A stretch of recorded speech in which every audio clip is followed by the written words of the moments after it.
4. The buffer fringe. The Near East to 1914. The British Imperial Crisis, Africa, Ireland, and India to 1926. Introduction. Egypt and the Sudan to 1922. East Central Africa to 1910. South Africa, 1895 to 1933. Making the Commonwealth, 1910 to 1926. East Africa, 1910 to 1931. India to 1926. Ireland to 1939. The Far East to World War I. The collapse of China to 1920. The resurgence of Japan to 1918. In the first half of the 20th century, the power structure of the world was entirely transformed. In 1900, European civilization, led by Britain and followed by other states at varying distances, was still spreading outward, disrupting the cultures of other societies unable to resist and frequently without any desire to resist. The European structure which pushed outward formed a hierarchy of power, wealth, and prestige, with Britain at the top, followed by a secondary rank of other great powers, by a tertiary rank of the wealthy secondary powers like Belgium, the Netherlands, and Sweden, and by a quaternary rank of the lesser or decadent powers like Portugal or Spain, whose world positions were sustained by British power. At the turn of the 20th century, the first cracklings of impending disaster were emitted from this power structure but were generally ignored. In 1896 the Italians were massacred by the Ethiopians at Adowa. In 1899 to 1902 the whole might of Britain was held in check by the small Boer republics in the South African War, and in 1904 to 1905 Russia was defeated by a resurgent Japan. These omens were generally not heeded, and European civilization continued on its course to Armageddon. By the second half of the 20th century, the power structure of the world presented a quite different picture. In this new situation, the world consisted of three great zones. 1. Orthodox civilization under the Soviet Empire, occupying the heartland of Eurasia. 2. Surrounding this, a fringe of dying and shattered cultures, Islamic, Hindu, Malayan, Chinese, Japanese, Indonesian, and others. And 3. Outside this fringe, and chiefly responsible for shattering its cultures, Western civilization. Moreover, Western civilization had been profoundly modified. In 1900 it had consisted of a core area in Europe with peripheral areas in the Americas, Australia, New Zealand, and the fringes of Africa. By 1950 Western civilization had its center of power in America, the fringes in Africa were being lost, and Europe had been so reduced in power, in wealth, and in prestige that it seemed to many that it must make a choice between becoming a satellite in an American-dominated Western civilization or joining with the buffer fringe to try to create a third force able to hold a balance of power between America and the Soviet bloc. This impression was mistaken, and by the late 1950s Europe was in a position, once again, to play an independent role in world affairs. In previous chapters we have examined the background of Western civilization and of the Russian Empire to the second decade of the 20th century. In the present chapter we shall examine the situation in the buffer fringe until about the end of that same decade. At the beginning of the 20th century the areas which were to become the buffer fringe consisted of 1. The Near East dominated by the Ottoman Empire, 2. The Middle East dominated by the British Empire in India, and 3. The Far East, consisting of two old civilizations, China and Japan. On the outskirts of these were the lesser colonial areas of Africa, Malaysia, and Indonesia. At this point we shall consider the three major areas of the buffer fringe with a brief glance at Africa. The Near East to 1914. For the space of over a century, from shortly after the end of the Napoleonic Wars in 1815 until 1922, the relationships of the great powers were exacerbated by what was known as the Near East question. This problem, which arose from the growing weakness of the Ottoman Empire, was concerned with the question of what would become of the lands and peoples left without government by the retreat of Turkish power. The problem was made more complex by the fact that Turkish power did not withdraw but rather decayed right where it was, so that in many areas it continued to exist in law when it had already ceased to function in fact because of the weakness and corruption of the Sultan's government. The Turks themselves sought to maintain their position, not by remedying their weakness and corruption by reform, but by playing off one European state against another and by using cruel and arbitrary actions against any of their subject peoples who dared to become restive under their rule. The Ottoman Empire reached its peak in the period 1526 to 1533 with the conquest of Hungary and the First Siege of Vienna. A second siege, also unsuccessful, came in 1683. From this point Turkish power declined and Turkish sovereignty withdrew, but unfortunately the decline was much more rapid than the withdrawal, with the result that subject peoples were encouraged to revolt and foreign powers were encouraged to intervene because of the weakness of Turkish power in areas which were still nominally under the Sultan's sovereignty. At its height the Ottoman Empire was larger than any contemporary European state in both area and population. South of the Mediterranean it stretched from the Atlantic Ocean in Morocco to the Persian Gulf, north of the Mediterranean it stretched from the Adriatic Sea to the Caspian Sea, including the Balkans as far north as Poland and the whole northern shore of the Black Sea. This vast empire was divided into 21 governments and subdivided into 70 vilayets, each under a pasha. The whole structure was held together as a tribute-gathering military system by the fact that the rulers in all parts were Muslims. The supreme ruler in Constantinople was not only Sultan, and thus head of the empire, but was also Caliph, and thus defender of the Muslim creed. In most of the empire the mass of the people were Muslims like their rulers, but in much of the empire the masses of the peoples were non-Muslims, being Roman Christians, Orthodox Christians, Jews, or other creeds. Linguistic variations were even more notable than religious distinctions. Only the peoples of Anatolia generally spoke Turkish, while those of North Africa and the Near East spoke various Semitic and Hamitic dialects of which the most prevalent was Arabic. From Syria to the Caspian Sea across the base of Anatolia were several languages, of which the chief were Kurdish and Armenian. The shores of the Aegean Sea, especially the western, were generally Greek-speaking. The northern shore was a confused mixture of Turkish, Greek, and Bulgarian-speaking peoples. The eastern shore of the Adriatic was Greek-speaking up to the 40th parallel, then Albanian for almost 3 degrees of latitude, merging gradually into various South Slav languages like Croat, Slovene, and, in the interior, Serb. The Dalmatian shore and Istria had many Italian speakers. On the Black Sea shore Thrace itself was a mixture of Turkish, Greek, and Bulgar from the Bosporus to the 42nd parallel where there was a solid mass of Bulgarians. The Central Balkans was a confused area, especially in Macedonia where Turkish, Greek, Albanian, Serb, and Bulgar met and mingled. North of the Bulgarian-speaking groups, and generally separated from them by the Danube, were Romanians. North of the Croatians and Serbs, and generally separated from them by the Drava River, were the Hungarians.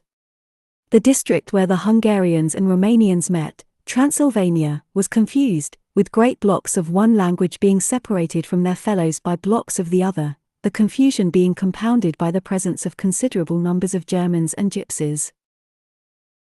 The religious and linguistic divisions of the Ottoman Empire were complicated by geographic, social, and cultural divisions, especially in the Balkans. This last-named area provided such contrasts as the relatively advanced commercial and mercantile activities of the Greeks, primitive pastoral groups like Albanian goat herders, subsistence farmers scratching a living from small plots of Macedonia's rocky soils, peasant-sized farms on the better soils of Serbia and Romania, great rich landed estates producing for a commercial market and worked by serf labor in Hungary and Romania. Such diversity made any hopes of political unity by consent or by federation almost impossible in the Balkans.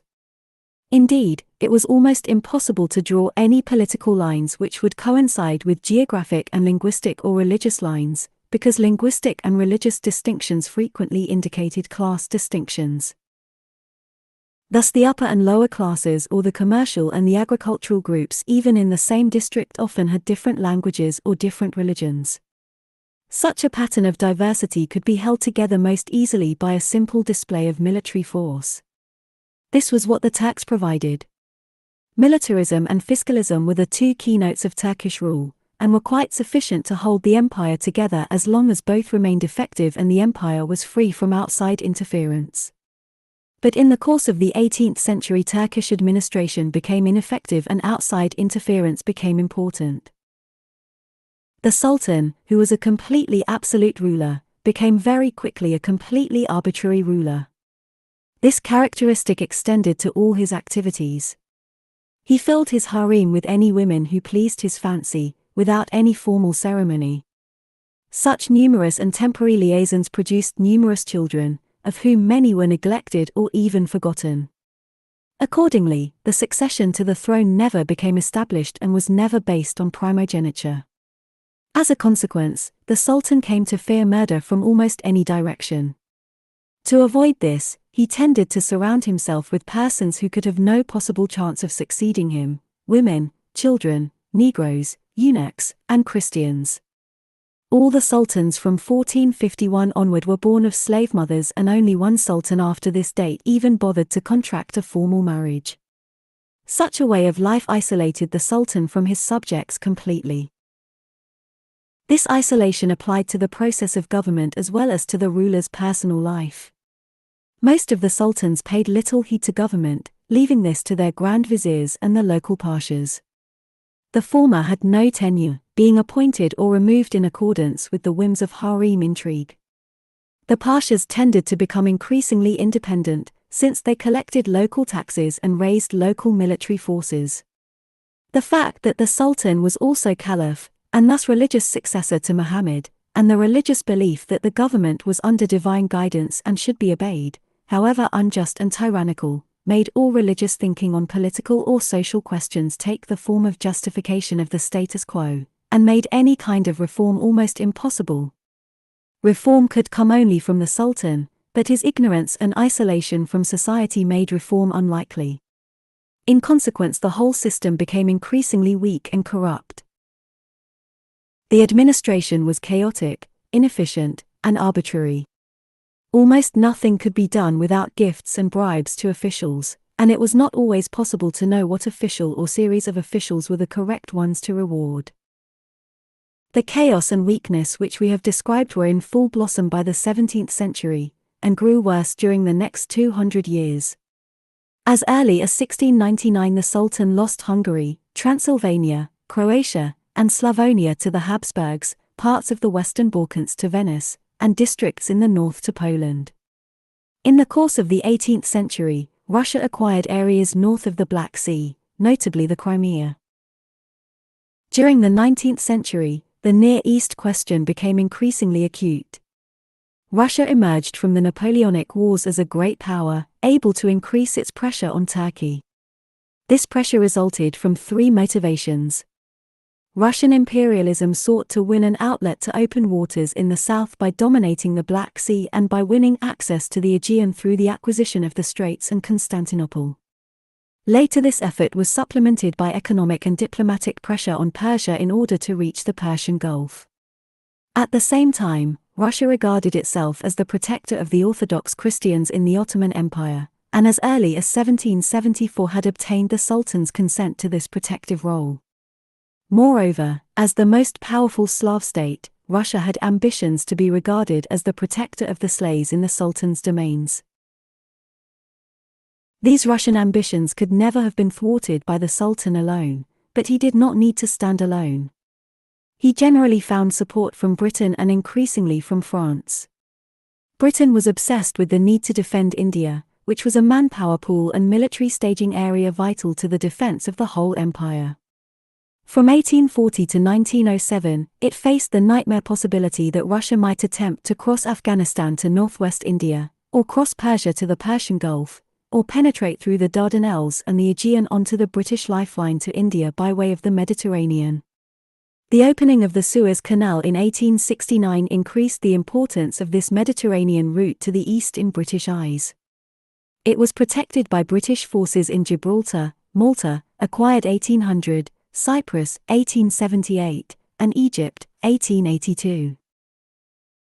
In general, in spite of English humanitarian sympathy for the peoples subject to the tyranny of the Turk, and in spite of England's regard for the merits of good government, British imperial policy considered that its interests would be safer with a weak, if corrupt, Turkey in the Near East than they would be with any great power in that area, or with the area broken up into small independent states which might fall under the influence of the great powers.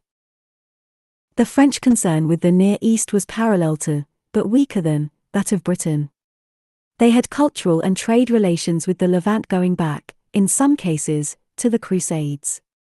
In addition, the French had ancient claims, revived in 1854, to be considered the protectors of Roman Catholics in the Ottoman Empire and of the holy places in Jerusalem. Three other influences which became increasingly strong in the Near East were the growth of nationalism and the growing interests of Austria, after 1866, and of Germany, after 1889.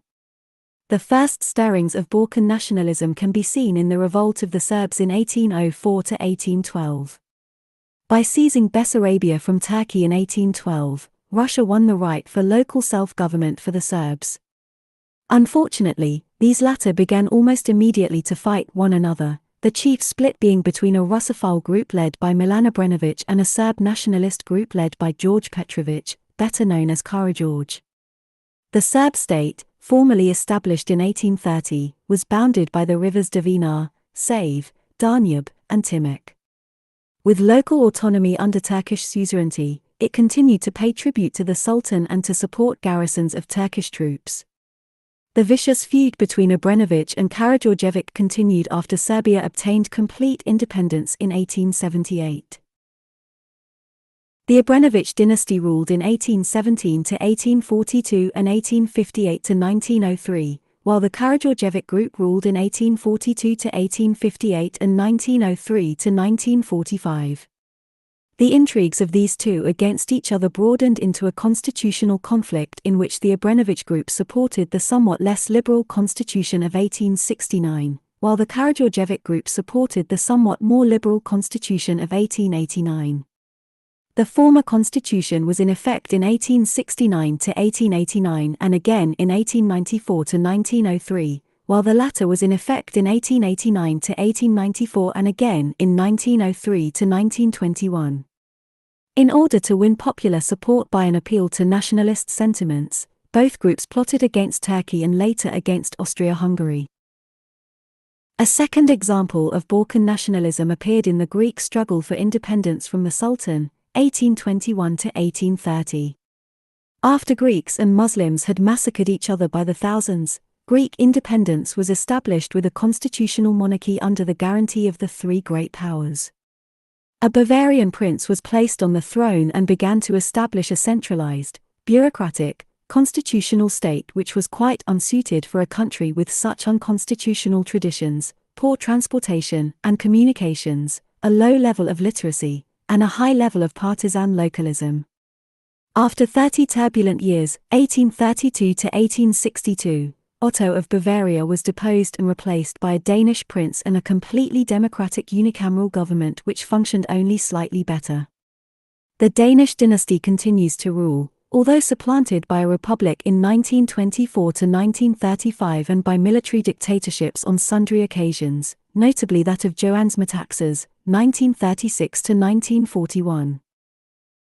The first beginnings of Balkan nationalism must not be overemphasized.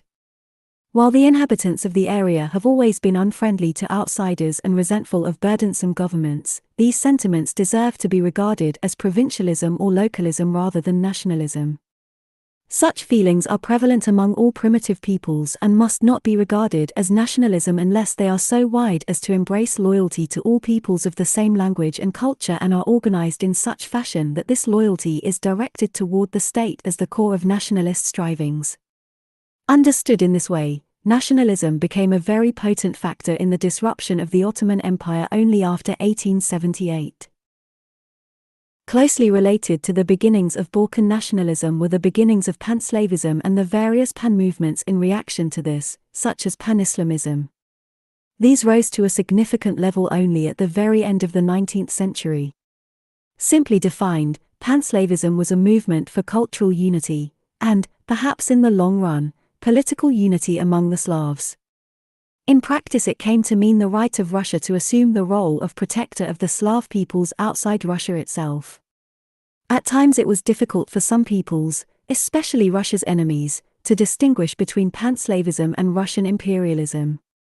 Equally simply defined, pan-Islamism was a movement for unity or at least cooperation among all the Muslim peoples in order to resist the encroachments of the European powers on Muslim territories. In concrete terms, it sought to give the Caliph a religious leadership, and perhaps in time a political leadership such as he had really never previously possessed. Both of these pan-movements are of no importance until the end of the 19th century, while Balkan nationalism was only slightly earlier than they in its rise to importance. These Balkan nationalists had romantic dreams about uniting peoples of the same language, and generally looked back, with a distorted historical perspective, to some period when their co-linguists had played a more important political role. The Greeks dreamed of a revived Byzantine state or even of a Periclean Athenian empire. The Serbs dreamed of the days of Stephen Dusan, while the Bulgars went further back to the days of the Bulgarian Empire of Simeon in the early 10th century. However, we must remember that even as late as the beginning of the 20th century such dreams were found only among the educated minority of Balkan peoples. In the 19th century, agitation in the Balkans was much more likely to be caused by Turkish misgovernment than by any stirrings of national feeling. Moreover, when national feeling did appear, it was just as likely to appear as a feeling of animosity against neighbors who were different, rather than a feeling of unity with peoples who were the same in culture and religion. And at all times localism and class antagonisms, especially rural hostility against urban groups, remained at a high level. Russia made war on Turkey 5 times in the 19th century. On the last 2 occasions, the great powers intervened to prevent Russia from imposing its will on the Sultan. The first intervention led to the Crimean War, 1854–1856, and the Congress of Paris, 1856, while the second intervention, at the Congress of Berlin in 1878, rewrote a peace treaty which the Tsar had just imposed on the Sultan, Treaty of San Stefano, 1877. In 1853 the Tsar, as protector of the Orthodox Christians of the Ottoman Empire, occupied the principalities of Moldavia and Wallachia north of the Danube and east of the Carpathians. Under British pressure the Sultan declared war on Russia, and was supported by Britain, France, and Sardinia in the ensuing Crimean War. Under threat of joining the anti-Russian forces, Austria forced the Tsar to evacuate the principalities, and occupied them herself, thus exposing an Austro-Russian rivalry in the Balkans which continued for 2 generations and ultimately precipitated the World War of 1914–1918. The Congress of Paris of 1856 sought to remove all possibility of any future Russian intervention in Turkish affairs. The integrity of Turkey was guaranteed. Russia gave up its claim as protector of the Sultan's Christian subjects. The Black Sea was neutralized by prohibiting all naval vessels and naval arsenals on its waters and shores. An international commission was set up to assure free navigation of the Danube, and in 1862, after several years of indecision, the 2 principalities of Moldavia and Wallachia, along with Bessarabia, were allowed to form the state of Romania. The new state remained technically under Turkish suzerainty until 1878. It was the most progressive of the successor states of the Ottoman Empire, with advanced educational and judicial systems based on those of Napoleonic France, and a thoroughgoing agrarian reform. This last, which was executed in 2 stages, 1863–1866 and 1918–1921, divided up the great estates of the church and the nobility, and wiped away all vestiges of manorial dues or serfdom. Under a liberal, but not democratic, constitution, a German prince, Charles of Hohenzollern-Sigmaringen, 1866–1914, established a new dynasty which was ended only in 1948. During this whole period the cultural and educational systems of the country continued to be orientated toward France in sharp contrast to the inclinations of the ruling dynasty, which had German sympathies. The Romanian possession of Bessarabia and their general pride in their Latin heritage, as reflected in the name of the country, set up a barrier to good relations with Russia, although the majority of Romanians were members of the Orthodox Church. The political and military weakness of the Ottoman Empire in the face of Russian pressure and Balkan nationalisms made it obvious that it must westernize and it must reform, if it was going to survive. Broad verbal promises in this direction were made by the Sultan in the period 1839 to 1877, and there were even certain efforts to execute these promises. The army was reorganized on a European basis with the assistance of Prussia. Local government was reorganized and centralized, and the fiscal system greatly improved, chiefly by curtailing the use of tax farmers. Government officials were shifted from a fee-paid basis to a salaried basis. The slave market was abolished, although this meant a large reduction in the Sultan's income. The religious monopoly in education was curtailed and a considerable impetus given to secular technical education. Finally, in 1856, in an edict forced on the Sultan by the Great Powers, an effort was made to establish a secular state in Turkey by abolishing all inequalities based on creed in respect to personal freedom, law, property, taxation, and eligibility for office or military service. In practice, none of these paper reforms was very effective. It was not possible to change the customs of the Turkish people by paper enactments. Indeed, any attempt to do so aroused the anger of many Muslims to the point where their personal conduct toward non-Muslims became worse. At the same time, these promises led the non-Muslims to expect better treatment, so that relations between the various groups were exacerbated. Even if the Sultan had every intention of carrying out his stated reforms, he would have had extraordinary difficulties in doing so because of the structure of Turkish society and the complete lack of trained administrators or even of literate people. The Turkish state was a theocratic state, and Turkish society was a patriarchal or even a tribal society. Any movement towards secularization or towards social equality could easily result, not in reform, but in complete destruction of the society by dissolving the religious and authoritarian relationships which held both the state and society together. But the movement toward reform lacked the wholehearted support of the Sultan. It aroused the opposition of the more conservative, and in some ways more loyal, groups of Muslims. It aroused the opposition of many liberal Turks because it was derived from Western pressure on Turkey. It aroused opposition from many Christian or non-Turkish groups who feared that a successful reform might weaken their chances of breaking up the Ottoman Empire completely, and the efforts at reform, being aimed at the theocratic character of the Turkish state, counteracted the Sultan's efforts to make himself the leader of pan-Islamism and to use his title of Caliph to mobilize non-Ottoman Muslims in India, Russia, and the East to support him in his struggles with the European great powers.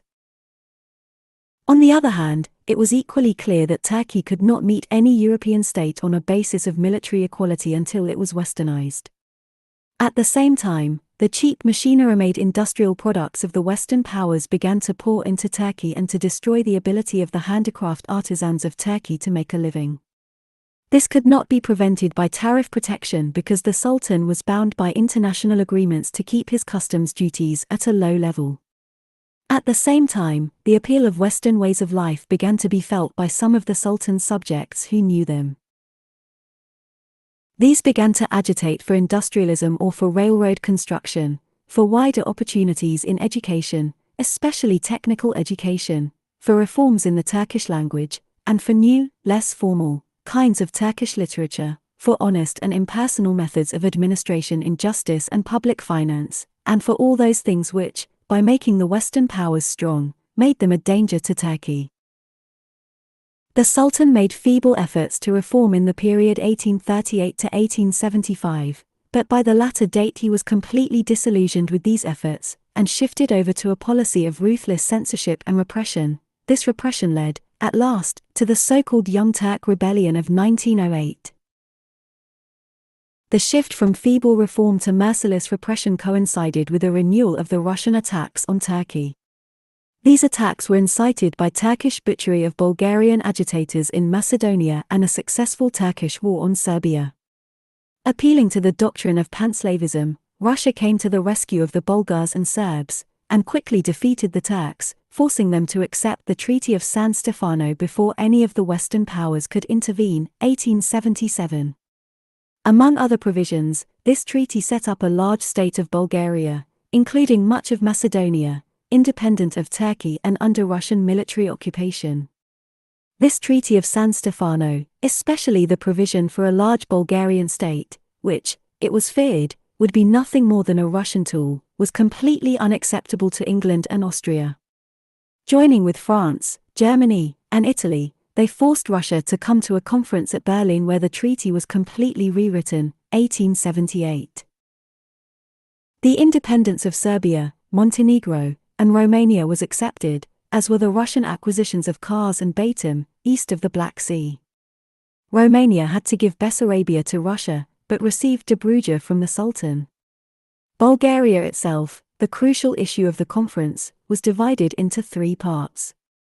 A. The strip between the Danube and the Balkan Mountains was set up as an autonomous and tribute-paying state under Turkish suzerainty. B. The portion of Bulgaria south of the mountains was restored to the Sultan as the province of Eastern Rumelia to be ruled by a Christian governor approved by the powers. And C. Macedonia, still farther south, was restored to Turkey in return for promises of administrative reforms. Austria was given the right to occupy Bosnia, Herzegovina, and the Sanjak of Novi Pazar, a strip between Serbia and Montenegro. The English, by a separate agreement with Turkey, received the island of Cyprus to hold as long as Russia held Batum and Kars. The other states received nothing, although Greece submitted claims to Crete, Thessaly, Epirus, and Macedonia, while France talked about her interest in Tunis, and Italy made no secret of her ambitions in Tripoli and Albania. Only Germany asked for nothing, and received the Sultan's thanks and friendship for its moderation. The Treaty of Berlin of 1878 was a disaster from almost every point of view because it left every state, except Austria, with its appetite whetted and its hunger unsatisfied. The Panslavs, the Romanians, the Bulgars, the South Slavs, the Greeks, and the Turks were all disgruntled with the settlement.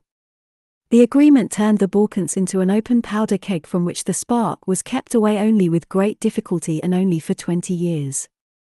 It also opened up the prospect of the liquidation of the Turkish possessions in North Africa, thus inciting a rivalry between the great powers which was a constant danger to the peace in the period 1878 to 1912. The Romanian loss of Bessarabia, the Bulgarian loss of Eastern Rumelia, the South Slav loss of its hope of reaching the Adriatic or even of reaching Montenegro, because of the Austrian occupation of Bosnia and Novi Pazar, the Greek failure to get Thessaly or Crete, and the complete discomfiture of the Turks created an atmosphere of general dissatisfaction. In the midst of this, the promise of reforms to Macedonia without any provision for enforcing this promise called forth hopes and agitations which could neither be satisfied nor quieted. Even Austria, which, on the face of it, had obtained more than she could really have expected, had obtained in Bosnia the instrument which was to lead eventually to the total destruction of the Habsburg Empire. This acquisition had been encouraged by Bismarck as a method of diverting Austrian ambitions southward to the Adriatic and out of Germany.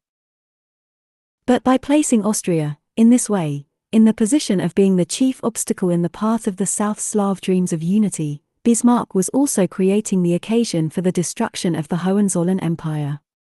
It is clear that European diplomatic history from 1878 to 1919 is little more than a commentary on the mistakes of the Congress of Berlin. To Russia the events of 1878 were a bitter disappointment. Even the small Bulgarian state which emerged from the settlement gave them little satisfaction. With a constitution dictated by Russia and under a prince, Alexander of Battenberg, who was a nephew of the Tsar, the Bulgarians showed an uncooperative spirit which profoundly distressed the Russians. As a result, when Eastern Rumelia revolted in 1885 and demanded union with Bulgaria, the change was opposed by Russia and encouraged by Austria. Serbia, in its bitterness, went to war with Bulgaria but was defeated and forced to make peace by Austria. The union of Bulgaria and Eastern Rumelia was accepted, on face-saving terms, by the Sultan. Russian objections were kept within limits by the power of Austria and England but were strong enough to force the abdication of Alexander of Battenberg. Prince Ferdinand of Saxe-Coburg-Gotha was elected to succeed Alexander, but was unacceptable to Russia and was recognized by none of the powers until his reconciliation with Russia in 1896. The state was generally in turmoil during this period, plots and assassinations steadily following one another. A Macedonian revolutionary organization known as IMRO, working for independence for their area, adopted an increasingly terrorist policy, killing any Bulgarian or Romanian statesman who did not work wholeheartedly in cooperation with their efforts. Agitated Bulgarians formed insurgent bands which made raids into Macedonia. An insurrection became endemic in the province, bursting out in full force in 1902. By that date, Serb and Greek bands had joined in the confusion. The powers intervened at that point to inaugurate a program of reform in Macedonia under Austro-Russian supervision. The Congress of Berlin began the liquidation of the Turkish position in North Africa. France, which had been occupying Algeria since 1830, established a French protectorate over Tunis as well in 1881. This led to the British occupation of Egypt the following year. Not to be outdone, Italy put in a claim for Tripoli but could get no more than an exchange of notes, known as the Mediterranean Agreement of 1887, by which England, Italy, Austria, Spain, and Germany promised to maintain the status quo in the Mediterranean, the Adriatic, the Aegean, and the Black Seas, unless all parties agreed to changes. The only concrete advantage to Italy in this was a British promise of support in North Africa in return for Italian support of the British position in Egypt. This provided only tenuous satisfaction for the Italian ambitions in Tripoli, but it was reinforced in 1900 by a French-Italian agreement by which Italy gave France a free hand in Morocco in return for a free hand in Tripoli. By 1900 an entirely new factor began to intrude into the Eastern question. Under Bismarck, 1862–1890, Germany had avoided all non-European adventures. Under William II, 1888–1918, any kind of adventure, especially a remote and uncertain one, was welcomed. In the earlier period, Germany had concerned itself with the Near East question only as a member of the European concert of powers and with a few incidental issues such as the use of German officers to train the Turkish army. After 1889 the situation was different. Economically, the Germans began to invade Anatolia by establishing trading agencies and banking facilities. Politically, Germany sought to strengthen Turkey's international position in every way. This effort was symbolized by the German Kaiser's two visits to the Sultan in 1889 and 1898. On the latter occasion he solemnly promised his friendship to the Sultan Abdul Hamid and the 300 million Mohammedans who revere him as Caliph. Most important, perhaps, was the projected Berlin to Baghdad railway scheme which completed its main trunk line from the Austro-Hungarian border to Nusibin in northern Mesopotamia by September 1918. This project was of the greatest economic, strategic, and political importance not only to the Ottoman Empire and the Near East but to the whole of Europe. Economically, it tapped a region of great mineral and agricultural resources, including the world's greatest petroleum reserves. These were brought into contact with Constantinople and, beyond that, with Central and Northwestern Europe. Germany, which was industrialized late, had a great, unsatisfied demand for food and raw materials and a great capacity to manufacture industrial products which could be exported to pay for such food and raw materials. Efforts had been made and continued to be made by Germany to find a solution to this problem by opening trade relations with South America, the Far East, and North America. Banking facilities and a merchant marine were being established to encourage such trade relations. But the Germans, with their strong strategic sense, knew well that relations with the areas mentioned were at the mercy of the British fleet, which would, almost unquestionably, control the seas during wartime. The Berlin to Baghdad Railway solved these crucial problems. It put the German metallurgical industry in touch with the great metal resources of Anatolia. It put the German textile industry in touch with the supplies of wool, cotton, and hemp of the Balkans, Anatolia, and Mesopotamia. In fact, it brought to almost every branch of German industry the possibility of finding a solution for its critical market and raw material problems. Best of all, these connections, being almost entirely overland, would be within reach of the German army and beyond the reach of the British Navy. For Turkey itself the railway was equally significant. Strategically it made it possible, for the first time, for Turkey to mobilize her full power in the Balkans, the Caucasus area, the Persian Gulf, or the Levant.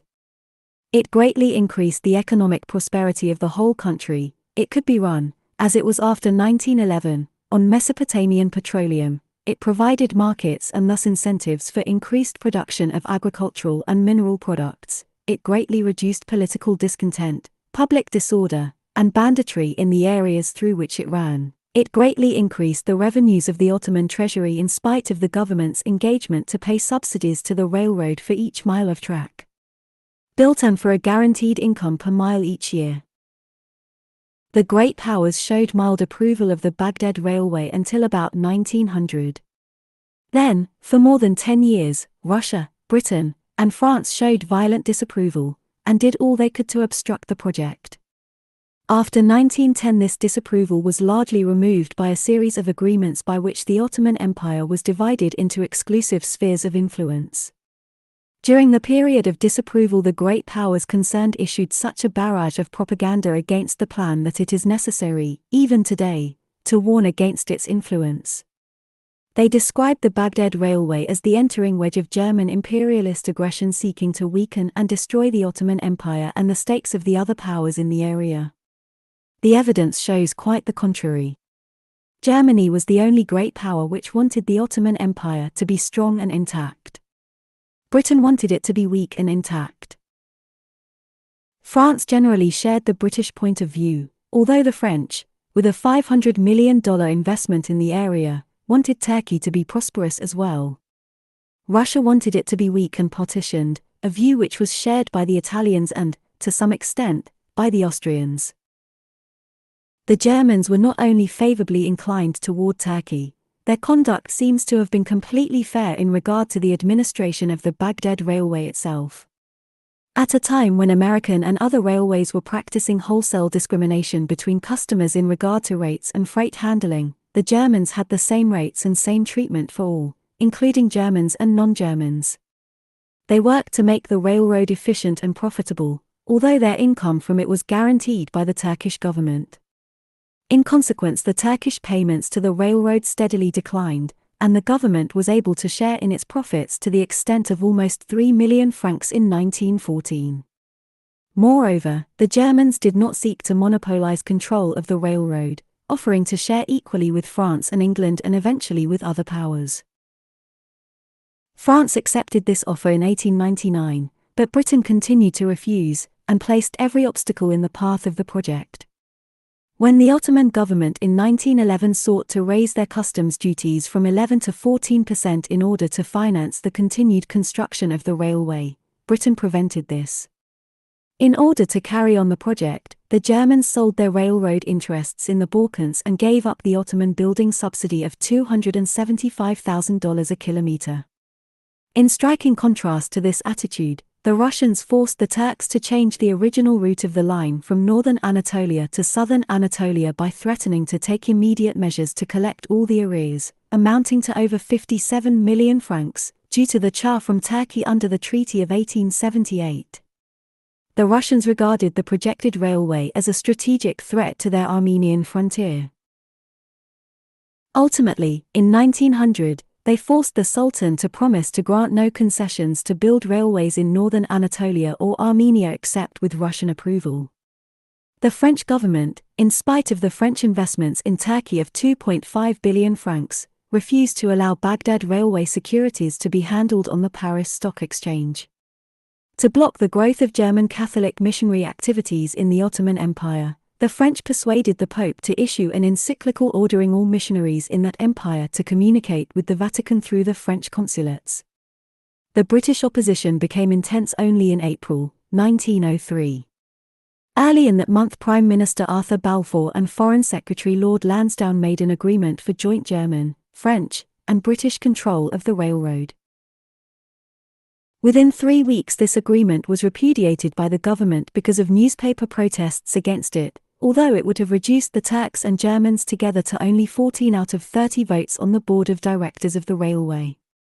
When the Turkish government in 1910 tried to borrow abroad $30 million, secured by the customs receipts of the country, it was summarily rebuffed in Paris and London, but obtained the sum without hesitation in Berlin. In view of these facts, the growth of German prestige and the decline in favor of the Western powers at the Sultan's court is not surprising, and goes far to explain the Turkish intervention on the side of the Central Powers in the War of 1914 to 1918.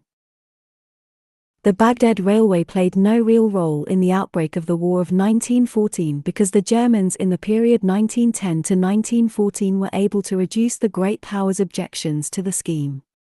This was done through a series of agreements which divided Turkey into spheres of foreign influence. In November 1910, a German-Russian agreement at Potsdam gave Russia a free hand in northern Persia, withdrew all Russian opposition to the Baghdad Railway, and pledged both parties to support equal trade opportunities for all, the open door policy, in their respective areas of influence in the Near East.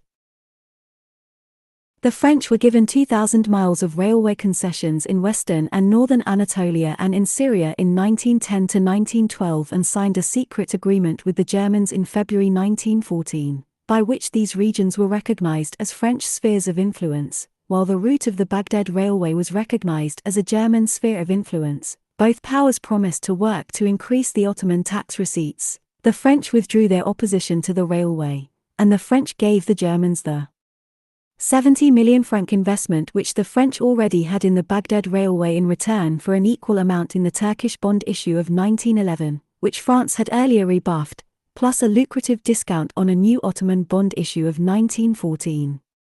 The British drove a much harder bargain with the Germans.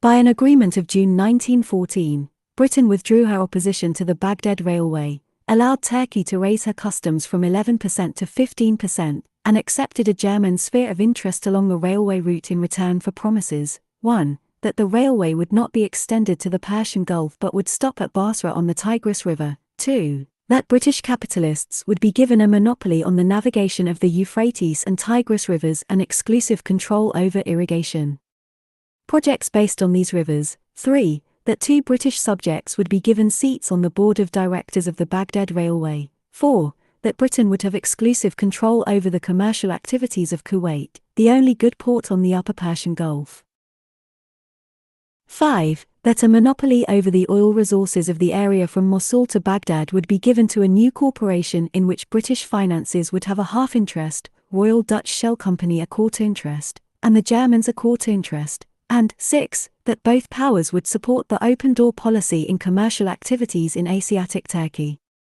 Unfortunately, this agreement, as well as the earlier ones with other powers, became worthless with the outbreak of the First World War in 1914. However, it is still important to recognize that the Entente powers forced upon the Germans a settlement dividing Turkey into spheres of interest in place of the projected German settlement based on international cooperation in the economic reconstruction of the area. These struggles of the great powers for profit and influence in the wreckage of the Ottoman Empire could not fail to have profound effects in Turkish domestic affairs. Probably the great mass of the Sultan's subjects were still untouched by these events, but an animated minority was deeply stirred. This minority received no encouragement from the despotic Abdülhamid II, Sultan from 1876 to 1909. While eager for economic improvements, Abdülhamid II was opposed to the spread of the Western ideas of liberalism, constitutionalism, nationalism, or democracy, and did all he could to prevent their propagation by censorship, by restrictions on foreign travel or study abroad by Turks, and by an elaborate system of arbitrary police rule and governmental espionage. As a result, the minority of liberal, nationalistic, or progressive Turks had to organize abroad. This they did at Geneva in 1891 in a group which is generally known as the Young Turks. Their chief difficulty was to reconcile the animosities which existed between the many linguistic groups among the Sultan's subjects.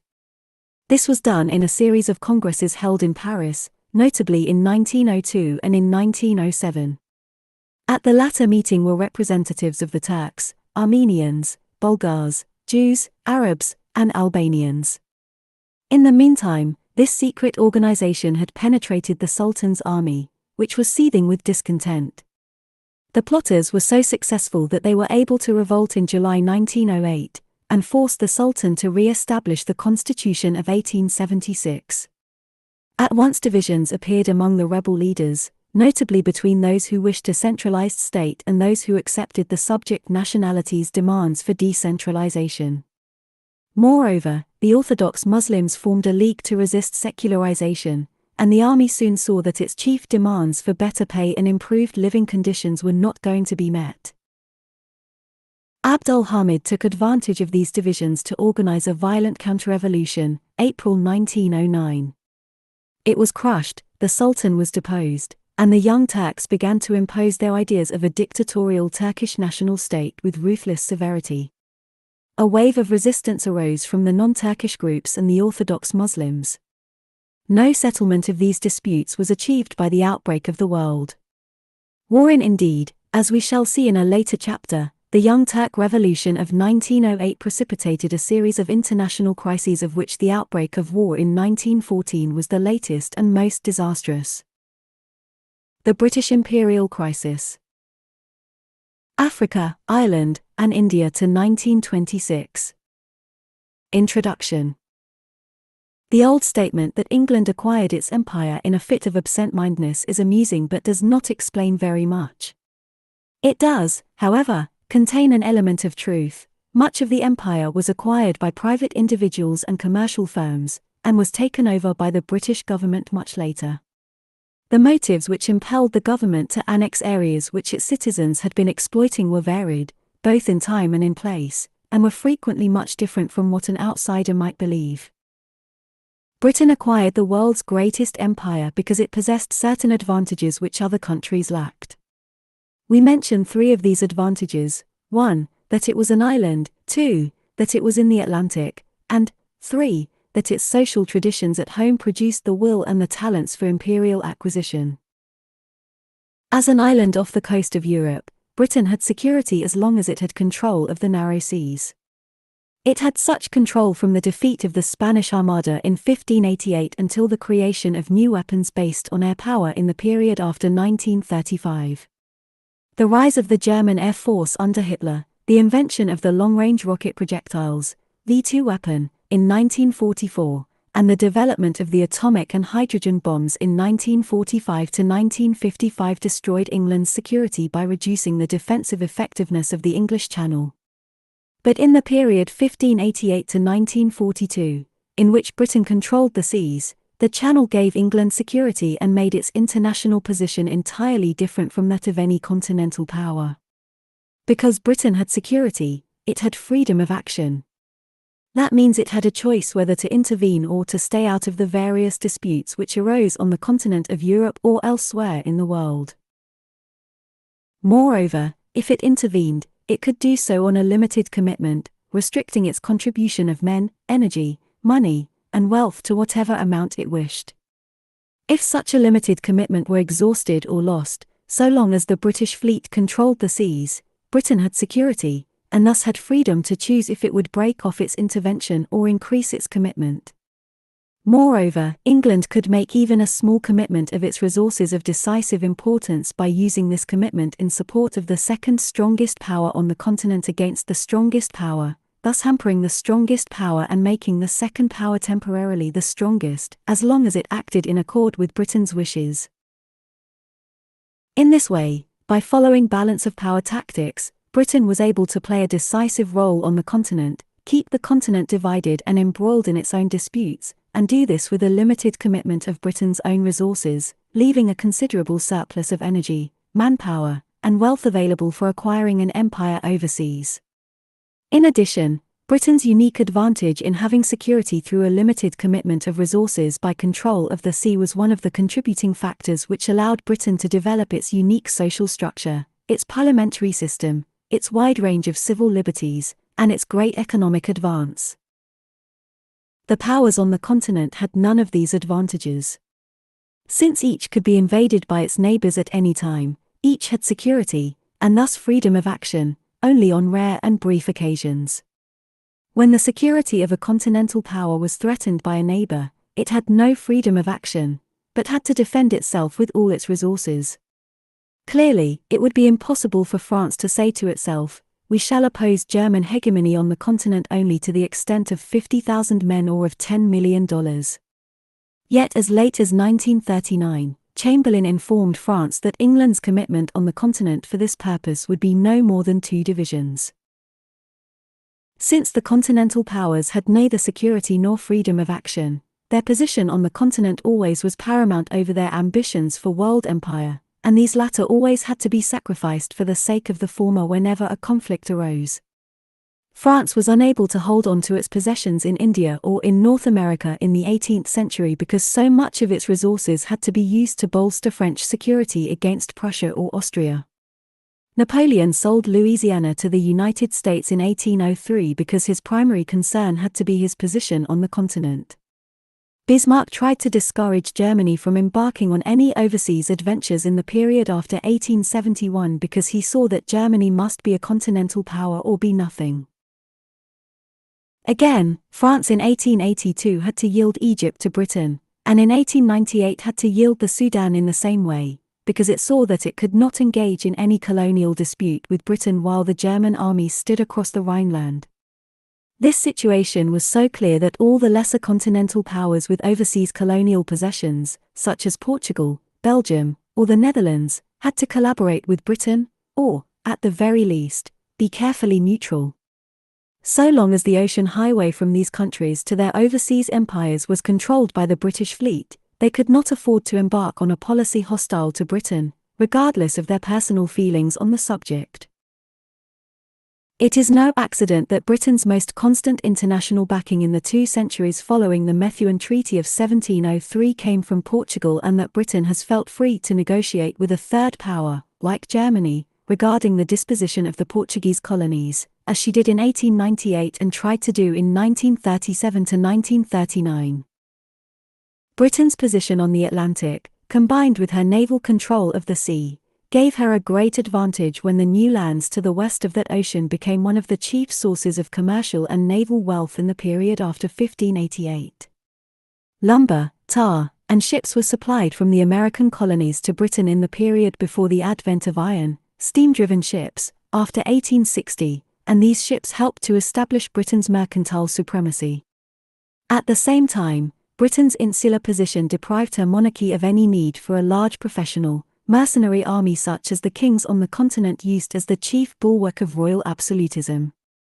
As a result, the kings of England were unable to prevent the landed gentry from taking over the control of the government in the period 1642 to 1690, and the kings of England became constitutional monarchs. Britain's security behind her navy allowed this struggle to go to a decision without any important outside interference, and permitted a rivalry between monarch and aristocracy which would have been suicidal on the insecure grounds of continental Europe. Britain's security combined with the political triumph of the landed oligarchy to create a social tradition entirely unlike that on the continent. One result of these two factors was that England did not obtain a bureaucracy such as appeared on the continent. This lack of a separate bureaucracy loyal to the monarch can be seen in the weakness of the professional army, already mentioned, and also in the lack of a bureaucratic judicial system. In England, the gentry and the younger sons of the landed oligarchy studied law in the Inns of Court and obtained a feeling for tradition and the sanctity of due process of law while still remaining a part of the landed class. In fact, this class became the landed class in England just because they obtained control of the bar and the bench and were, thus, in a position to judge all disputes about real property in their own favour. Control of the courts and of the parliament made it possible for this ruling group in England to override the rights of the peasants in land, to eject them from the land, to enclose the open fields of the medieval system, to deprive the cultivators of their manorial rights and thus to reduce them to the condition of landless rural labourers or of tenants. This advance of the enclosure movement in England made possible the agricultural revolution, greatly depopulated the rural areas of England, as described in the deserted village of Oliver Goldsmith, and provided a surplus population for the cities, the mercantile and naval marine, and for overseas colonization. The landed oligarchy which arose in England differed from the landed aristocracy of continental Europe in the 3 points already mentioned. 1. It got control of the government. 2. It was not opposed by a professional army, a bureaucracy, or a professional judicial system, but, on the contrary, it took over the control of these adjuncts of government itself, generally serving without pay, and making access to these positions difficult for outsiders by making such access expensive, and 3. It obtained complete control of the land as well as political, religious, and social control of the villages. In addition, the landed oligarchy of England was different from that on the continent because it was not a nobility. This lack was reflected in 3 important factors. On the continent, a noble was excluded from marrying outside his class or from engaging in commercial enterprise. Moreover, access to the nobility by persons of non-noble birth was very difficult, and could hardly be achieved in much less than 3 generations. In England, the landed oligarchy could engage in any kind of commerce or business and could marry anyone without question, provided she was rich. Moreover, while access to the gentry in England was a slow process which might require generations of effort acquiring landholdings in a single locality, access to the peerage by act of the government took only a moment, and could be achieved on the basis of either wealth or service. As a consequence of all these differences, the landed upper class in England was open to the influx of new talent, new money, and new blood, while the continental nobility was deprived of these valuable acquisitions. While the landed upper class of England was unable to become a nobility, that is, a caste based on exalted birth, it was able to become an aristocracy, that is, an upper class distinguished by traditions and behaviour. The chief attributes of this aristocratic upper class in England were, 1. That it should be trained in an expensive, exclusive, masculine, and relatively Spartan educational system centering about the great boys' schools like Eton, Harrow, or Winchester. 2. That it should imbibe from this educational system certain distinctive attitudes of leadership, courage, sportsmanship, team play, self-sacrifice, disdain for physical comforts, and devotion to duty. 3. That it should be prepared in later life to devote a great deal of time and energy to unpaid tasks of public significance, as justices of the peace, on county councils, in the county militia, or in other services.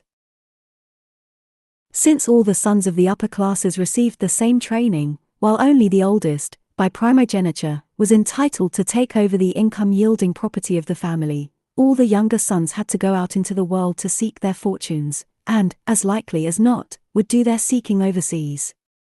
At the same time, the uneventful life of the typical English village or county, completely controlled by the upper-class oligarchy, made it necessary for the more ambitious members of the lower classes to seek advancement outside the county and even outside England.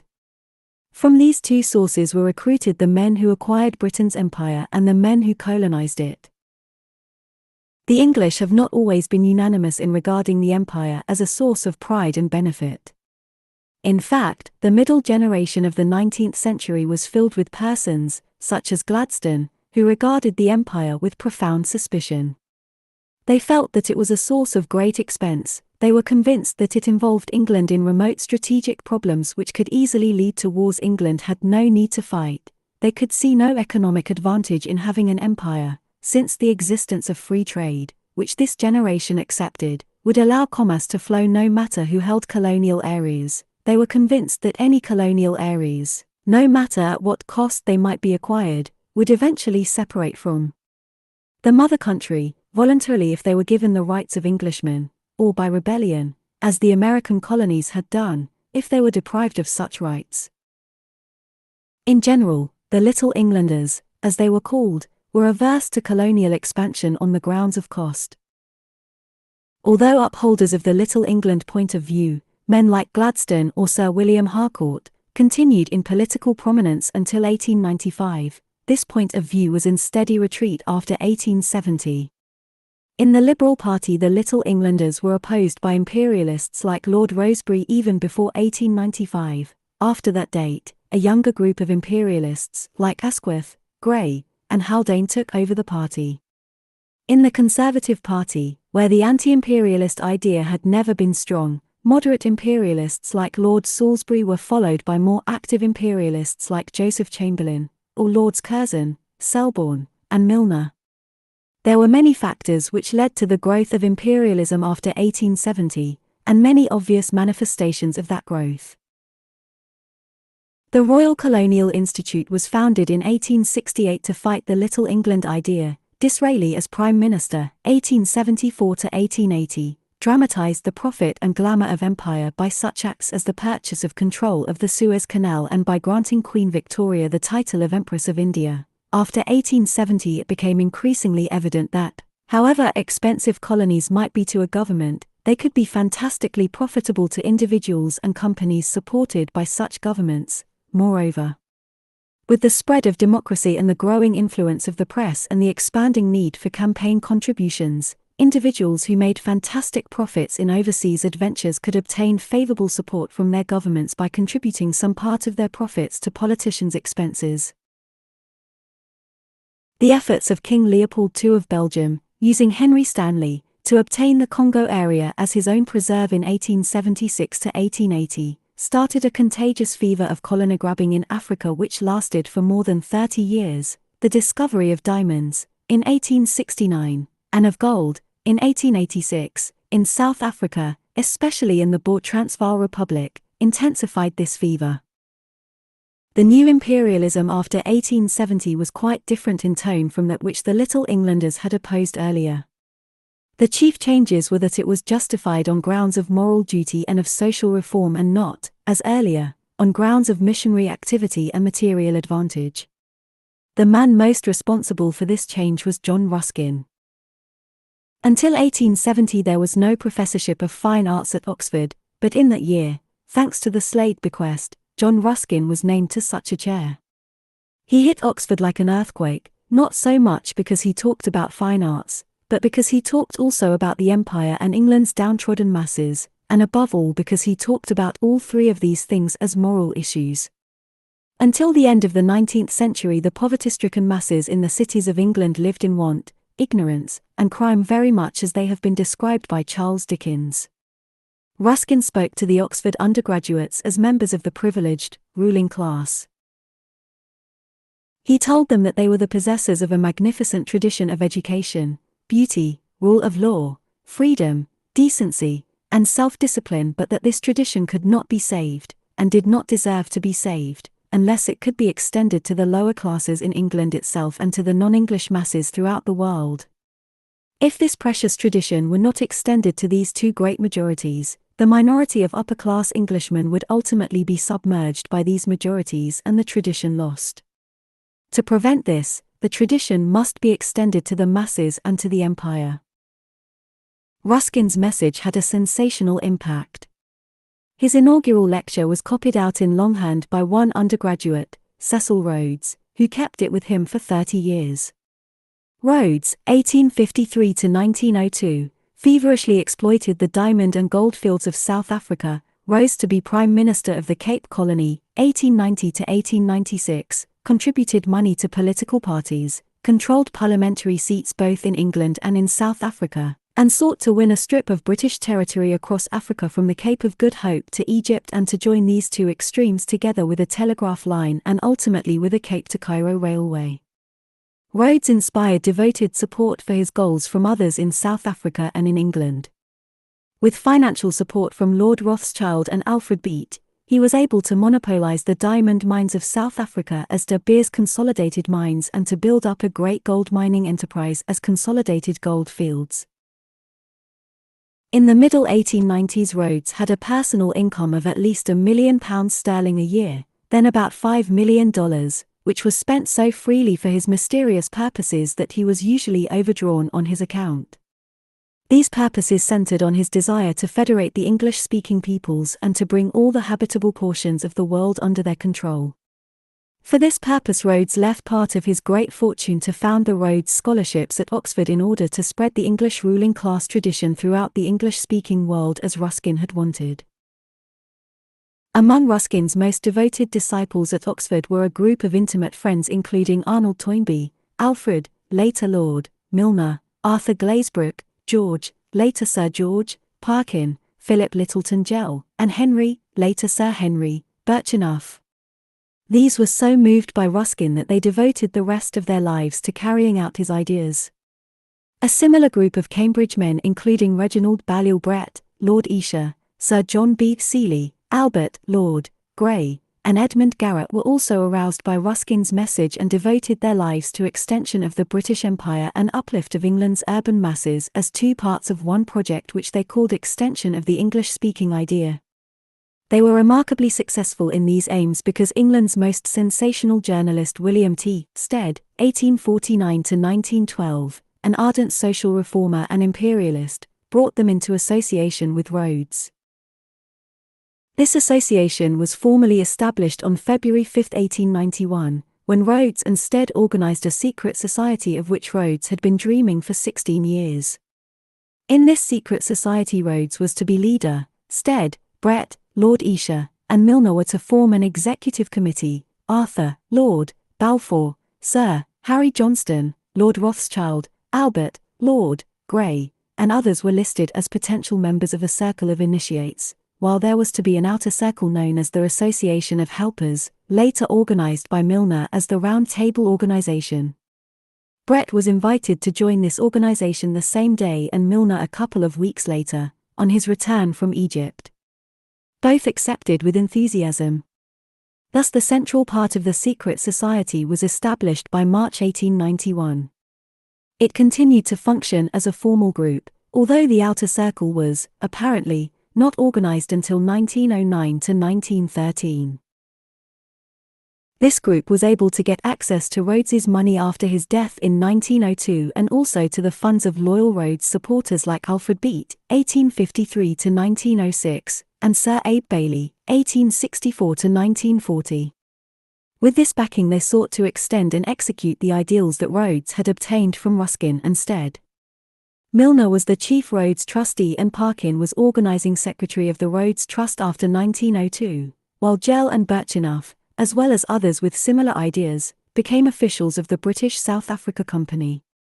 They were joined in their efforts by other Ruskinite friends of Stead's like Lord Grey, Lord Esher, and Flora Shaw, later Lady Lugard. In 1890, by a stratagem too elaborate to describe here, Miss Shaw became head of the colonial department of the Times while still remaining on the payroll of Stead's Pall Mall Gazette. In this post she played a major role in the next 10 years in carrying into execution the imperial schemes of Cecil Rhodes, to whom Stead had introduced her in 1889. In the meantime, in 1884, acting under Ruskin's inspiration, a group which included Arnold Toynbee, Milner, Gell, Grey, Seeley, and Michael Glazebrook founded the First Settlement House, an organization by which educated, upper-class people could live in the slums in order to assist, instruct, and guide the poor, with particular emphasis on social welfare and adult education. The new enterprise, set up in East London with P. L. Gell as chairman, was named Toynbee Hall after Arnold Toynbee who died, aged 31, in 1883. This was the original model for the thousands of settlement houses, such as Hull House in Chicago, now found throughout the world, and was one of the seeds from which the modern movement for adult education and university extension grew. As Governor-General and High Commissioner of South Africa in the period 1897 to 1905, Milner recruited a group of young men, chiefly from Oxford and from Toynbee Hall, to assist him in organizing his administration. Through his influence these men were able to win influential posts in government and international finance and became the dominant influence in British imperial and foreign affairs up to 1939. Under Milner in South Africa they were known as Milner's Kindergarten until 1910. In 1909 to 1913 they organized semi-secret groups, known as Round Table Groups, in the chief British dependencies and the United States. These still function in 8 countries. They kept in touch with each other by personal correspondence and frequent visits, and through an influential quarterly magazine, The Round Table, founded in 1910 and largely supported by Sir Abe Bailey's money. In 1919 they founded the Royal Institute of International Affairs, Chatham House, for which the chief financial supporters were Sir Abe Bailey and the Astor family, owners of the Times. Similar institutes of international affairs were established in the chief British dominions and in the United States, where it is known as the Council on Foreign Relations, in the period 1919 to 1927. After 1925, a somewhat similar structure of organizations, known as the Institute of Pacific Relations, was set up in 12 countries holding territory in the Pacific area, the units in each British Dominion existing on an interlocking basis with the Round Table Group and the Royal Institute of International Affairs in the same country. In Canada, the nucleus of this group consisted of Milner's undergraduate friends at Oxford, such as Arthur Glazebrook and George Parkin, while in South Africa and India the nucleus was made up of former members of Milner's kindergarten. These included Sir Patrick Duncan, B. K. Long, Richard Feetham, and Sir Dougal Malcolm in South Africa, and Sir William Maries, James, Lord Meston, and their friend Malcolm, Lord Haley in India. The groups in Australia and New Zealand had been recruited by Stead, through his magazine The Review of Reviews, as early as 1890 to 1893, by Parkin, at Milner instigation, in the period 1889 to 1910, and by Lionel Curtis, also at Myler's request, in 1910 to 1919. The power and influence of this Rhodes-Milner group in British imperial affairs and in foreign policy since 1889, although not widely recognised, can hardly be exaggerated. We might mention as an example that this group dominated the Times from 1890 to 1912 and has controlled it completely since 1912, except for the years 1919 to 1922. Because the Times has been owned by the Aestir family since 1922, this Rhodes-Milner group was sometimes spoken of as the Cliveden set, named after the Aestir country house where they sometimes assembled. Numerous other papers and journals have been under the control or influence of this group since 1889. They have also established and influenced numerous university and other chairs of imperial affairs and international relations. Some of these are the Beat Chairs at Oxford, the Montagu Burton Chair at Oxford, the Rhodes Chair at London, the Stevenson Chair at Chatham House, the Wilson Chair at Aberystwyth, and others, as well as such important sources of influence as Rhodes House at Oxford. From 1884 to about 1915, the members of this group worked valiantly to extend the British Empire and to organise it in a federal system.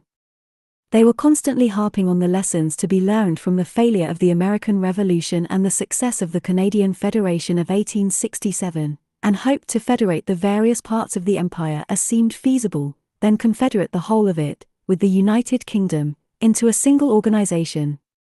They also hoped to bring the United States into this organization to whatever degree was possible. Stead was able to get Rhodes to accept, in principle, a solution which might have made Washington the capital of the whole organization or allow parts of the empire to become states of the American Union. The varied character of the British imperial possessions, the backwardness of many of the native peoples involved, the independence of many of the white colonists overseas, and the growing international tension which culminated in the First World War made it impossible to carry out the plan for imperial federation. Although the 5 colonies in Australia were joined into the Commonwealth of Australia in 1901 and the 4 colonies in South Africa were joined into the Union of South Africa in 1910. Egypt and the Sudan to 1922. Disraeli's purchase, with Rothschild money, of 176,602 shares of Suez Canal stock for £3,680,000 from the Khedive of Egypt in 1875 was motivated by concern for the British communications with India, just as the British acquisition of the Cape of Good Hope in 1814 had resulted from the same concern. But in imperial matters one step leads to another, and every acquisition obtained to protect an earlier acquisition requires a new advance at a later date to protect it. This was clearly true in Africa, where such motivations gradually extended British control southward from Egypt and northward from the Cape until these were joined in Central Africa with the conquest of German Tanganyika in 1916. The extravagances of the Khedive Ismail, 1863 to 1879, which had compelled the sale of his Suez Canal shares, led ultimately to the creation of an Anglo-French condominium to manage the Egyptian foreign debt and to the deposition of the Khedive by his suzerain, the Sultan of Turkey. The condominium led to disputes and finally to open fighting between Egyptian nationalists and Anglo-French forces. When the French refused to join the British in a joint bombardment of Alexandria in 1882, the condominium was broken, and Britain reorganized the country in such a fashion that, while all public positions were held by Egyptians, a British army was in occupation, British advisers controlled all the chief governmental posts, and a British resident, Sir Evelyn Baring, known as Lord Cromer after 1892, controlled all finances and really ruled the country until 1907. Inspired by fanatical Muslim religious agitators, dervishes, the Mahdi Muhammad Ahmed led a Sudanese revolt against Egyptian control in 1883, massacred a British force under General Charles, Chinese, Gordon at Khartoum, and maintained an independent Sudan for 15 years. In 1898 a British force under Lord Kitchener, seeking to protect the Nile water supply of Egypt, fought its way southward against fanatical Sudanese tribesmen and won a decisive victory at Omdurman. An Anglo-Egyptian convention established a condominium known as the Anglo-Egyptian Sudan in the area between Egypt and the Congo River.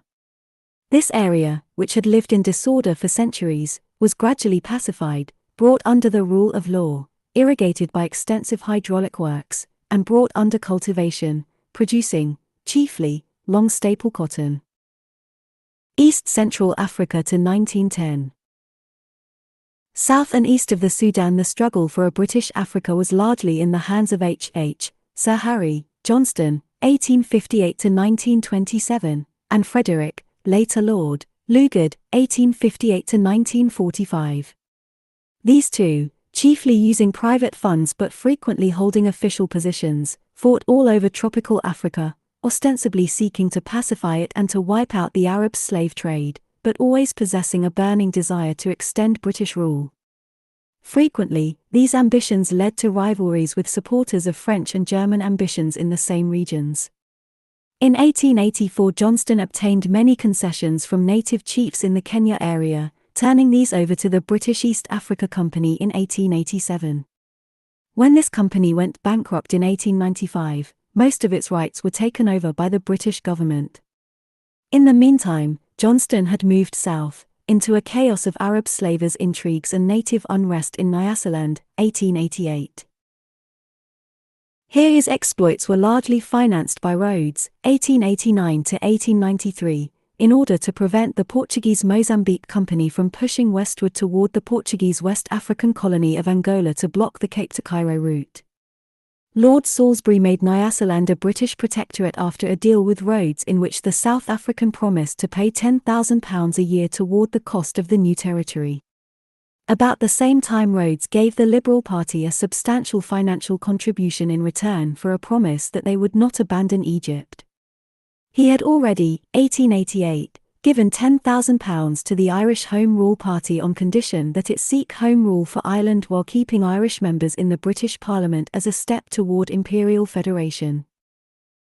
Rhodes's plans received a terrible blow in 1890 to 1891 when Lord Salisbury sought to end the African disputes with Germany and Portugal by delimiting their territorial claims in South and East Africa. The Portuguese Agreement of 1891 was never ratified, but the Anglo-German Agreement of 1890 blocked Rhodes's route to Egypt by extending German East Africa, Tanganyika, west to the Belgium Congo. By the same agreement Germany abandoned Nyasaland, Uganda, and Zanzibar to Britain in return for the island of Heligoland in the Baltic Sea and an advantageous boundary in German Southwest Africa. As soon as the German agreement was published, Lugard was sent by the British East Africa Company to overcome the resistance of native chiefs and slavers in Uganda, 1890 to 1894. The bankruptcy of this company in 1895 seemed likely to lead to the abandonment of Uganda because of the Little Englander sentiment in the Liberal Party, which was in office in 1892 to 1895. Rhodes offered to take the area over himself and run it for £25,000 a year, but was refused. As a result of complex and secret negotiations in which Lord Rosebery was the chief figure, Britain kept Uganda. Rhodes was made a Privy Councillor. Rosebery replaced his father-in-law, Lord Rothschild, in Rhodes's secret group and was made a trustee under Rhodes's next, and last, will.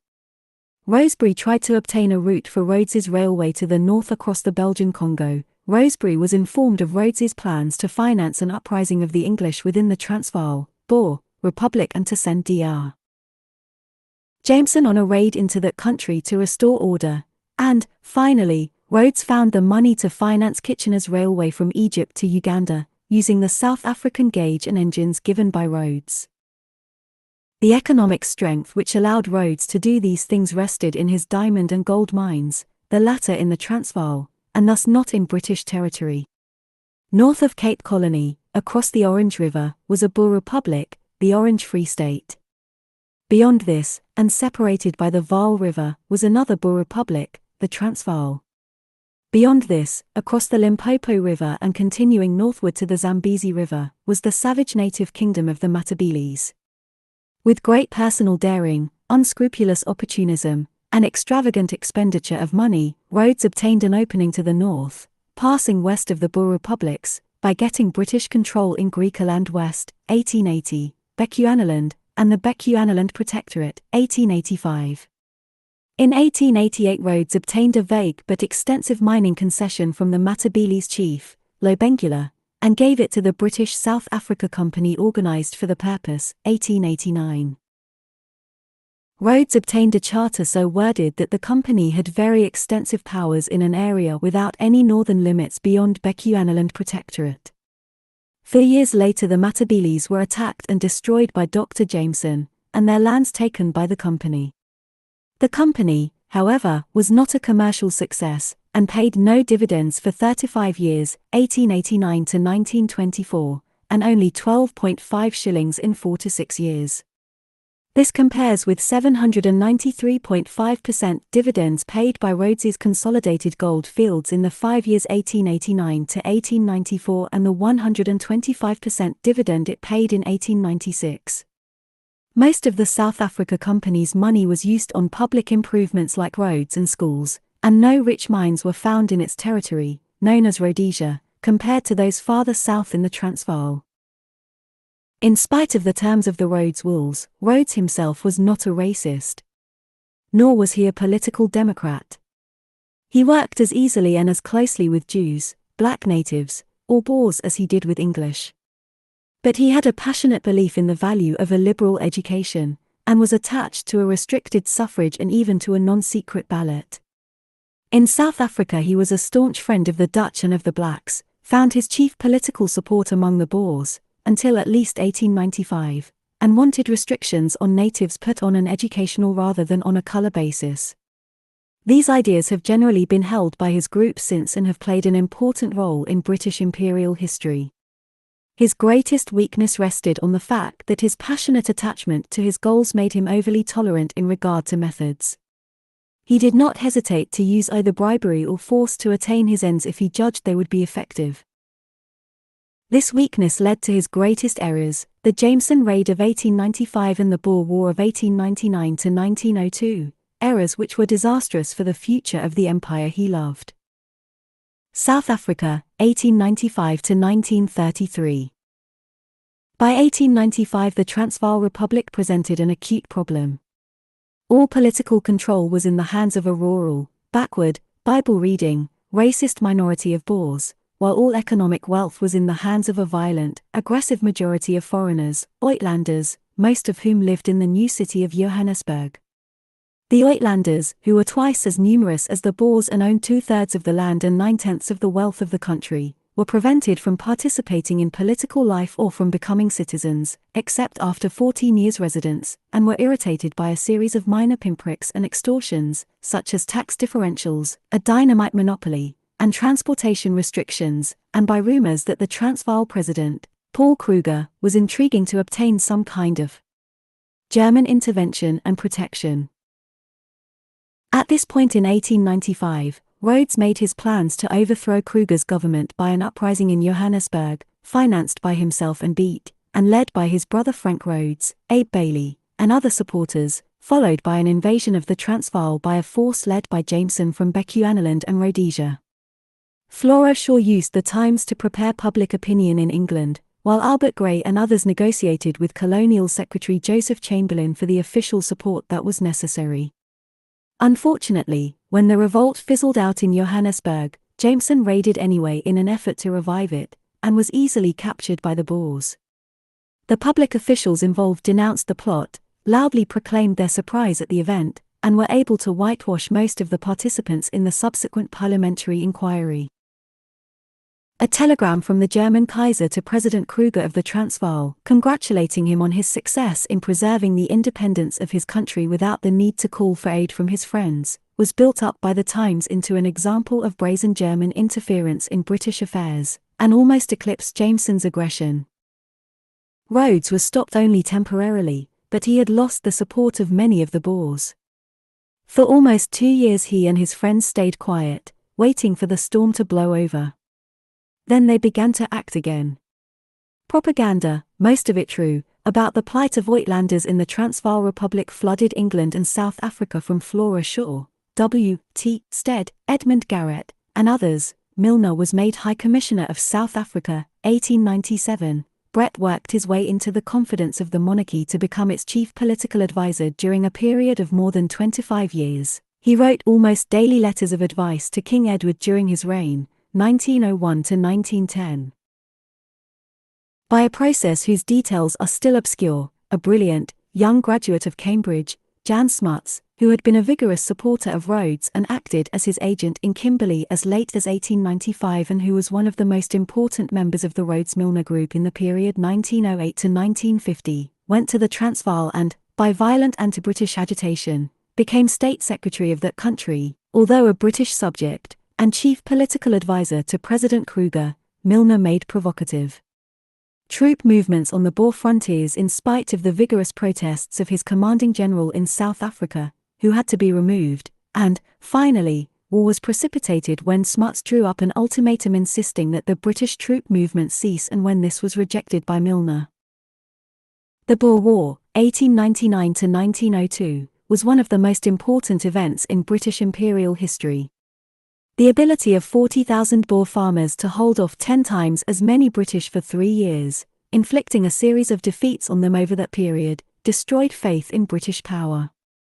Although the Boer republics were defeated and annexed in 1902, Britain's confidence was so shaken that it made a treaty with Japan in the same year providing that if either signer became engaged in war with 2 enemies in the Far East, the other signer would come to the rescue. This treaty, which allowed Japan to attack Russia in 1904, lasted for 20 years, being extended to the Middle East in 1912. At the same time, Germany's obvious sympathy with the Boers, combined with the German naval construction program of 1900, alienated the British people from the Germans and contributed greatly toward the Anglo-French Entente of 1904. Milner took over the 2 defeated Boer republics and administered them as occupied territory until 1905, using a civil service of young men recruited for the purpose. This group, known as Milner's Kindergarten, reorganized the government and administration of the Transvaal and Orange River Colony and played a major role in South African life generally. When Milner left public life in 1905 to devote himself to international finance and the Rhodes enterprises, Lord Selborne, his successor as High Commissioner, took over the Kindergarten and continued to use it. In 1906, a new Liberal government in London granted self-government to the 2 Boer states. The Kindergarten spent the next 4 years in a successful effort to create a South African federation. The task was not an easy one, even with such powerful backing as Selborne, Smuts, who was now the dominant political figure in the Transvaal, although Botha held the position of Prime Minister, and Jameson, who was the Prime Minister of the Cape Colony in 1904 to 1908. The subject was broached through a pre-arranged public interchange of letters between Jameson and Selborne. Then Selborne published a memorandum, written by Philip Kerr, Lothian, and Lionel Curtis, calling for a union of the 4 colonies. Kerr founded a periodical, The State, financed by Sir Abe Bailey, which advocated federation in every issue. Curtis and others scurried about organizing closer union societies. Robert H. Lord Brand and Sir Patrick Duncan laid the groundwork for the new constitution. At the Durban Constitutional Convention, where Duncan and B.K. Long were legal advisers, the Transvaal delegation was controlled by Smuts and the Kindergarten. This delegation, which was heavily financed, tightly organized, and knew exactly what it wanted, dominated the convention, wrote the Constitution for the Union of South Africa, and succeeded in having it ratified, 1910. Local animosities were compromised in a series of ingenious arrangements, including one by which the legislative, executive, and judicial branches of the new government were placed in 3 different cities. The Rhodes-Milner Group recognized that Boer nationalism and color intolerance were threats to the future stability and loyalty of South Africa, but they had faith in the political influence of Smuts and Botha, of Rhodes's allies, and of the 4 members of the kindergarten who stayed in South Africa to hold off these problems until time could moderate the irreconcilable Boers. In this they were mistaken, because, as men like Jameson, 1917, Botha, 1919, Duncan, 1943, Long, 1943, and Smuts, 1950, died off, they were not replaced by men of equal loyalty and ability, with the result that the Boer extremists under D.F. Mullen came to power in 1948. The first cabinet of the Union of South Africa was formed in 1910 by the South African Party, which was largely Boer, with Louis Botha as Prime Minister. The real master of the government was Smuts, who held 3 out of 9 portfolios, all important ones, and completely dominated Botha. Their policy of reconciliation with the English and of loyal support for the British connection was violently opposed by the Boer nationalists within the party led by J.B.M. Hertzog. Hertzog was eager to get independence from Britain and to reserve political control in a South African republic to Boers only. He obtained growing support by agitating on the language and educational issues, insisting that all government officials must speak Afrikaans and that it be a compulsory language in schools, with English a voluntary, second language. The opposition party, known as Unionist, was largely English and was led by Jameson, supported by Duncan, Richard Feetham, Hugh Wyndham, and Longitude, financed by Milner's allies and the Rhodes Trust. Its leaders considered that their chief task was to support the Prime Minister against the extremists of his own party. Long, as the best speaker, was ordered to attack Hertzog constantly. When Hertzog struck back with too violent language in 1912, he was dropped from the cabinet and soon seceded from the South African Party, joining with the irreconcilable Boer Republicans like Christian de Wet to form the Nationalist Party. The new party adopted an extremist anti-English and anti-native platform. Jameson's party, under his successor, Sir Thomas Smart, a paid agent of the Rhodes Organisation, had dissident elements because of the growth of white labour unions which insisted on anti-native legislation. By 1914 these formed a separate Labour Party under FHP Creswell, and were able to win from Smuts a law excluding natives from most semi-skilled or skilled work or any high-paying positions, 1911. The natives were compelled to work for wages, however low, by the need to obtain cash for taxes and by the inadequacy of the native reserves to support them from their own agricultural activities. By the Land Act of 1913 about 7% of the land area was reserved for future land purchases by natives and the other 93% for purchase by whites. At that time the native population exceeded the whites by at least 4-fold. As a result of such discriminations, the wages of natives were about 1/10 those of whites. This discrepancy in remuneration permitted white workers to earn salaries comparable to those earned in North America, although national income was low and productivity per capita was very low, about $125 per year. The Botha-Smuts government of 1910 to 1924 did little to cope with the almost insoluble problems which faced South Africa. As it became weaker, and the Hertzog nationalists grew stronger, it had to rely with increasing frequency on the support of the Unionist Party. In 1920 a coalition was formed, and 3 members of the Unionist Party, including Duncan, took seats in Smuts's cabinet. In the next election in 1924 Creswell's Labourites and Hertzog's Nationalists formed an agreement which dropped the Republican Imperial issue and emphasized the importance of economic and native questions. This alliance defeated Smuts's party and formed a cabinet which held office for 9 years. It was replaced in March 1933 by a Smuts-Hertzog coalition formed to deal with the economic crisis arising from the World Depression of 1929 to 1935. The defeat of the Smuts group in 1924 resulted from 4 factors, besides his own imperious personality. These were, 1. His violence toward labor unions and strikers, 2. His strong support for the imperial connection, especially during the War of 1914 to 1918.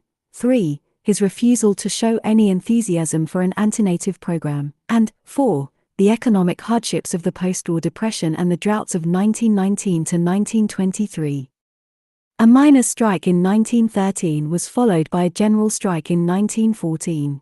In both, Smuts used martial law and machine gun bullets against the strikers, and in the latter case illegally deported 9 union leaders to England.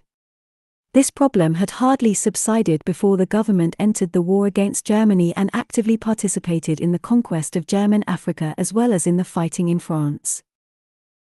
Opposition from Boer extremists to this evidence of the English connection was so violent that it resulted in open revolt against the government and mutiny by various military contingents which sought to join the small German forces in southwest Africa. The rebels were crushed, and thousands of their supporters lost their political rights for 10 years. Botha and, even more, Smuts played major roles in the Imperial War Cabinet in London and at the Peace Conference of 1919. The former died as soon as he returned home, leaving Smuts, as Prime Minister, to face the acute post-war problems. The economic collapse of 1920 to 1923 was especially heavy in South Africa as the ostrich feather and diamond markets were wiped out, the gold and export markets were badly injured, and years of drought were prevalent. Efforts to reduce costs in the mines by increased use of native labor led to strikes and eventually to a revolution on the Rand, 1922. Over 200 rebels were killed. As a result, the popularity of Smuts in his own country reached a low ebb just at the time when he was being praised almost daily in England as one of the world's greatest men. These political shifts in South Africa's domestic affairs did little to relieve any of the acute economic and social problems which faced that country. On the contrary, these grew worse year by year. In 1921 the Union had only 1.5 million whites, 4.7 million natives, 545,000 mulattoes, colored, and 166,000 Indians. By 1936 the whites had increased by only 500,000, while the number of natives had gone up almost 2 million. These natives lived on inadequate and eroded reserves or in horrible urban slums, and were drastically restricted in movements, residence, or economic opportunities, and had almost no political or even civil rights. By 1950 most of the native workers of Johannesburg lived in a distant suburb where 90,000 Africans were crowded onto 600 acres of shacks with no sanitation, with almost no running water, and with such inadequate bus service that they had to stand in line for hours to get a bus into the city to work. In this way the natives were steadily detribalized, abandoning allegiance to their own customs and beliefs, including religion, without assuming the customs or beliefs of the whites. Indeed, they were generally excluded from this because of the obstacles placed in their path to education or property ownership. The result was that the natives were steadily ground downward to the point where they were denied all opportunity except for animal survival and reproduction. Almost half of the whites and many of the blacks were farmers, but agricultural practices were so deplorable that water shortages and erosion grew with frightening rapidity, and rivers which had flowed steadily in 1880 largely disappeared by 1950. As lands became too dry to farm, they were turned to grazing, especially under the spur of high wool prices during the 2 Great Wars, but the soil continued to drift away as dust. Because of low standards of living for the blacks, there was little domestic market either for farm products or for industrial goods. As a result, most products of both black and white labor were exported, the receipts being used to pay for goods which were locally unavailable or for luxuries for whites. But most of the export trade was precarious. The gold mines and diamond mines had to dig so deeply, below 7,000-foot levels, that costs rose sharply, while the demand for both products fluctuated widely, since neither was a necessity of life. Nonetheless, each year over half of the Union's annual production of all goods was exported, with about 1/3 of the total represented by gold. The basic problem was lack of labor, not so much the lack of hands but the low level of productivity of those hands. This in turn resulted from lack of capitalization and from the color bar which refused to allow native labor to become skilled. Moreover, the cheapness of unskilled labor, especially on the farms, meant that most work was left to blacks, and many whites fell into lazy habits. Unskilled whites, unwilling and unable to compete as labor with the blacks, became indolent poor whites. Milner's kindergarten had, at the end of the Boer War, the sum of £3 million provided by the peace treaty to be used to restore Boer families from concentration camps to their farms. They were shocked to discover that 1/10 of the Boers were poor whites, had no land and wanted none. The kindergarten decided that this sad condition resulted from the competition of cheap black labor, a conclusion which was incorporated into the report of a commission established by Selborne to study the problem. This famous report of the Transvaal Indigency Commission, published in 1908, was written by Philip Kerr, Lothian, and republished by the Union government 20 years later. About the same time, the group became convinced that black labor not only demoralized white labor and prevented it from acquiring the physical skills necessary for self-reliance and high personal morale, but that blacks were capable of learning such skills as well as whites were. As Curtis expressed it in 1952, "I came to see how the color bar reacted on whites and blacks. Exempt from drudgery by custom and law, whites acquire no skill in crafts, because the school of skill is drudgery. The blacks, by doing drudgery, acquire skill. All skilled work in mines such as rock drilling was done by miners imported from Cornwall who work subject to the color bar. The heavy drills were fixed and driven under their direction by natives. These Cornish miners earned £1 a day, the natives about 2s. The Cornish miners struck for higher pay, but the blacks, who in doing the drudgery had learned how to work the drills, kept the mines running at a lower cost.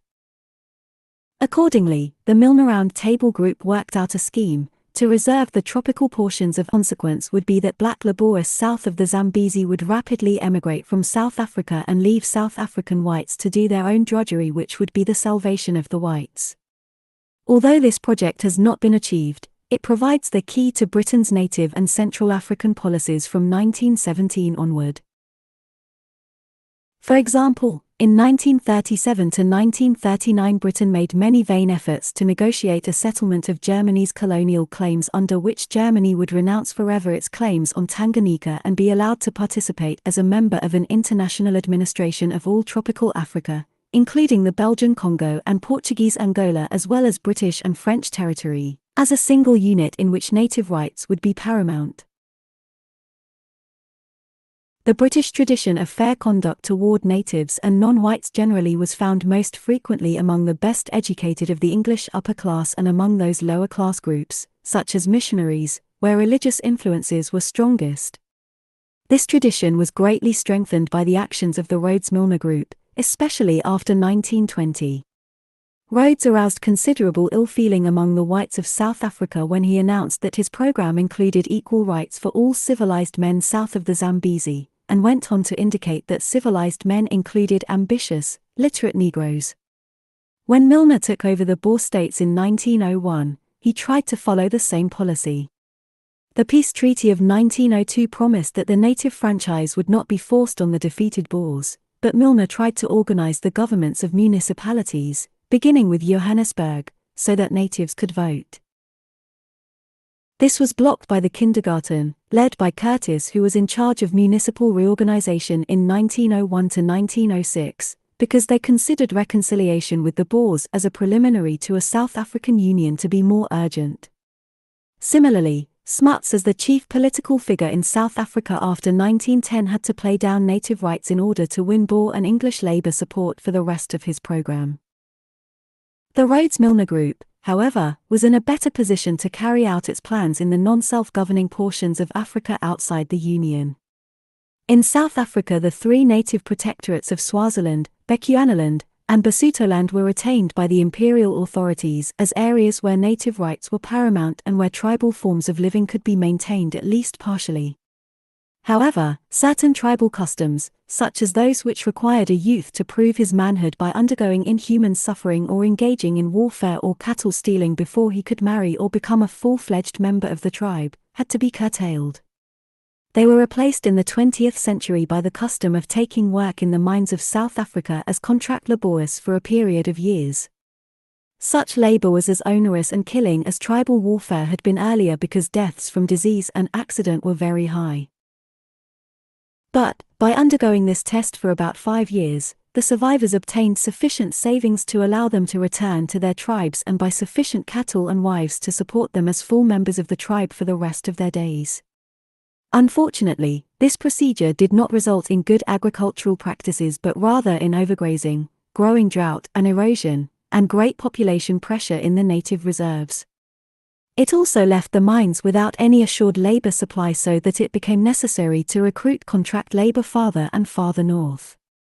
Efforts by the Union government to set northern limits beyond which labor recruiting was forbidden led to controversy with employers, frequent changes in regulations, and widespread evasions.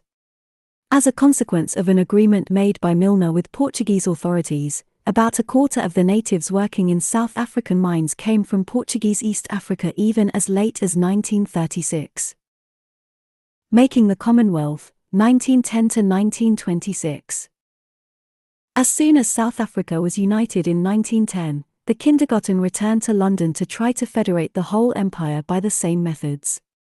They were in a hurry to achieve this before the war with Germany which they believed to be approaching.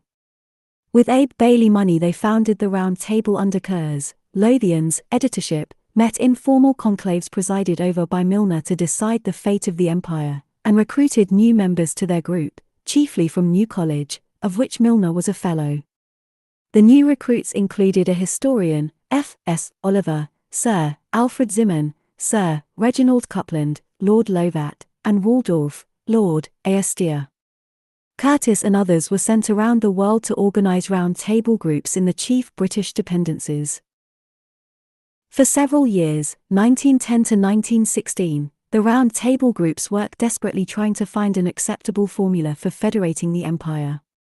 3 books and many articles emerged from these discussions, but gradually it became clear that federation was not acceptable to the English-speaking dependencies. Gradually, it was decided to dissolve all formal bonds between these dependencies, except, perhaps, allegiance to the crown, and depend on the common outlook of Englishmen to keep the empire together. This involved changing the name British Empire to Commonwealth of Nations, as in the title of Curtis's book of 1916, giving the chief dependencies, including India and Ireland, their complete independence, but gradually and by free gift rather than under duress, working to bring the United States more closely into this same orientation, and seeking to solidify the intangible links of sentiment by propaganda among financial, educational, and political leaders in each country. Efforts to bring the dependencies into a closer relationship with the mother country were by no means new in 1910, nor were they supported only by the Rhodes-Milner Group. Nevertheless, the actions of this group were all pervasive. The poor military performance of British forces during the Boer War led to the creation of a commission to investigate the South African War, with Lord Esher, Brett as chairman, 1903. Among other items, this commission recommended creation of a permanent committee of Imperial defense. Esher became, unofficial, chairman of this committee, holding the position for the rest of his life, 1905 to 1930. He was able to establish an Imperial General Staff in 1907 and to get a complete reorganization of the military forces of New Zealand, Australia, and South Africa so that they could be incorporated into the Imperial forces in an emergency, 1909 to 1912. On the committee itself he created an able secretariat which cooperated loyally with the Rhodes-Milner Group thereafter. These men included Sir Maurice, later Lord Hankey, and Sir Ernest Swinton, who invented the tank in 1915. When, in 1916 to 1917, Milner and Esher persuaded the cabinet to create a secretariat for the first time, the task was largely given to this secretariat from the Committee on Imperial Defence. Thus Hankey was secretary to the committee for 30 years, 1908 to 1938, to the cabinet for 22 years, 1916 to 1938, clerk to the Privy Council for 15 years, 1923 to 1938, Secretary-General of the 5 Imperial Conferences held between 1921 and 1937, secretary to the British delegation to almost every important international conference held between the Versailles Conference of 1919 and the Lausanne Conference of 1932, and one of the leading advisers to the conservative governments after 1939. Until 1907, the overseas portions of the empire, except India, communicated with the imperial government through the Secretary of State for Colonies. To supplement this relationship, conferences of the prime ministers of the self-governing colonies were held in London to discuss common problems in 1887, 1897, 1902, 1907, 1911, 1917, and 1918. In 1907 it was decided to hold such conferences every 4 years, to call the self-governing colonies dominions, and to bypass the colonial secretary by establishing a new dominion department. Ruskin's influence, among others, could be seen in the emphasis of the Imperial Conference of 1911 that the empire rested on a triple foundation of 1. Rule of law, 2. Local autonomy, and 3. Trusteeship of the interests and fortunes of those fellow subjects who had not yet attained self-government. The Conference of 1915 could not be held because of the war, but as soon as Milner became one of the 4 members of the War Cabinet in 1915, his influence began to be felt everywhere. We have mentioned that he established a cabinet secretariat in 1916 to 1917 consisting of 2 protégés of Esher, Hankey and Swinton, and 2 of his own, his secretaries, Leopold Amery and W. G. A. Ormsby, later Lord Harlech. At the same time he gave the Prime Minister, Lloyd George, a secretariat from the Round Table, consisting of Kerr, Lothian, Grigg, Lord Altrincham, W. G. S. Adams, Fellow of All Souls College, and Astor. He created an Imperial War Cabinet by adding Dominion Prime Ministers, particularly Smuts, to the United Kingdom War Cabinet. He also called the Imperial Office of Colonial Secretary, with Amery as his assistant, negotiated an agreement providing independence for Egypt, set up a new self-government constitution in Malta, sent Curtis to India, where he drew up the chief provisions of the Government of India Act of 1919, appointed Curtis to the post of advisor on Irish affairs, where he played an important role in granting Dominion status to Southern Ireland in 1921, gave Canada permission to establish separate diplomatic relations with the United States, the first minister being the son-in-law of Milner's closest collaborator on the Rhodes Trust, and called the Imperial Conference of 1921. During this decade 1919 to 1929, the Rhodes-Milner Group gave the chief impetus toward transforming the British Empire into the Commonwealth of Nations and launching India on the road to responsible self-government.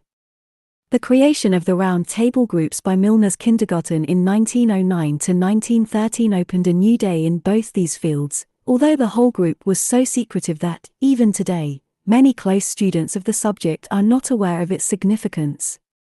These men had formed their intellectual growth at Oxford on Pericles' funeral oration as described in a book by a member of the group, Sir Alfred Zimmern's The Greek Commonwealth, 1911, on Edmund Burke's On Conciliation with America, on Sir J. B. Seeley's Growth of British Policy, on A. V. Dyce's The Law and Custom of the Constitution, and on the New Testament Sermon on the Mount. The last was especially influential on Lionel Curtis. He had a fanatical conviction that with the proper spirit and the proper organization, local self-government and federalism, the kingdom of God could be established on earth. He was sure that if people were trusted just a bit beyond what they deserved, they would respond by proving worthy of such trust. As he wrote in The Problem of a Commonwealth, 1916, if political power is granted to groups before they are fit, they will tend to rise to the need. This was the spirit which Milner's group tried to use toward the Boers in 1902 to 1910, toward India in 1910 to 1947, and, unfortunately, toward Hitler in 1933 to 1939. This point of view was reflected in Curtis's 3 volumes on world history, published as Civitas Dei in 1938. In the case of Hitler, at least, these high ideals led to disaster. This seems also to be the case in South Africa. Whether this group succeeded in transforming the British Empire into a Commonwealth of Nations or merely succeeded in destroying the British Empire is not yet clear, but one seems as likely as the other. That these ideas were not solely those of Curtis but were held by the group as a whole will be clear to all who study it. When Lord Lothian died in Washington in 1940, Curtis published a volume of his speeches and included the obituary which Grigg had written for the Round Table. Of Lothian this said, he held that men should strive to build the kingdom of heaven here upon this earth, and that their leadership in that task must fall first and foremost upon the English-speaking peoples. Other attitudes of this influential group can be gathered from some quotations from 4 books published by Curtis in 1916 to 1920. The rule of law as contrasted with the rule of an individual is the distinguishing mark of the Commonwealth. In despotisms, government rests on the authority of the ruler or of the invisible and uncontrollable power behind him. In a Commonwealth, rulers derive their authority from the law, and the law from a public opinion which is competent to change it. The idea that the principle of the Commonwealth implies universal suffrage betrays an ignorance of its real nature. That principle simply means that government rests on the duty of the citizens to each other, and is to be vested in those who are capable of setting public interests before their own. The task of preparing for freedom the races which cannot as yet govern themselves is the supreme duty of those who can. It is the spiritual end for which the Commonwealth exists, and material order is nothing except as a means to it. The peoples of India and Egypt, no less than those of the British Isles and Dominions, must be gradually schooled in the management of their national affairs. The whole effect of the war, of 1914 to 1918, has been to bring movements long gathering to a sudden head. Companionship in arms has fanned long smouldering resentment against the presumption that Europeans are destined to dominate the rest of the world. In every part of Asia and Africa it is bursting into flames. Personally, I regard this challenge to the long unquestioned claim of the white man to dominate the world as inevitable and wholesome, especially to ourselves. The world is in the throes which precede creation or death. Our whole race has outgrown the merely national state and, as surely as day follows night or night the day, will pass either to a commonwealth of nations or else to an empire of slaves. And the issue of these agonies rests with us. In this spirit the Rhodes-Milner Group tried to draw plans for a federation of the British Empire in 1909 to 1916. Gradually this project was replaced or postponed in favour of the Commonwealth project of free cooperation. Milner seems to have accepted the lesser aim after a meeting, sponsored by the Empire Parliamentary Association, on July 28, 1916, at which he outlined the project for federation with many references to the writings of Curtis, but found that not one Dominion member present would accept it. At the Imperial Conference of 1917, under his guidance, it was resolved that any readjustment of constitutional relations should be based on a full recognition of the Dominions as autonomous nations of an imperial commonwealth and of India as an important portion of the same, should recognize the right of the Dominions and India to an adequate voice in foreign policy and in foreign relations, and should provide effective arrangements for continuous consultation in all important matters of common imperial concern. Another resolution called for full representation for India in future imperial conferences. This was done in 1918. At this second wartime imperial conference it was resolved that prime ministers of dominions could communicate directly with the Prime Minister of the United Kingdom and that each dominion, and India, could establish resident ministers in London who would have seats on the Imperial War Cabinet. Milner was the chief motivating force in these developments. He hoped that the Imperial War Cabinet would continue to meet annually after the war, but this did not occur. During these years 1917 to 1918, a declaration was drawn up establishing complete independence for the Dominions except for allegiance to the Crown. This was not issued until 1926. Instead, on July 9, 1919, Milner issued an official statement which said, "The United Kingdom and the Dominions are partner nations, not yet indeed of equal power, but for good and all of equal status. The only possibility of a continuance of the British Empire is on a basis of absolute out-and-out equal partnership between the United Kingdom and the Dominions. I say that without any kind of reservation whatsoever."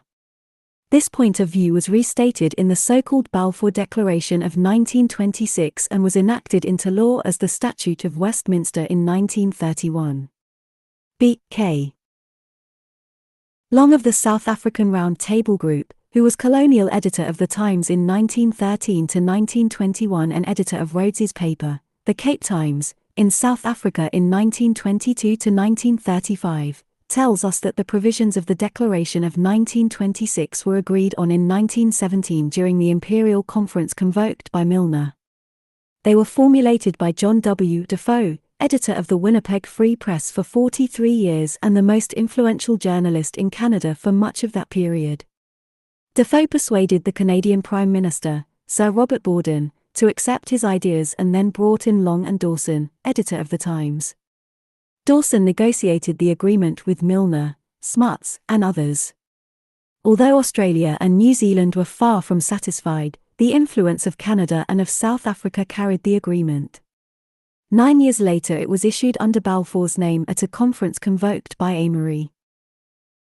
East Africa, 1910 to 1931. In the dependent empire, especially in tropical Africa north of the Zambezi River, the Rhodes-Milner Group was unable to achieve most of its desires, but was able to win wide publicity for them, especially for its views on native questions. It dominated the Colonial Office in London, at least for the decade 1919 to 1929. There Milner was Secretary of State in 1919 to 1921 and Amory in 1924 to 1929, while the post of Parliamentary Undersecretary was held by 3 members of the group for most of the decade. Publicity for their views on civilizing the natives and training them for eventual self-government received wide dissemination, not only by official sources but also by the academic, scholarly, and journalistic organizations they dominated. As examples of this we might mention the writings of Coupland, Haley, Curtis, Grigg, Amory, and Lothian, all round tablers. In 1938 Lord Haley edited a gigantic 837 pages called An African Survey.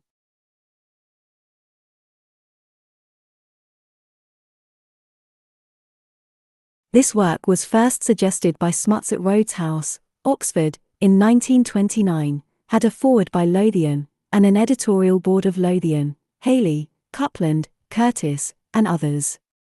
It remains the greatest single book on modern Africa.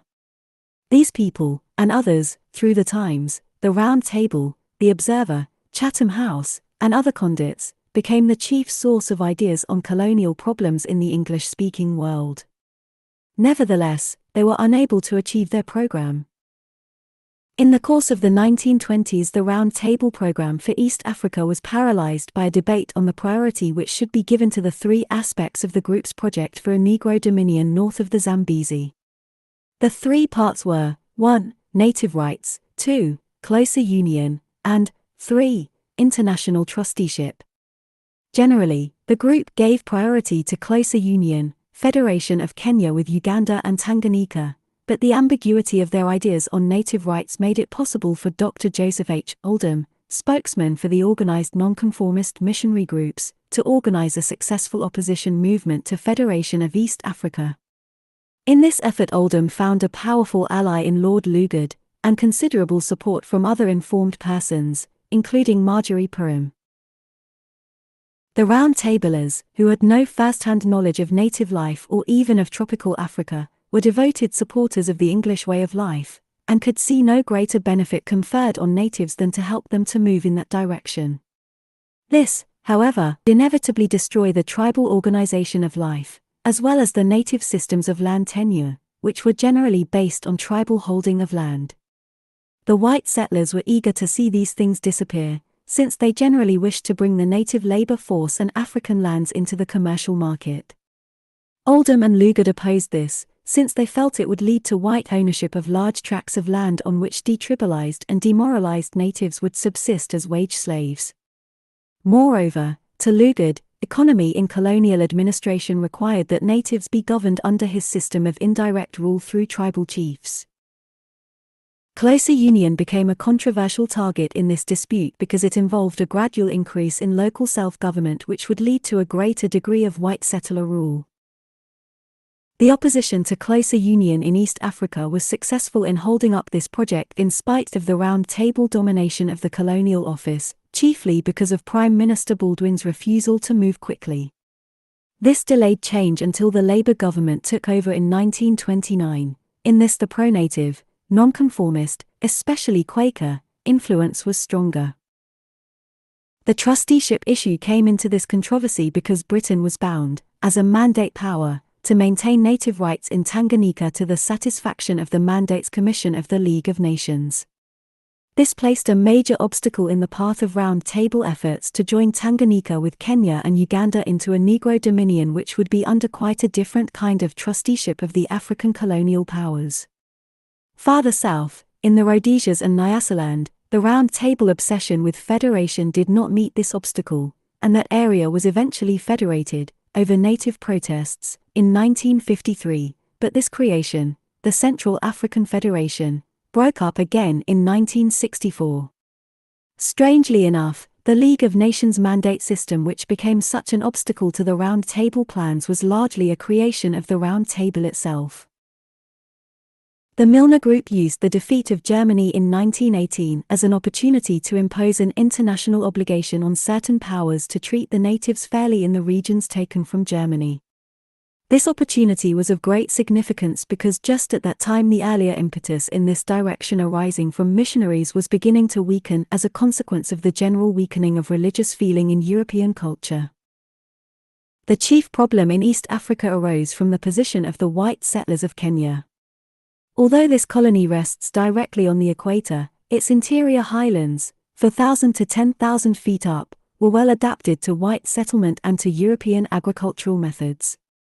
The situation was dangerous by 1920, and grew steadily worse as the years passed, until by 1950 Kenya had the most critical native problem in Africa. It differed from South Africa in that it lacked self-government, rich mines, or a divided white population, but it had many common problems, such as overcrowded native reserves, soil erosion, and discontented and detribalized blacks working for low wages on lands owned by whites. It had about 2 million blacks and only 3,000 whites in 1910. 40 years later it had about 4 million blacks, 100,000 Indians, 24,000 Arabs, and only 30,000 whites, of which 40% were government employees. But what the whites lacked in numbers they made up in determination. The healthful highlands were reserved for white ownership as early as 1908, although they were not delimited and guaranteed until 1939. They were organized as very large, mostly undeveloped, farms of which there were only 2,000 covering 10,000 square miles in 1940. Many of these farms were of more than 30,000 acres and had been obtained from the government, either by purchase or on very long, 999-year, leases for only nominal costs, rents about 2 cents per year per acre.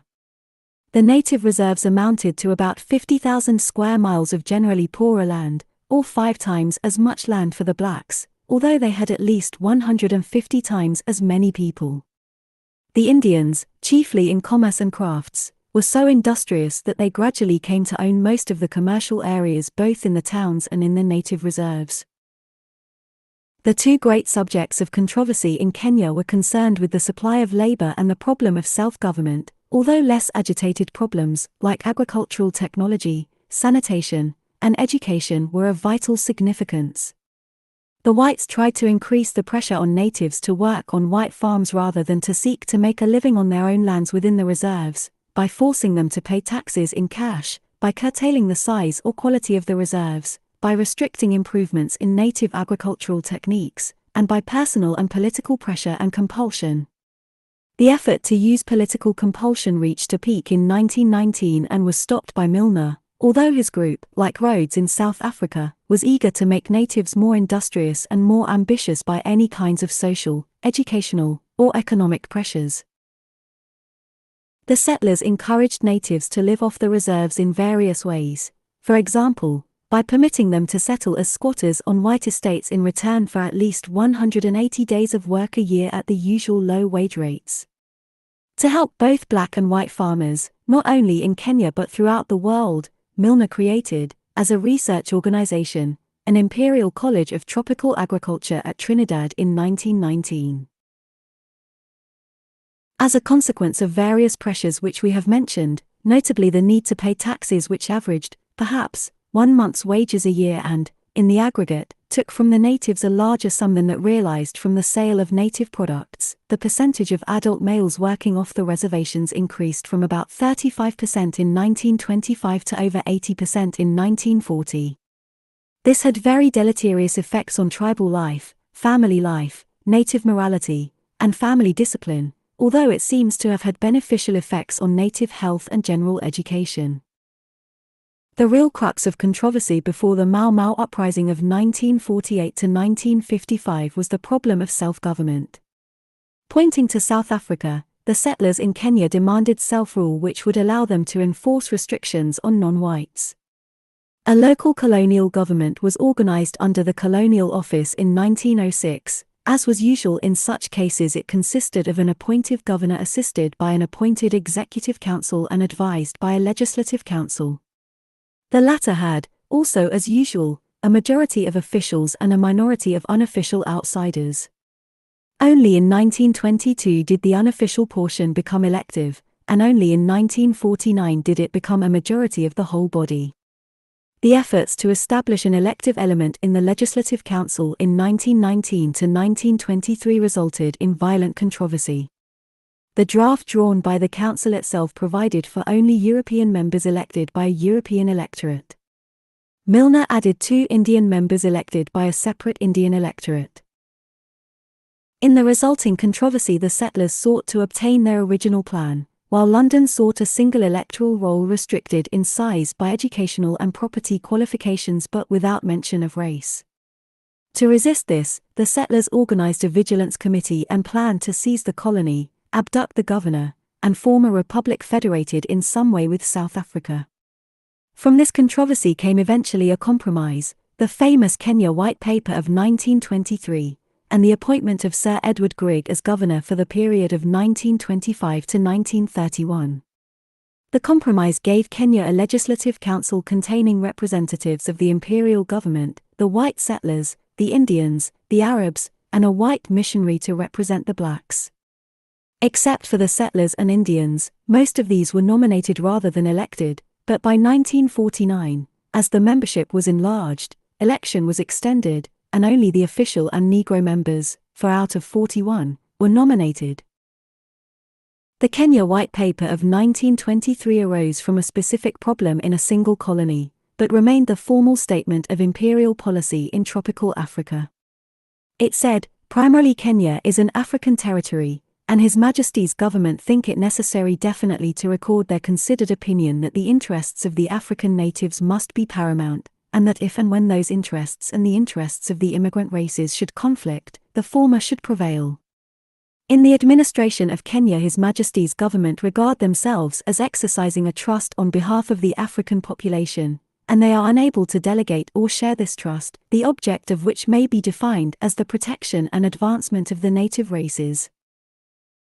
As a result of these troubles in Kenya and the continued encroachment of white settlers on native reserves, Amory sent one of the most important members of Milner's group to the colony as governor and commander-in-chief. This was Sir Edward Grigg, Lord Altrincham, who had been a member of Milner's kindergarten, an editor of the Round Table and of the Times, 1903 to 1905, 1908 to 1913, a secretary to Lloyd George and to the Rhodes Trustees, 1923 to 1925, and a prolific writer on British imperial, colonial, and foreign affairs.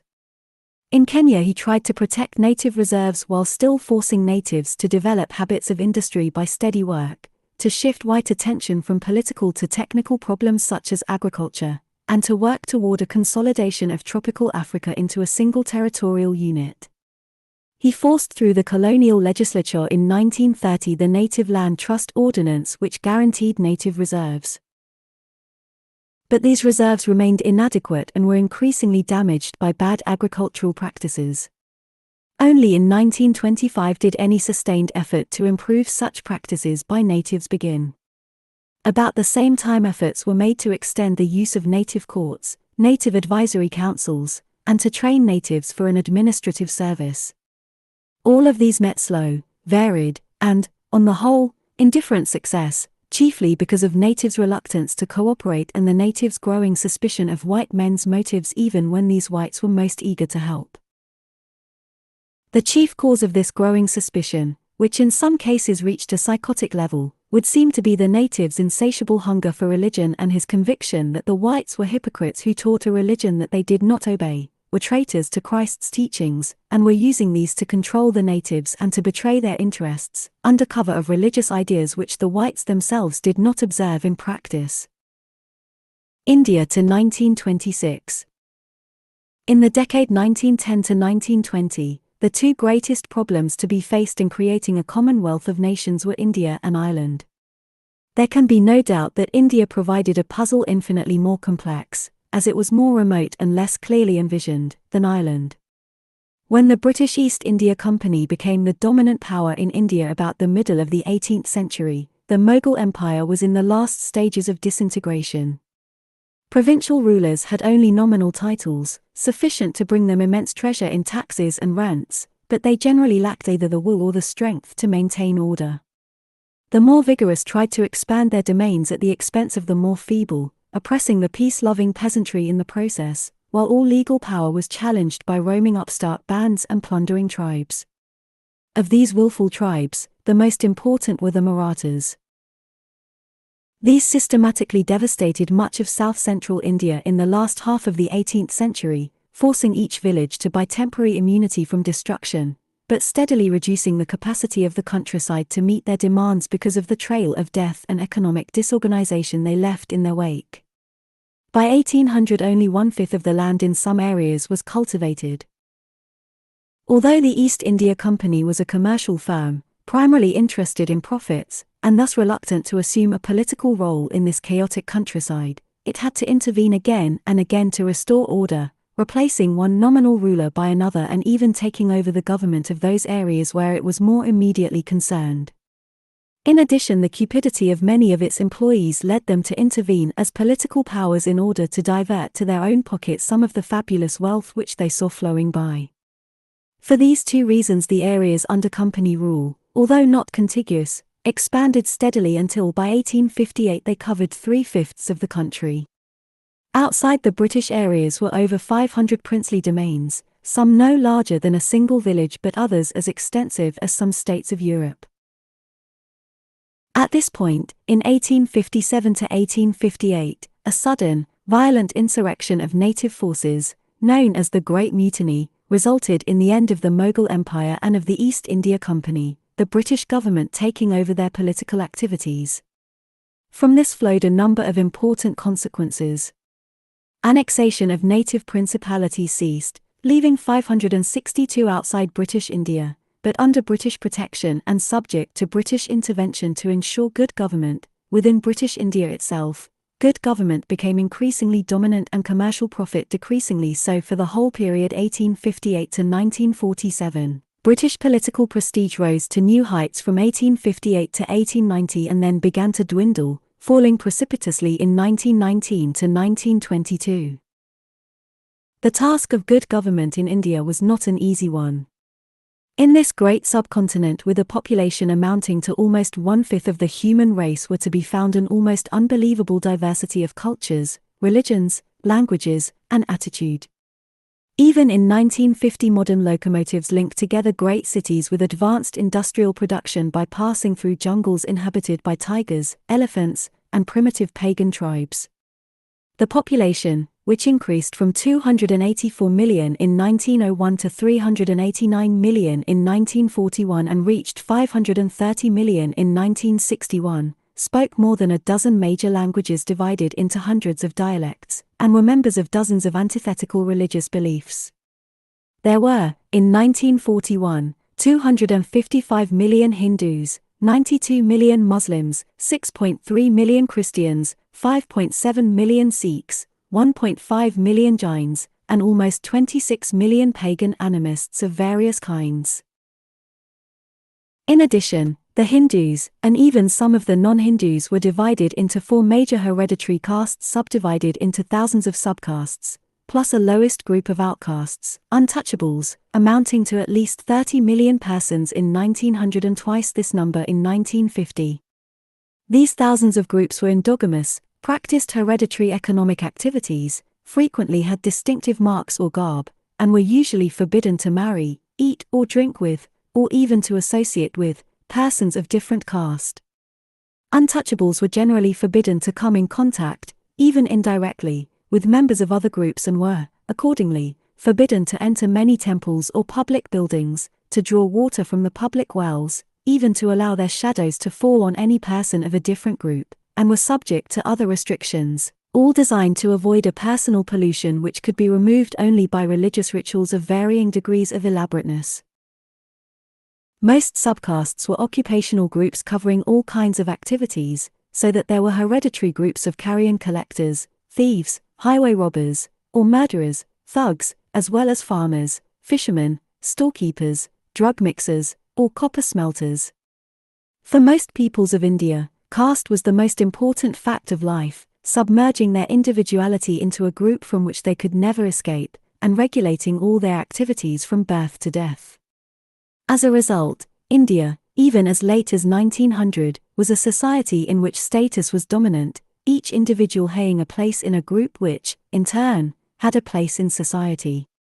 This place, known to all and accepted by all, operated by established procedures in its relationships with other groups so that there was, in spite of diversity, a minimum of intergroup friction and a certain peaceful tolerance so long as intergroup etiquette was known and accepted. The diversity of social groups and beliefs was naturally reflected in an extraordinarily wide range of social behavior, from the most degraded and bestial activities based on crude superstitions to even more astounding levels of exalted spiritual self-sacrifice and cooperation. Although the British refrained from interfering with religious practices, in the course of the 19th century they abolished or greatly reduced the practice of thugism, in which a secret caste strangled strangers in honor of the goddess Kali, Sati, in which the widow of a deceased Hindu was expected to destroy herself on his funeral pyre, infanticide, temple prostitution, and child marriages. At the other extreme, most Hindus abstained from all violence. Many had such a respect for life that they would eat no meat, not even eggs, while a few carried this belief so far that they would not molest a cobra about to strike, a mosquito about to sting, or even walk about at night, lest they unknowingly step on an ant or worm. Hindus, who considered cows so sacred that the worst crime would be to cause the death of one, even by accident, who allowed millions of these beasts to have free run of the country to the great detriment of cleanliness or standards of living, who would not wear shoes of leather, and would rather die than taste beef, ate pork, and associated daily with Muslims who ate beef but considered pigs to be polluting. In general, most Indians lived in abject poverty and want. Only about 1 in 100 could read in 1858, while considerably less could understand the English language. The overwhelming majority at that time were peasants, pressed down by onerous taxes and rents, isolated in small villages unconnected by roads, and decimated at irregular intervals by famine or disease. British rule in the period 1858 to 1947 tied India together by railroads, roads, and telegraph lines. It brought the country into contact with the Western world, and especially with world markets, by establishing a uniform system of money, steamboat connections with Europe by the Suez Canal, cable connections throughout the world, and the use of English as the language of government and administration. Best of all, Britain established the rule of law, equality before the law, and a tradition of judicial fairness to replace the older practice of inequality and arbitrary violence. A certain degree of efficiency, and a certain ambitious, if discontented, energy directed toward change replaced the older abject resignation to inevitable fate. The modern postal, telegraphic, and railroad systems all began in 1854. The first grew to such dimensions that by the outbreak of war in 1939 it handled over 1 billion pieces of mail and 40 million rupees in money orders each year. The railroad grew from 200 miles in 1855 to 9,000 in 1880, to 25,000 in 1901, and to 43,000 in 1939. This, the third largest railroad system in the world, carried 600 million passengers and 90 million tons of freight a year. About the same time, the dirt tracks of 1858 had been partly replaced by over 300,000 miles of highways, of which only about a quarter could be rated as first class. From 1925 onward, these highways were used increasingly by passenger buses, crowded and ramshackle in many cases, but steadily breaking down the isolation of the villages. Improved communications and public order served to merge the isolated village markets, smoothing out the earlier alternations of scarcity and glut with their accompanying phenomena of waste and of starvation in the midst of plenty. All this led to a great extension of cultivation into more remote areas and the growing of a greater variety of crops. Sparsely settled areas of forests and hills, especially in Assam and the northwest provinces, were occupied, without the devastation of deforestation, as in China or in non-Indian Nepal, because of a highly developed forestry conservation service. Migration, permanent and seasonal, became regular features of Indian life, the earnings of the migrants being sent back to their families in the villages they had left. A magnificent system of canals, chiefly for irrigation, was constructed, populating desolate wastes, especially in the northwestern parts of the country, and encouraging whole tribes which had previously been pastoral freebooters to settle down as cultivators. By 1939 almost 60 million acres of land were irrigated. For this and other reasons, the sown area of India increased from 195 to 228 million acres in about 40 years, 1900 to 1939. Increases in yields were much less satisfactory because of reluctance to change, lack of knowledge or capital, and organizational problems. The tax on land traditionally had been the major part of public revenue in India, and remained near 50% as late as 1900. Under the Mughals, these land revenues had been collected by tax farmers. In many areas, notably Bengal, the British tended to regard these land revenues as rents rather than taxes, and thus regarded the revenue collectors as the owners of the land. Once this was established, these new landlords used their powers to raise rents, to evict cultivators who had been on the same land for years or even generations, and to create an unstable rural proletariat of tenants and labourers unable or unwilling to improve their methods. Numerous legislative enactments sought, without great success, to improve these conditions. Such efforts were counterbalanced by the growth of population, the great rise in the value of land, the inability of industry or commerce to drain surplus population from the land as fast as it increased, the tendency of the government to favor industry or commerce over agriculture by tariffs, taxation, and public expenditures, the growing frequency of famines, from droughts, of malaria, from irrigation projects, and of plague, from trade with the Far East, which wiped out in 1 year gains made in several years, the growing burden of peasant debt at onerous terms and at high interest rates, and the growing inability to supplement incomes from cultivation by incomes from household crafts because of the growing competition from cheap industrial goods. Although slavery was abolished in 1843, many of the poor were reduced to peonage by contracting debts at unfair terms and binding themselves and their heirs to work for their creditors until the debt was paid. Such a debt could never be paid, in many cases, because the rate at which it was reduced was left to the creditor and could rarely be questioned by the illiterate debtor. All of these misfortunes culminated in the period 1895 to 1901. There had been a long period of declining prices in 1873 to 1896, which increased the burden on debtors and stagnated economic activities. In 1897 the monsoon rains failed, with a loss of 18 million tons of food crops and of 1 million lives from famine. This disaster was repeated in 1899 to 1900. Bubonic plague was introduced to Bombay from China in 1895 and killed about 2 million persons in the next 6 years. From this low point in 1901, economic conditions improved fairly steadily, except for a brief period in 1919 to 1922 and the long burden of the World Depression in 1929 to 1934. The rise in prices in 1900 to 1914 benefited India more than others, as the prices of her exports rose more rapidly. The War of 1914 to 1918 gave India a great economic opportunity, especially by increasing the demand for her textiles. Tariffs were raised steadily after 1916, providing protection for industry, especially in metals, textiles, cement, and paper. The customs became the largest single source of revenue, alleviating to some extent the pressure of taxation on cultivators. However, the agrarian problem remained acute, for most of the factors listed above remained in force.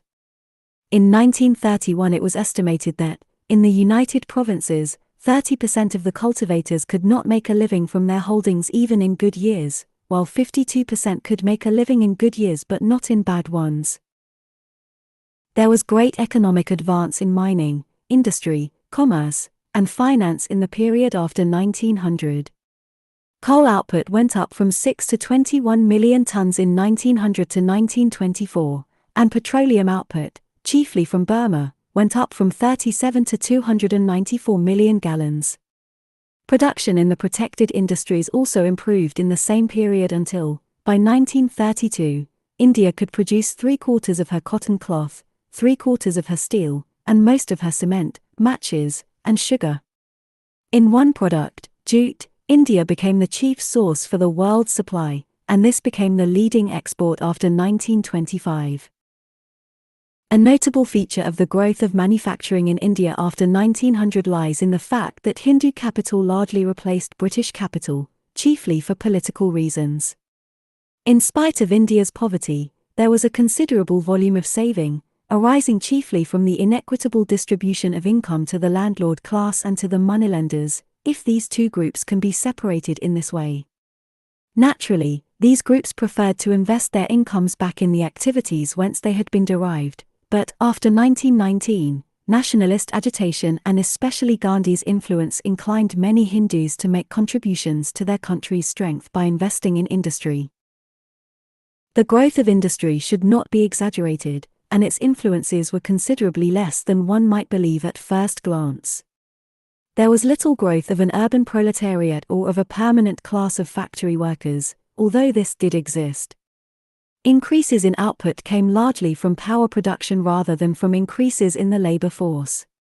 This labor force continued to be rural in its psychological and social orientation, being generally temporary migrants from the villages, living under urban industrial conditions only for a few years, with every intention of returning to the village eventually, and generally sending savings back to their families and visiting them for weeks or even months each year, generally at the harvest season. This class of industrial labourers did not adopt either an urban or a proletarian point of view, were almost wholly illiterate, formed labour organisations only reluctantly, because of refusal to pay dues, and rarely acquired industrial skills. After 1915 labour unions did appear, but membership remained small, and they were organised and controlled by non-labouring persons, frequently middle-class intellectuals. Moreover, industry remained a widely scattered activity found in a few cities but absent from the rest. Although India had 35 cities of over 100,000 population in 1921, most of these remained commercial and administrative centres and not manufacturing centres. That the chief emphasis remained on rural activities can be seen from the fact that these 35 centres of population had a total of 8.2 million inhabitants compared to 310.7 million outside their limits in 1921. In fact, only 30 million persons lived in the 1,623 centres of over 5,000 persons each, while 289 million lived in centres smaller than 5,000 persons. One of the chief ways in which the impact of Western culture reached India was by education. The charge has frequently been made that the British neglected education in India or that they made an error in emphasizing education in English for the upper classes rather than education in the vernacular languages for the masses of the people. History does not sustain the justice of these charges. In England itself the government assumed little responsibility for education until 1902. And in general had a more advanced policy in this field in India than in England until well into the present century. Until 1835 the English did try to encourage native traditions of education, but their vernacular schools failed from lack of patronage. The Indians themselves objected to being excluded, as they regarded it, from English education. Accordingly, from 1835 the British offered English language education on the higher levels in the hope that Western science, technology, and political attitudes could be introduced without disrupting religious or social life and that these innovations would infiltrate downward into the population. Because of the expense, government-sponsored education had to be restricted to the higher levels, although encouragement for vernacular schools on the lower levels began, without much financial obligation, in 1854. The infiltration downward theory was quite mistaken because those who acquired knowledge of English used it as a passport to advancement in government service or professional life and became renegades from, rather than missionaries to, the lower classes of Indian society. In a sense, the use of English on the university level of education did not lead to its spread in Indian society but removed those who acquired it from that society, leaving them in a kind of barren ground which was neither Indian nor Western but hovered uncomfortably between the two. The fact that knowledge of English and possession of a university degree could free one from the physical drudgery of Indian life by opening the door to public service or the professions created a veritable passion to obtain these keys, but only in a minority. The British had little choice but to use English as the language of government and higher education. In India, the languages used in these two fields had been foreign ones for centuries. The language of government and of the courts was Persian until 1837. Advanced and middle-level education had always been foreign, in Sanskrit for the Hindus and in Arabic for the Muslims. Sanskrit, a dead language, was that of Hindu religious literature, while Arabic was the language of the Quran, the only writing the ordinary Muslim would wish to read. In fact, the allegiance of the Muslims to the Quran and to Arabic was so intense that they refused to participate in the new English language educational system and, in consequence, had been excluded from government, the professions, and much of the economic life of the country by 1900. No vernacular language could have been used to teach the really valuable contributions of the West, such as science, technology, economics, agricultural science, or political science, because the necessary vocabulary was lacking in the vernaculars. When the University of the native state of Hyderabad tried to translate Western works into Urdu for teaching purposes after 1920, it was necessary to create about 40,000 new words. Moreover, the large number of vernacular languages would have made the choice of any one of them for the purpose of higher education invidious. And, finally, the natives themselves had no desire to learn to read their vernacular languages, at least during the 19th century. They wanted to learn English because it provided access to knowledge, to government positions, and to social advancement as no vernacular could. But it must be remembered that it was the exceptional Indian, not the average one, who wanted to learn to read at all. The average native was content to remain illiterate, at least until deep into the 20th century. Only then did the desire to read spread under the stimulus of growing nationalism, political awareness, and growing concern with political and religious tensions. These fostered the desire to read, in order to read newspapers, but this had adverse effects. Each political or religious group had its own press and presented its own biased version of world events so that, by 1940, these different groups had entirely different ideas of reality. Moreover, the new enthusiasm for the vernacular languages, the influence of extreme Hindu nationalists like B.G. Tilak, 1859–1920, or anti-Westerners like M.K. Gandhi, 1869–1948, led to a wholesale rejection of all that was best in British or in European culture. At the same time, those who sought power, advancement, or knowledge continued to learn English as the key to these ambitions. Unfortunately, these semi-westernized Indians neglected much of the practical side of the European way of life and tended to be intellectualist and doctrinaire and to despise practical learning and physical labor. They lived, as we have said, in a middle world which was neither Indian nor Western, spoiled for the Indian way of life, but often unable to find a position in Indian society which would allow them to live their own version of a Western way of life. At the university they studied literature, law, and political science, all subjects which emphasized verbal accomplishments. Since India did not provide sufficient jobs for such accomplishments, there was a great deal of academic unemployment, with resulting discontent and growing radicalism. The career of Gandhi was a result of the efforts of one man to avoid this problem by fusing certain elements of Western teaching with a purified Hinduism to create a nationalist Indian way of life on a basically moral foundation. It is obvious that one of the chief effects of British educational policy has been to increase the social tensions within India and to give them a political orientation. This change is usually called the rise of Indian nationalism, but it is considerably more complex than this simple name might imply. It began to rise about 1890, possibly under the influence of the misfortunes at the end of the century, grew steadily until it reached the crisis stage after 1917, and finally emerged in the long-drawn crisis of 1930 to 1947. India's outlook was fundamentally religious, just as the British outlook was fundamentally political. The average Indian derived from his religious outlook a profound conviction that the material world and physical comfort were irrelevant and unimportant in contrast with such spiritual matters as the proper preparation for the life to come after the body's death. From his English education, the average Indian student derived the conviction that liberty and self-government were the highest goods of life and must be sought by such resistance to authority as had been shown in the Magna Carta, the opposition to Charles I, the Glorious Revolution of 1689, the writings of John Locke and of John Stuart Mill, and the general resistance to public authority found in 19th-century liberalism and laissez-faire. These two points of view tended to merge in the minds of Indian intellectuals into a point of view in which it seemed that English political ideals should be sought by Indian methods of religious fervor, self-sacrifice, and contempt for material welfare or physical comforts.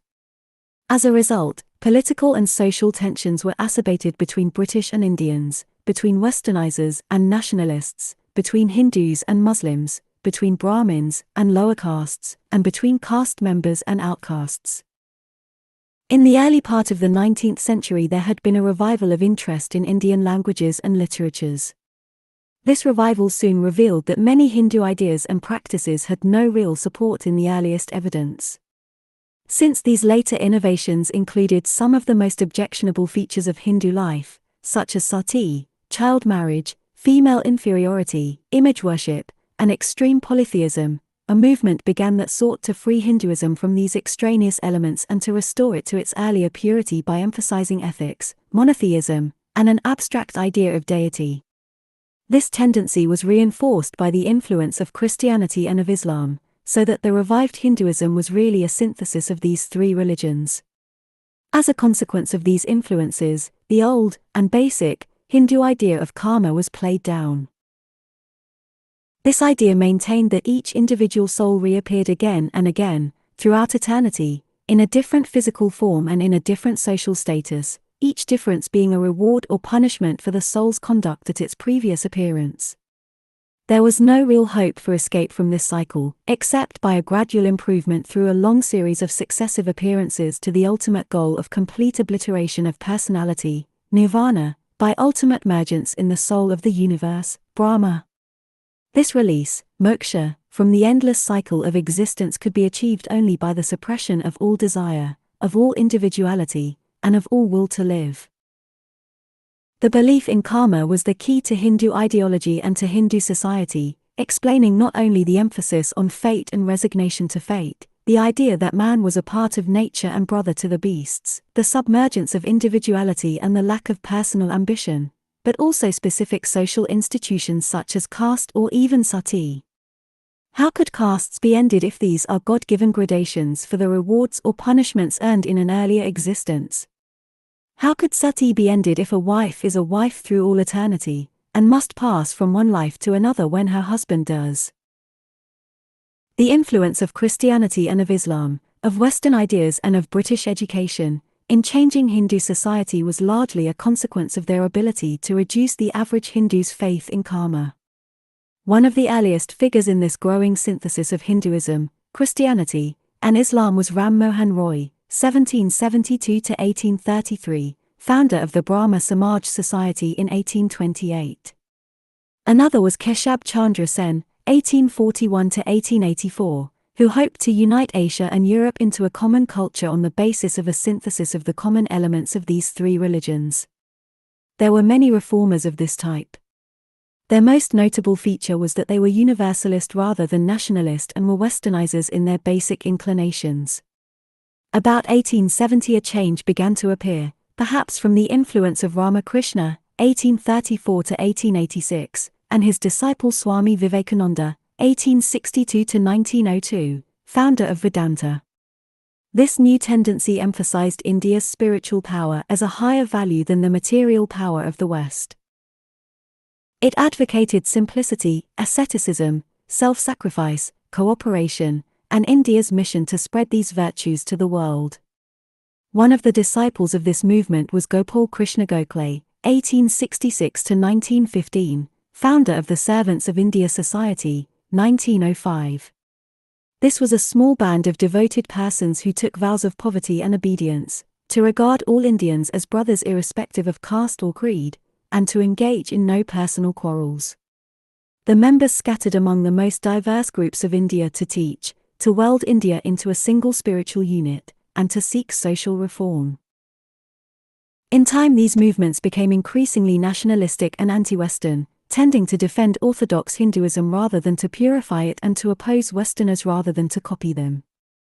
This tendency culminated in Bal Gangadhar Tilak, 1859–1920, a Marathi journalist of Pune, who started his career in mathematics and law but slowly developed a passionate love for Hinduism, even in its most degrading details, and insisted that it must be defended against outsiders, even with violence.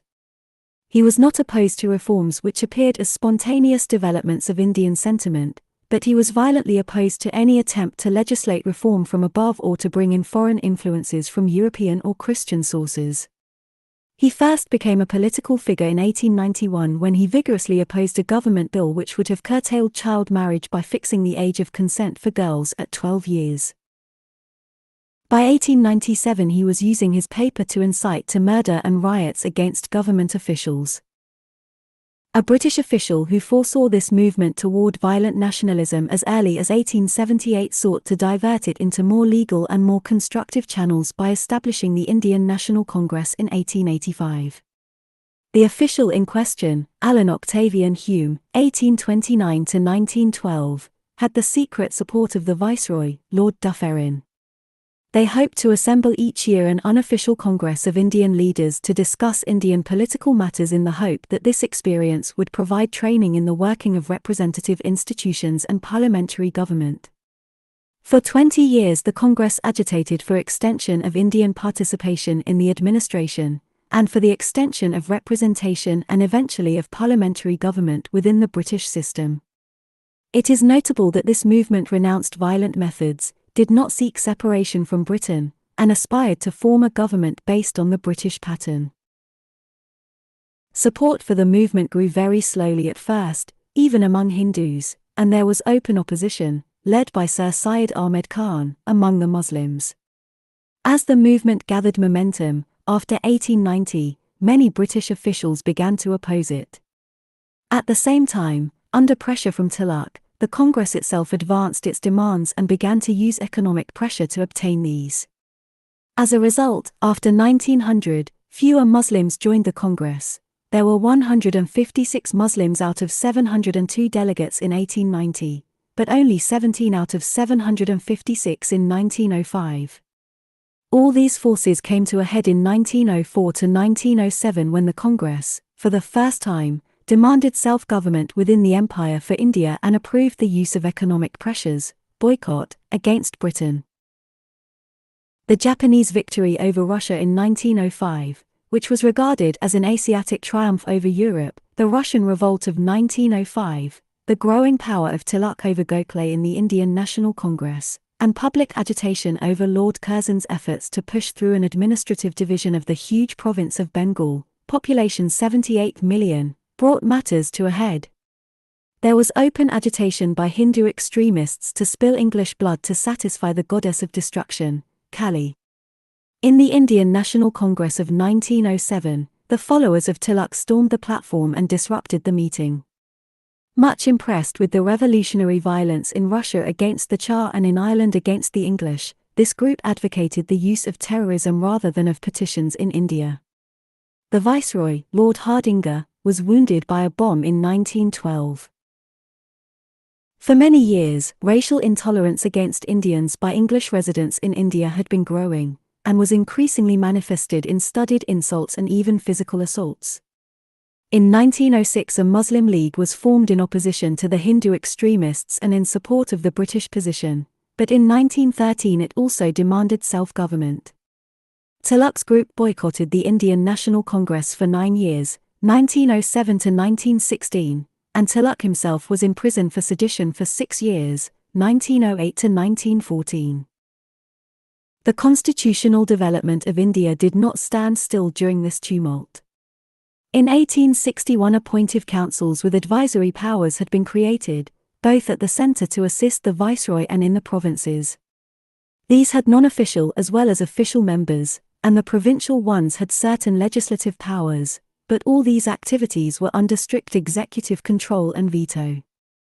In 1892 these powers were widened to allow discussion of administrative questions, and various non-governmental groups, called communities, were allowed to suggest individuals for the unofficial seats in the councils. A Third Act of 1909, passed by the Liberal government with John, Lord Morley as Secretary of State and Lord Minto as Viceroy, enlarged the councils, making a non-official majority in the provincial councils, allowed the councils to vote on all issues, and gave the right to elect the non-official members to various communal groups, including Hindus, Muslims, and Sikhs, on a fixed ratio. This last provision was a disaster. By establishing separate electoral lists for various religious groups, it encouraged religious extremism in all groups, made it likely that the more extremist candidates would be successful, and made religious differences the basic and irreconcilable fact of political life. By giving religious minorities more seats than their actual proportions of the electorate entitled them to, a principle known as weightage, it made it politically advantageous to be a minority.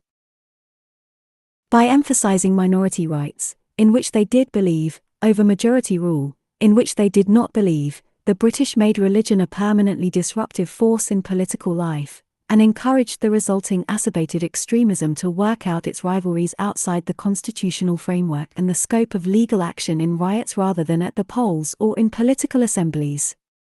Moreover, as soon as the British had given the Muslims this special constitutional position in 1909, they lost the support of the Muslim community in 1911 to 1919.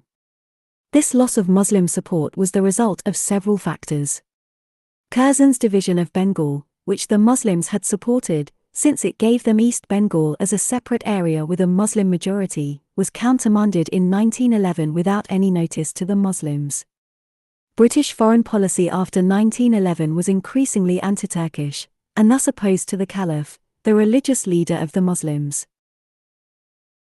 As a result, the Muslim League called for self-government for India for the first time in 1913. And 4 years later formed an alliance with the Indian National Congress which continued until 1924.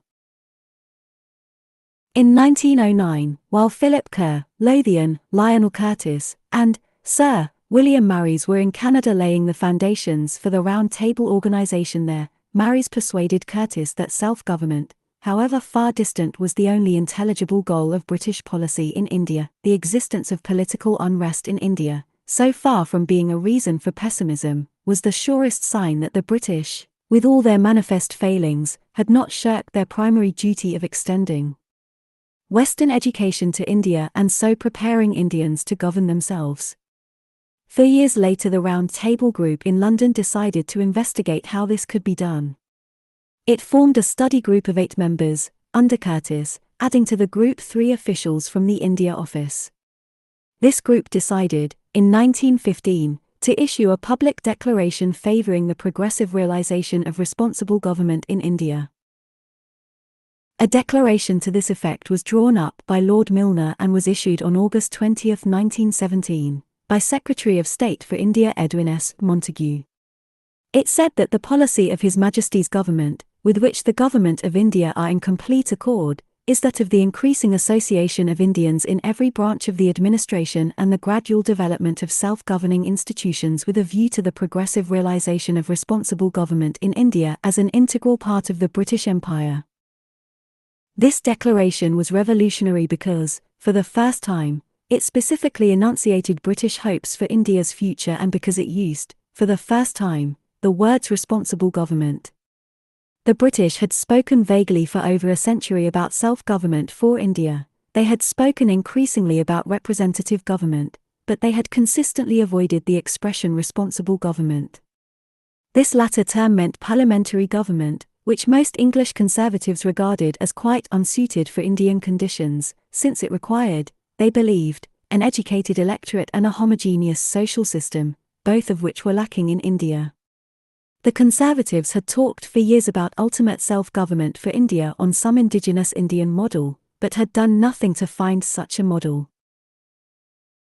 Then, without any clear conception of where they were going, they had introduced representative government, in which the executive consulted with public opinion through representatives of the people either appointed, as in 1861, or elected, as in 1909, but with the executive still autocratic and in no way responsible to these representatives. The use of the expression responsible government in the Declaration of 1917 went back to the Round Table Group and ultimately to the Maries-Curtis Conversation in the Canadian Rockies in 1909. In the meantime, the Round Table Study Group had worked for 3 years, 1913 to 1916, on methods for carrying out this promise. Through the influence of Curtis and F. S. Oliver, the Federal Constitution of the United States contributed a good deal to the drafts which were made, especially to provisions for dividing governmental activities into central and provincial portions, with gradual Indianization of the latter and ultimately of the former. This approach to the problem was named diarchy by Curtis. The Round Table draft was sent to the Governor of New South Wales, Lord Chelmsford, a Fellow of All Souls College, who believed that it came from an official committee of the India Office. After he accepted it in principle, he was made Viceroy of India in 1916. Curtis went to India immediately to consult with local authorities there, including Meston, Maries, Haley, and the retired Times foreign editor, Sir Valentine Chirrell, as well as with Indians. From these conferences emerged a report, written by Maries, which was issued as the Montagu-Chelmsford Report in 1917. The provisions of this report were drawn up as a bill, passed by Parliament, after substantial revision by a joint committee under Lord Selborne, and became the Government of India Act of 1919. The Act of 1919 was the most important law in Indian constitutional history before 1935. It divided governmental activities into central and provincial. The former included defense, foreign affairs, railways and communications, commerce, civil and criminal law and procedures and others. The latter included public order and police, irrigation, forests, education, public health, public works, and other activities. Furthermore, the provincial activities were divided into transferred departments and reserved departments, the former being entrusted to native ministers who were responsible to provincial assemblies. The central government remained in the hands of the Governor-General and Viceroy, who was responsible to Britain and not to the Indian legislature.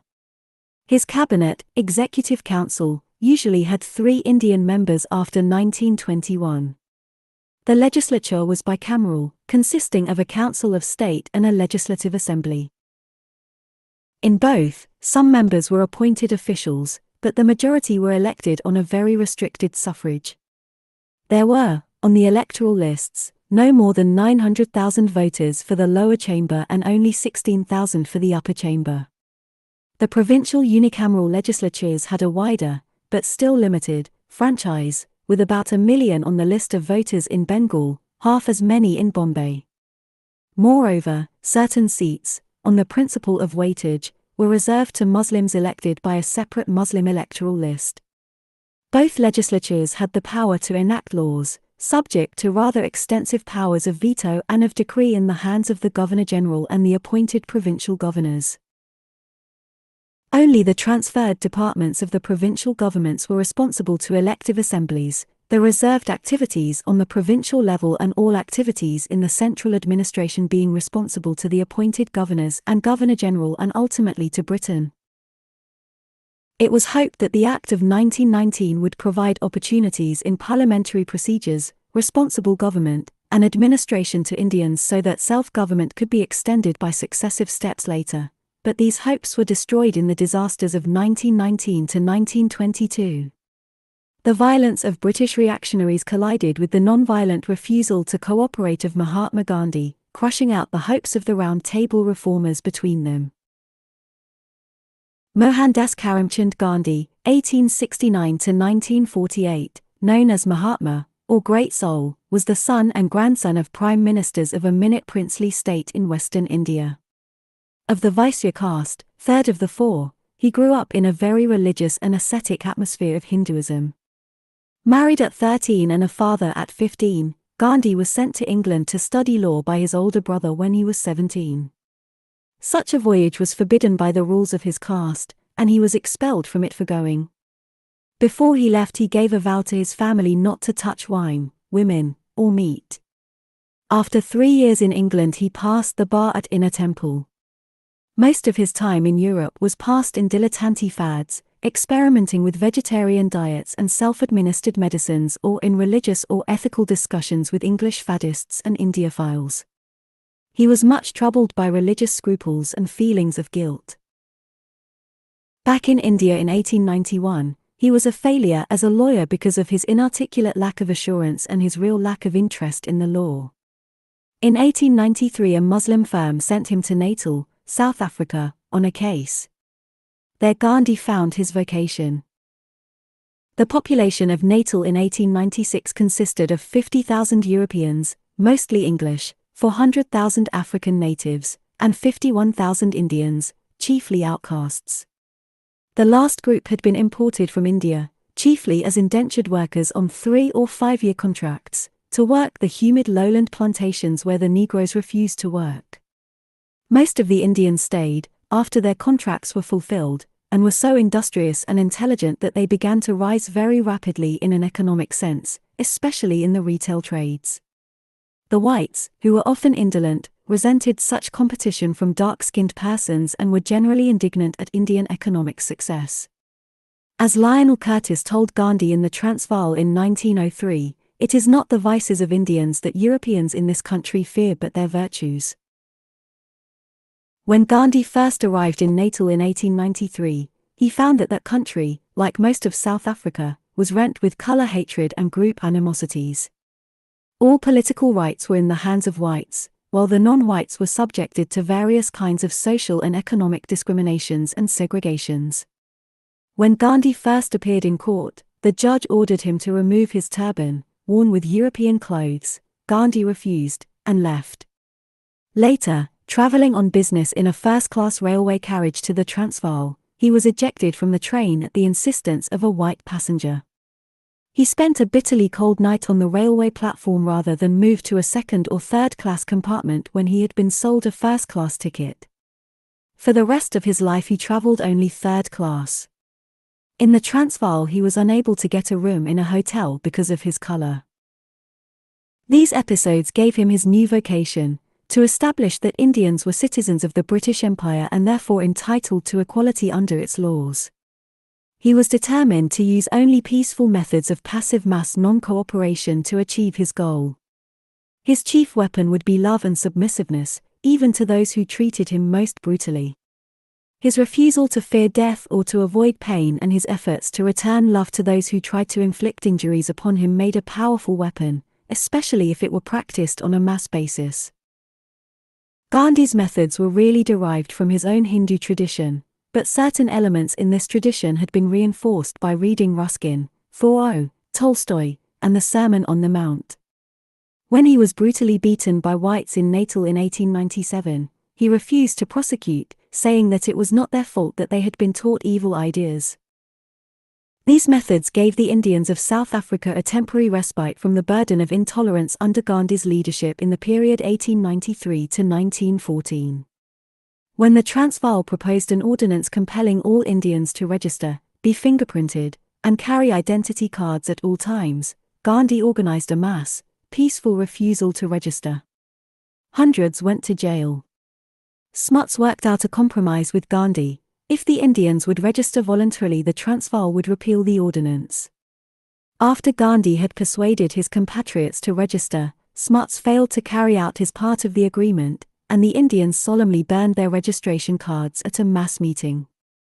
Then, to test the Transvaal ban on Indian immigration, Gandhi organized mass marches of Indians into the Transvaal from Natal. Others went from the Transvaal to Natal and returned, being arrested for crossing the frontier. At one time 2,500 of the 13,000 Indians in the Transvaal were in jail and 6,000 were in exile.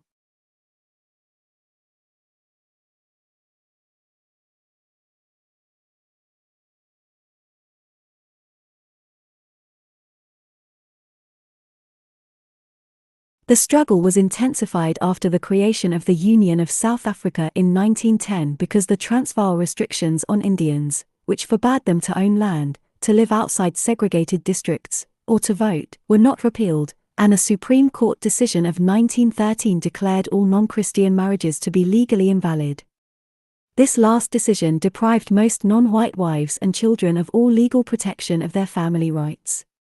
Mass civil disobedience by Indians increased, including a march by 6,000 from Natal to the Transvaal. Finally, after much controversy, Gandhi and Smuts worked out an elaborate compromise agreement in 1914. This revoked some of the discriminations against Indians in South Africa, recognized Indian marriages, annulled a discriminatory £3 annual tax on Indians, and stopped all importation of indentured labor from India in 1920. Peace was restored in this civil controversy just in time to permit a united front in the external war with Germany. But in South Africa by 1914 Gandhi had worked out the techniques he would use against the British in India after 1919. Until 1919 Gandhi was very loyal to the British connection. Both in South Africa and in India he had found that the English from England were much more tolerant and understanding than most of the English-speaking whites of middle-class origin in the overseas areas. In the Boer War he was the active leader of an 1,100-man Indian ambulance corps which worked with inspiring courage even under fire on the field of battle. During World War I, he worked constantly on recruiting campaigns for the British forces. On one of these in 1915 he said, "I discovered that the British Empire had certain ideals with which I have fallen in love, and one of these ideals is that every subject of the British Empire has the freest scope possible for his energy and honour and whatever he thinks is due to his conscience." By 1918 this apostle of non-violence was saying, "We are regarded as a cowardly people. If we want to become free from that reproach, we should learn to use arms. Partnership in the Empire is our definite goal. We should suffer to the utmost of our ability and even lay down our lives to defend the Empire. If the Empire perishes, with it perishes our cherished aspiration." During this period Gandhi's asceticism and his opposition to all kinds of discrimination were winning him an outstanding moral position among the Indian people. He was opposed to all violence and bloodshed, to alcohol, meat, and tobacco, even to the eating of milk and eggs, and to sex, even in marriage. More than this, he was opposed to Western industrialism, to Western science and medicine, and to the use of Western rather than Indian languages.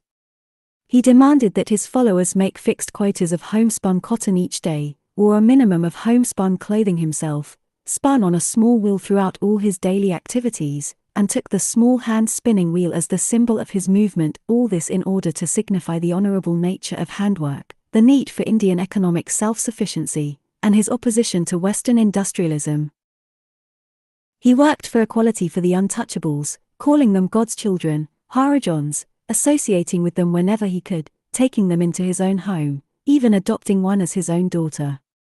He worked to relieve economic oppression, organizing strikes against low wages or miserable working conditions, supporting the strikers with money he had gathered from India's richest Hindu industrialists. He attacked Western medicine and sanitation, supported all kinds of native medical nostrums and even quackery, yet went to a Western-trained surgeon for an operation when he had appendicitis himself. Similarly he preached against the use of milk, but drank goat's milk for his health much of his life. These inconsistencies he attributed to his own weak sinfulness. Similarly, he permitted hand-spun cotton to be sewn on Singer sewing machines, and conceded that Western-type factories were necessary to provide such machines. During this period he discovered that his personal fasts from food, which he had long practiced, could be used as moral weapons against those who opposed him while they strengthened his moral hold over those who supported him. "I fasted," he said, "to reform those who loved me. You cannot fast against a tyrant." Gandhi never seemed to recognize that his fasting and non-violent civil disobedience were effective against the British in India and in South Africa only to the degree that the British had the qualities of humanity, decency, generosity, and fair play which he most admired, but that by attacking the British through these virtues he was weakening Britain and the class which possessed these virtues and making it more likely that they would be replaced by nations and by leaders who did not have These virtues. Certainly Hitler and the Germans who exterminated 6 million Jews in cold blood during World War II would not have shared the reluctance of Smuts to imprison a few thousand Indians or Lord Halifax's reluctance to see Gandhi starve himself to death. This was the fatal weakness of Gandhi's aims and his methods, but these aims and methods were so dear to Indian hearts and so selflessly pursued by Gandhi that he rapidly became the spiritual leader of the Indian National Congress after Gokhale's death in 1915. In this position Gandhi by his spiritual power succeeded in something which no earlier Indian leader had achieved and few had hoped for. He spread political awareness and nationalist feeling from the educated class down into the great uneducated mass of the Indian people. This mass and Gandhi expected and demanded a greater degree of self-government after the end of World War I. The Act of 1919 provided that, and probably provided as much of it as the political experience of Indians entitled them to. Moreover, the Act anticipated expansion of the areas of self-government as Indian political experience increased. But the Act was largely a failure, because Gandhi had aroused political ambitions in great masses of Indians who lacked experience in political activities, and these demands gave rise to intense opposition to Indian self-government in British circles which did not share the ideals of the Round Table Group. Finally, the actions of this British opposition drove Gandhi from non-resistance through complete non-cooperation to civil disobedience, thus destroying the whole purpose of the Act of 1919. Many British conservatives both at home and in India opposed the Act of 1919. Lord Ampthill, who had long experience in India and had valiantly supported Gandhi in South Africa, attacked the Act and Lionel Curtis for making it. In the House of Lords he said, "The incredible fact is that, but for the chance visit to India of a globe-trotting doctrinaire with a positive mania for constitution-mongering, Curtis, nobody in the world would ever have thought of so peculiar a notion as diarchy." And yet the Joint, Selborne, Committee tells us in an airy manner that no better plan can be conceived. In India men like the Governor of the Punjab, Sir Michael Adwyer, were even more emphatically opposed to Indian self-government or Indian nationalist agitation. Many conservatives who were determined to maintain the empire intact could not see how this could be done without India as the major jewel in it, as in the 19th century. India not only provided a large share of the manpower in the peacetime Imperial army, but this army was largely stationed in India and paid for out of the revenues of the Government of India. Moreover, this self-paying manpower pool was beyond the scrutiny of the British reformer as well as the British taxpayer. The older Tories, with their strong army connections, and others, like Winston Churchill, with an appreciation of military matters, did not see how England could face the military demands of the 20th century without Indian military manpower, at least in colonial areas. Instead of getting more freedom at the end of the war in 1918, the Indians got less. The Conservative group pushed through the Rowlatt Act in March 1919. This continued most of the wartime restrictions on civil liberties in India, to be used to control nationalist agitations. Gandhi called for civil disobedience and a series of scattered local general strikes, hartels, in protest. These actions led to violence, especially to Indian attacks on the British. Gandhi bewailed this violence, and inflicted a 72-hour fast on himself as penance. In Amritsar an Englishwoman was attacked in the street, April 10, 1919. The Congress Party leaders in the city were deported, and Brigadier E.H. Dyer was sent to restore order. On arrival he prohibited all processions and meetings, then, without waiting for the order to be publicized, went with 50 men to disperse with gunfire a meeting already in progress, April 13, 1919. He fired 1,650 bullets into a dense crowd packed in a square with inadequate exits, inflicting 1,516 casualties, of which 379 met death. Leaving the wounded untended on the ground, General Dyer returned to his office and issued an order that all Indians passing through the street where the Englishwoman had been assaulted a week before must do so by crawling on hands and knees. There is no doubt that General Dyer was looking for trouble. In his own words, "I had made up my mind I would do all men to death." It was no longer a question of merely dispersing the crowd, but one of producing a sufficient moral effect from a military point of view not only on those who were present, but more especially throughout the Punjab. The situation might still have been saved from Dyer's barbarity, but the Hunter Committee, which investigated the atrocity, refused to condemn Dyer except for a grave error of judgment and an honest but mistaken conception of duty. A majority of the House of Lords approved his action by refusing to censure him, and, when the government forced him to resign from the army, his admirers in England presented him with a sword and a purse of £20,000. At this point Gandhi committed a grave error of judgment. In order to solidify the alliance of Hindu and Muslim which had been in existence since 1917, he supported the Khilafat movement of Indian Muslims to obtain a lenient peace treaty for the Turkish Sultan and Caliph. Following World War I, Gandhi suggested that the Khilafat adopt non-cooperation against Britain to enforce its demands. This would have involved a boycott of British goods, schools, law courts, offices, honours, and of all goods subject to British taxes, such as alcohol.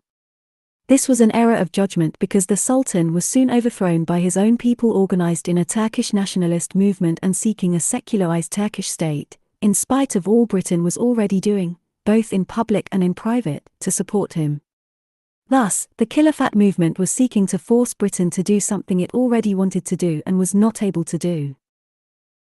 Moreover, by bringing up non-cooperation as a weapon against the British, Gandhi had opened a number of doors he had no desire to open, with very bad consequences for India. At the Indian National Congress of December 1919, Tilak and Gandhi were the leading figures.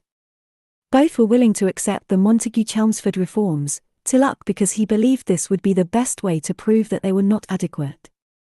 But on August 1, 1920, Gandhi proclaimed non-cooperation in behalf of the Khilafat movement. On the same day Tilak died, leaving Gandhi as undisputed leader of the Congress. At the 1920 meeting he won unanimous approval for non-cooperation, and then moved a resolution for Swaraj, self-rule, either within or outside the British Empire. The Muslims in Congress, led by Muhammad Ali Jinnah, refused to accept an independent India outside the British Empire because this would subject the Muslims to a Hindu majority without Britain's protecting restraint. As a result, from that point, many Muslims left the Congress. Non-cooperation was a great public success. But it did not get self-rule for India, and made the country less fitted for self-rule by making it impossible for Indians to get experience in government under the Act of 1919. Thousands of Indians gave up medals and honours, gave up the practice of law in British courts, left the British schools, and burned British goods. Gandhi held great mass meetings at which thousands of persons stripped themselves of their foreign clothing to throw it on raging bonfires. This did not, however, give them training in government. It merely roused nationalist violence. On February 1, 1922, Gandhi informed the Viceroy that he was about to begin mass civil disobedience, in one district at a time, beginning in Bardoli near Bombay. Civil disobedience, including refusal to pay taxes or obey the laws, was a step beyond non-cooperation, since it involved illegal acts rather than legal ones. On February 5, 1922, a Hindu mob attacked 22 police constables and killed them by burning the police station down over their heads. In horror, Gandhi cancelled the campaign against Britain. He was at once arrested and condemned to 6 years in prison for sedition.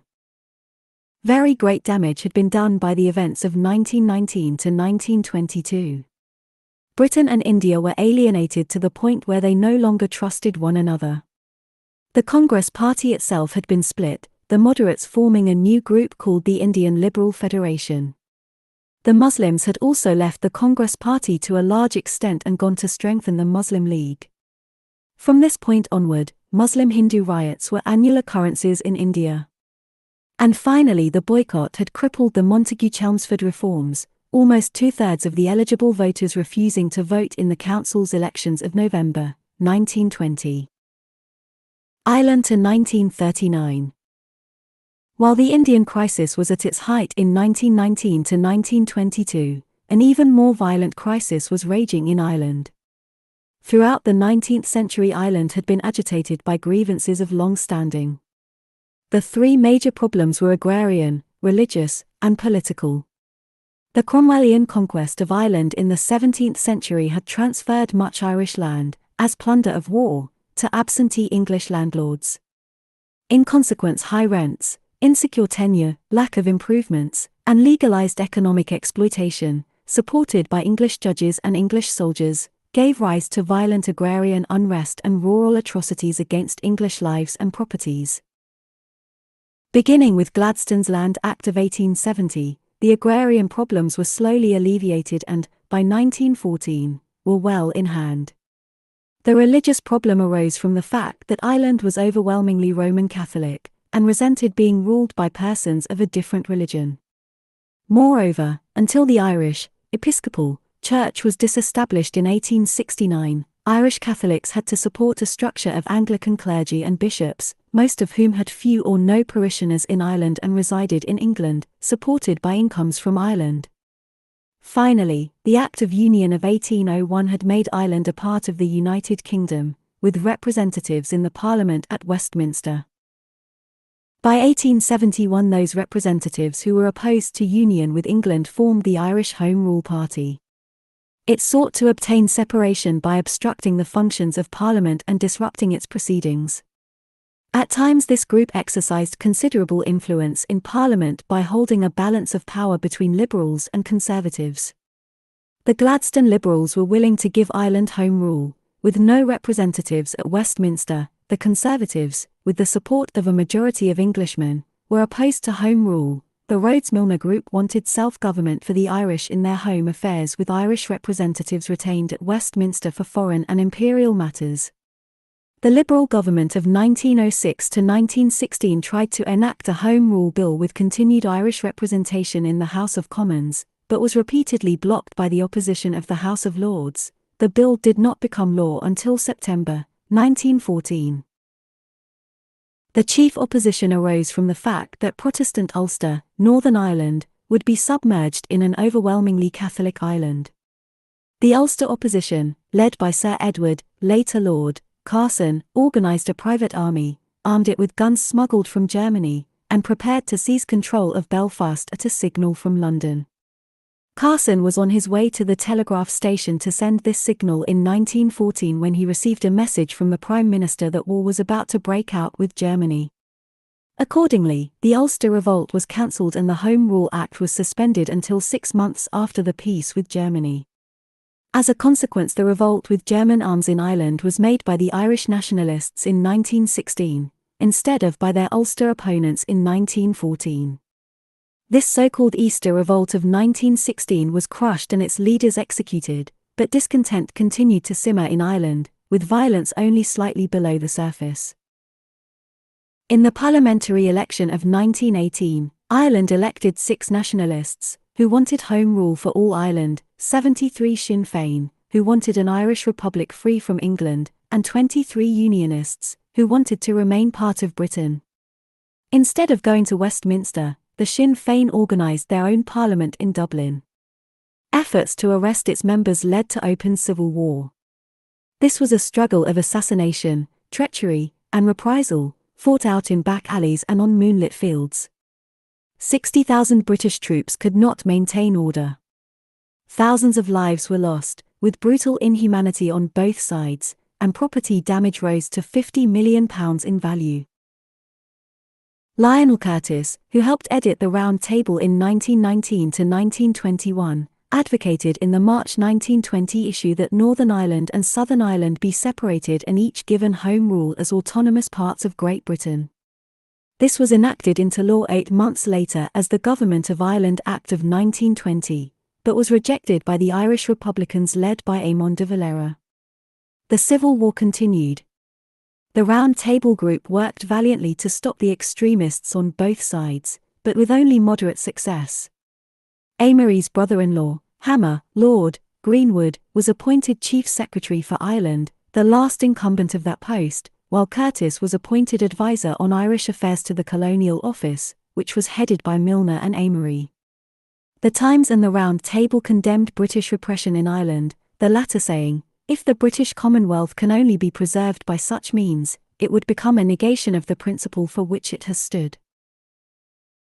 But British violence could not be curtailed until Irish violence could be curtailed. One of the chief leaders of the Irish Republicans was Erskine Childers, an old schoolboy friend of Curtis who had been with him in South Africa, but nothing could be done through him, since he had become fanatically anti-British. Accordingly, Smuts was called in. He wrote a conciliatory speech for King George to deliver at the opening of the Ulster Parliament, and made a secret visit to the rebel hiding place in Ireland to try to persuade the Irish Republican leaders to be reasonable. He contrasted the insecurity of the Transvaal Republic before 1895 with its happy condition under Dominion status since 1910, saying, "Make no mistake about it, you have more privilege, more power, more peace, more security in such a sisterhood of equal nations than in a small, nervous republic having all the time to rely on the goodwill and perhaps the assistance of foreigners. What sort of independence do you call that?" Smuts arranged an armistice and a conference to negotiate a settlement. From this conference, at which Curtis was secretary, came the Articles of Agreement of December, 1921, which gave Southern Ireland Dominion status as the Irish Free State, Northern Ireland continuing under the Act of 1920. The boundary line between the two countries was drawn by a committee of three, of which the British member, and chairman, was Richard Feetham of Milner's Kindergarten and the Round Table Group, later Supreme Court judge in South Africa. De Valera's Irish Republicans refused to accept the settlement, and went into insurrection, this time against the moderate Irish leaders, Arthur Griffith and Michael Collins. Collins was assassinated, and Griffith died, exhausted by the strain, but the Irish people themselves were now tired of turmoil. De Valera's forces were driven underground and were defeated in the election of 1922.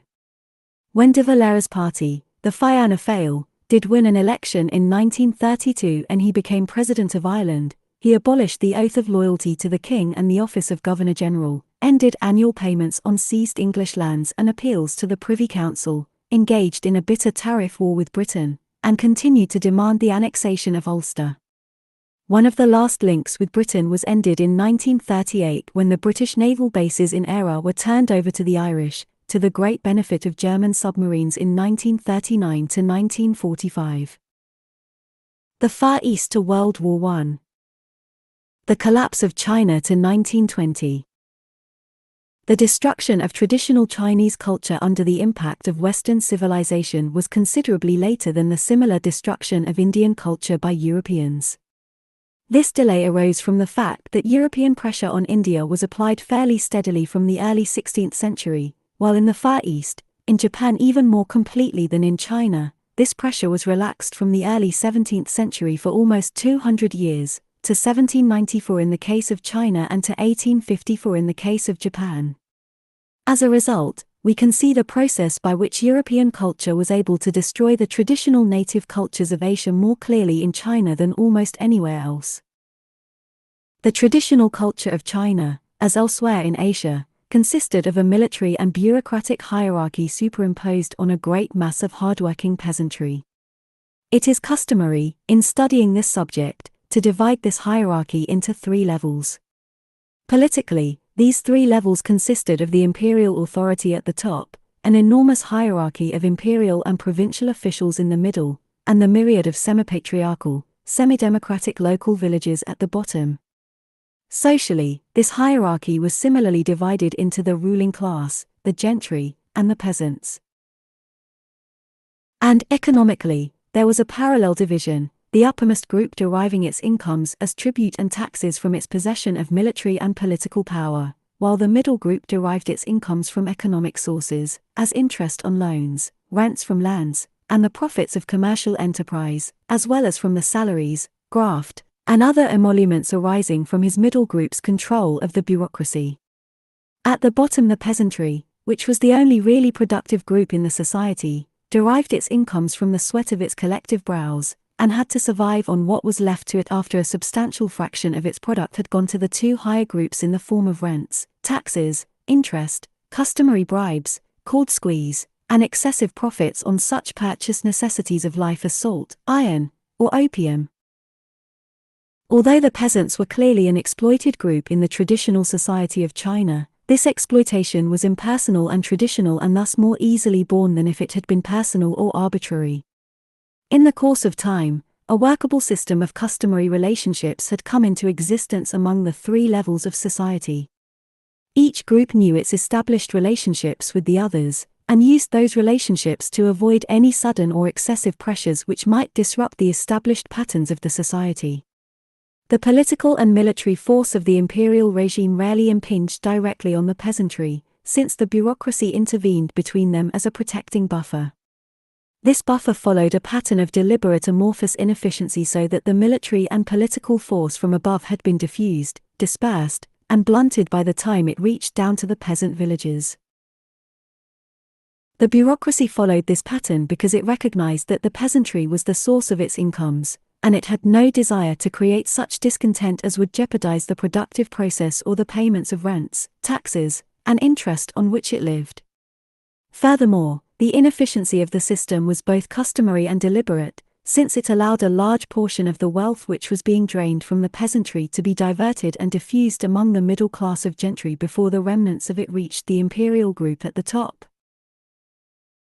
This imperial group, in its turn, had to accept this system of inefficiency and diversion of incomes and its own basic remoteness from the peasantry because of the great size of China, the ineffectiveness of its systems of transportation and communications, and the impossibility of keeping records of population, or of incomes and taxes except through the indirect mediation of the bureaucracy.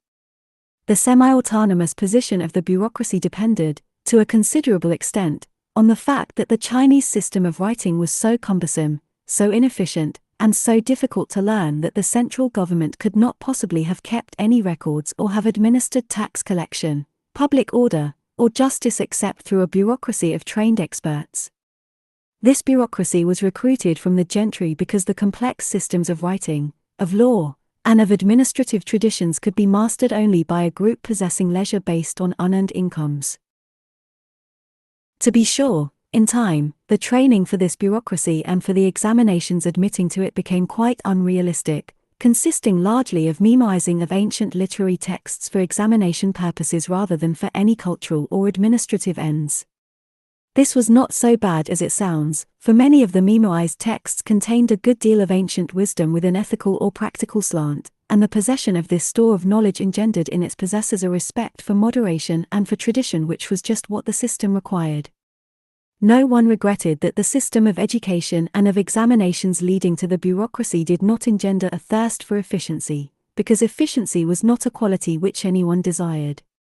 The bureaucracy itself did not desire efficiency because this would have reduced its ability to divert the funds flowing upward from the peasantry.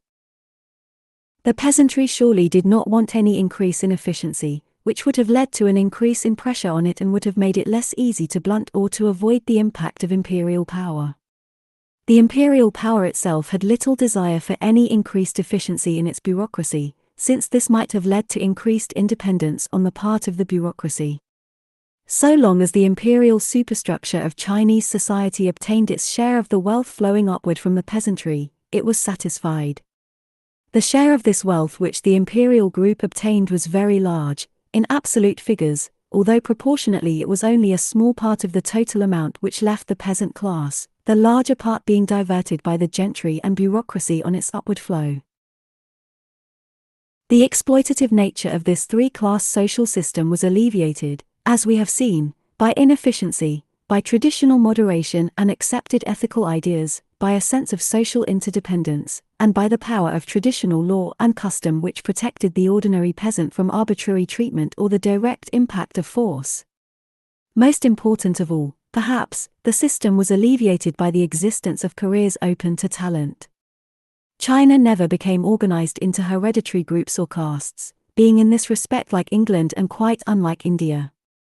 The way was open to the top in Chinese society, not for any individual peasant in his own lifetime, but to any individual peasant family over a period of several generations. Thus an individual's position in society depended, not on the efforts of his own youth, but on the efforts of his father and grandfather. If a Chinese peasant was diligent, shrewd, and lucky, he could expect to accumulate some small surplus beyond the subsistence of his own family and the drain to the upper classes.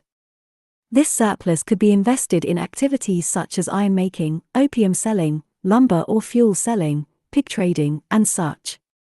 The profits from these activities could then be invested in small bits of land to be rented out to less fortunate peasants or in loans to other peasants. If times remained good, the owner of the surpluses began to receive rents and interest from his neighbors. If times became bad, he still had his land or could take over his debtor's land as forfeited collateral on his loan. In good times or bad, the growth of population in China kept the demand for land high, and peasants were able to rise in the social scale from peasantry to gentry by slowly expanding their legal claims over land. Once in the gentry, one's children or grandchildren could be educated to pass the bureaucratic examinations and be admitted to the group of mandarins. A family which had a member or two in this group gained access to the whole system of squeeze and of bureaucratic diversion of income flows, so that the family as a whole could continue to rise in the social and economic structure. Eventually some member of the family might move into the imperial center from the provincial level on which this rise began, and might even gain access to the imperial ruling group itself. In these higher levels of the social structure, many families were able to maintain a position for generations, but in general there was a steady, if slow, circulation of the elite, most families remaining in a high social position for only a couple of generations, after about 3 generations of climb, to be followed by a couple of generations of decline. Thus, the old American saying that it took only 3 generations from shirt sleeves to shirt sleeves would, in the old China, have to be extended to allow about 6 or 7 generations from the rice paddy's drudgery back to the rice paddy again. But the hope of such a rise contributed much to increase individual diligence and family solidarity and to reduce peasant discontent. Only in the late 19th and early 20th century did peasants in China come to regard their positions as so hopeless that violence became preferable to diligence or conformity. This change arose from the fact, as we shall see, that the impact of Western culture on China did, in fact, make the peasant's position economically hopeless. In traditional Chinese society, the bureaucrats recruited through examinations from the gentry class were called mandarins. They became, for all practical purposes, the dominant element in Chinese society. Since their social and economic position did not rest on political or military power but on traditions, the legal structure, social stability, accepted ethical teachings, and the rights of property, this middle-level group gave Chinese society a powerful traditionalist orientation. Respect for old traditions, for the accepted modes of thought and action, for the ancestors in society and religion, and for the father in the family became the salient characteristics of Chinese society. That this society was a complex network of vested interests, was unprogressive, and was shot through with corruption was no more objectionable to the average Chinese, on any level, than the fact that it was also shot through with inefficiency. These things became objectionable only when Chinese society came directly in contact with European culture during the 19th century. As these two societies collided, inefficiency, unprogressiveness, corruption, and the whole nexus of vested interests and traditions which constituted Chinese society was unable to survive in contact with the efficiency, the progressiveness, and the instruments of penetration and domination of Europeans. A system could not hope to survive which could not provide itself with firearms in large quantities or with mass armies of loyal soldiers to use such weapons, a system which could not increase its taxes or its output of wealth or which could not keep track of its own population or its own incomes by effective records or which had no effective methods of communication and transportation over an area of 3.5 million square miles.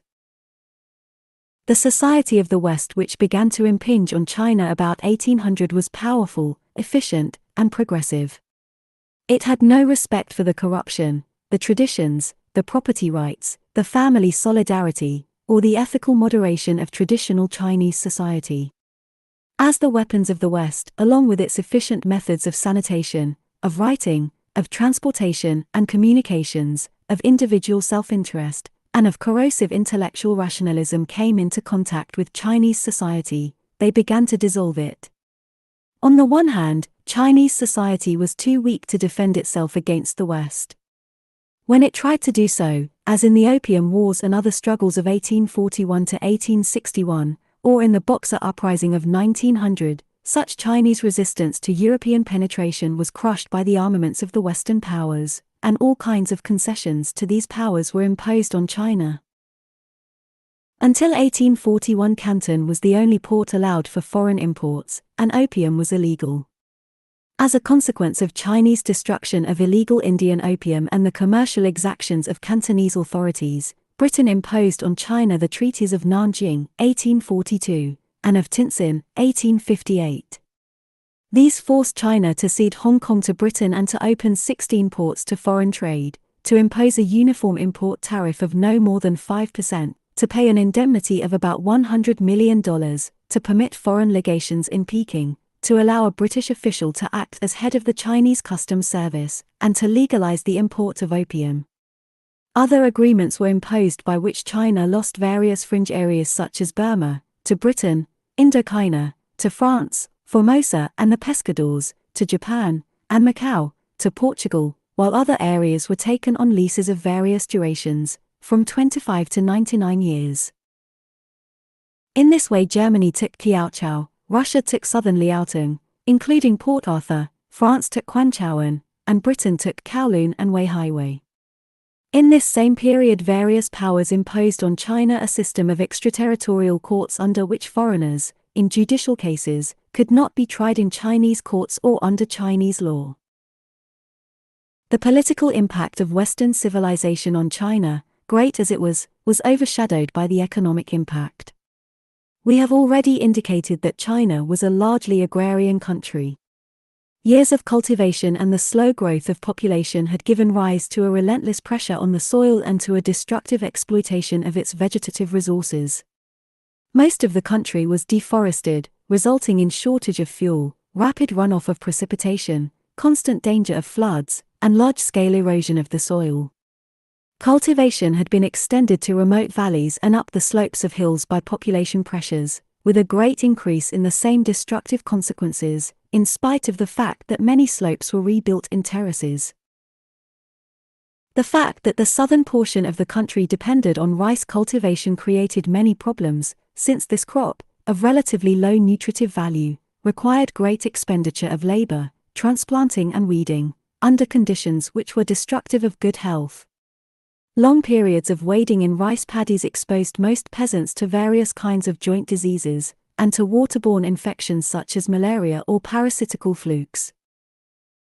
The pressure on the soil was intensified by the fact that 60% of China was over 6,000 feet above sea level, too high for cultivation, while more than half the land had inadequate rainfall, below 20 inches a year.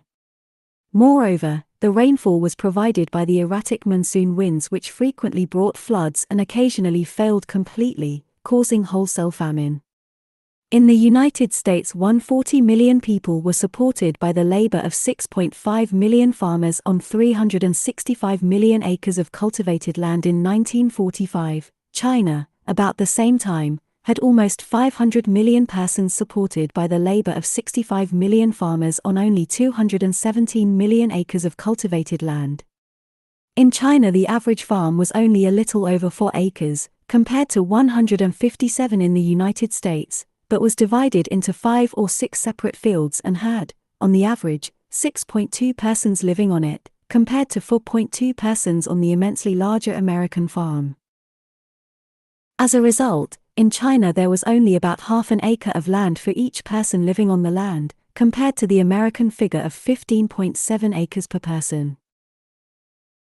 As a consequence of this pressure on the land, the average Chinese peasant had, even in earlier times, no margin above the subsistence level, especially when we recall that a certain part of his income flowed upward to the upper classes. Since, on his agricultural account alone, the average Chinese peasant was below the subsistence level, he had to use various ingenious devices to get up to that level. All purchases of goods produced off the farm were kept at an absolute minimum.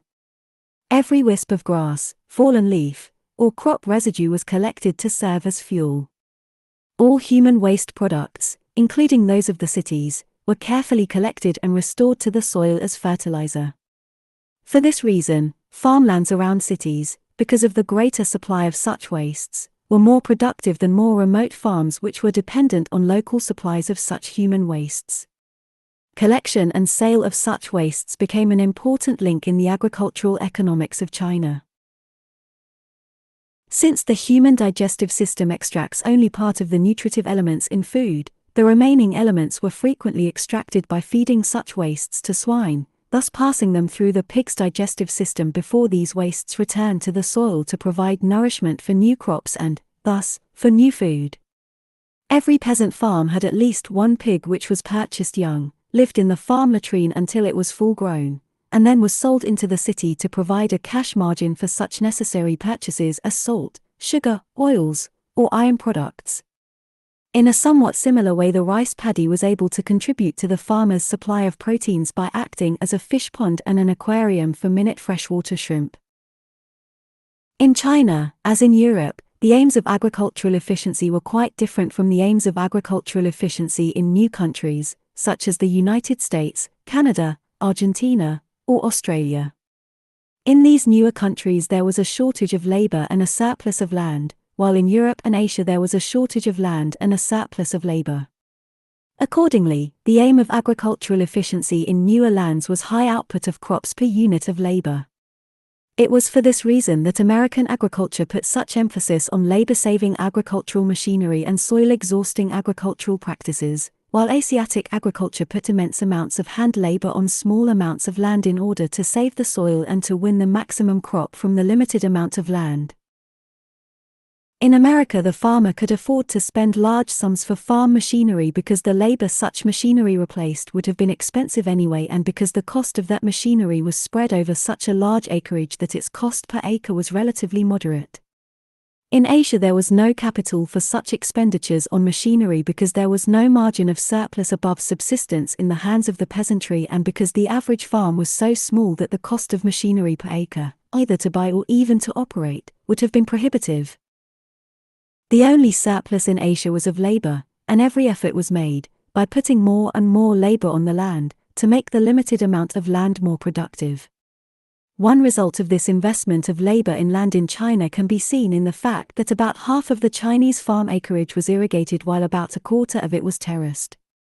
Another result of this excess concentration of labor on land was that such labor was underemployed and semi-idle for about 3/4 of the year, being fully busy only in the planting and harvest seasons. From this semi-idleness of the Asiatic rural population came the most important effort to supplement peasant incomes through rural handicrafts.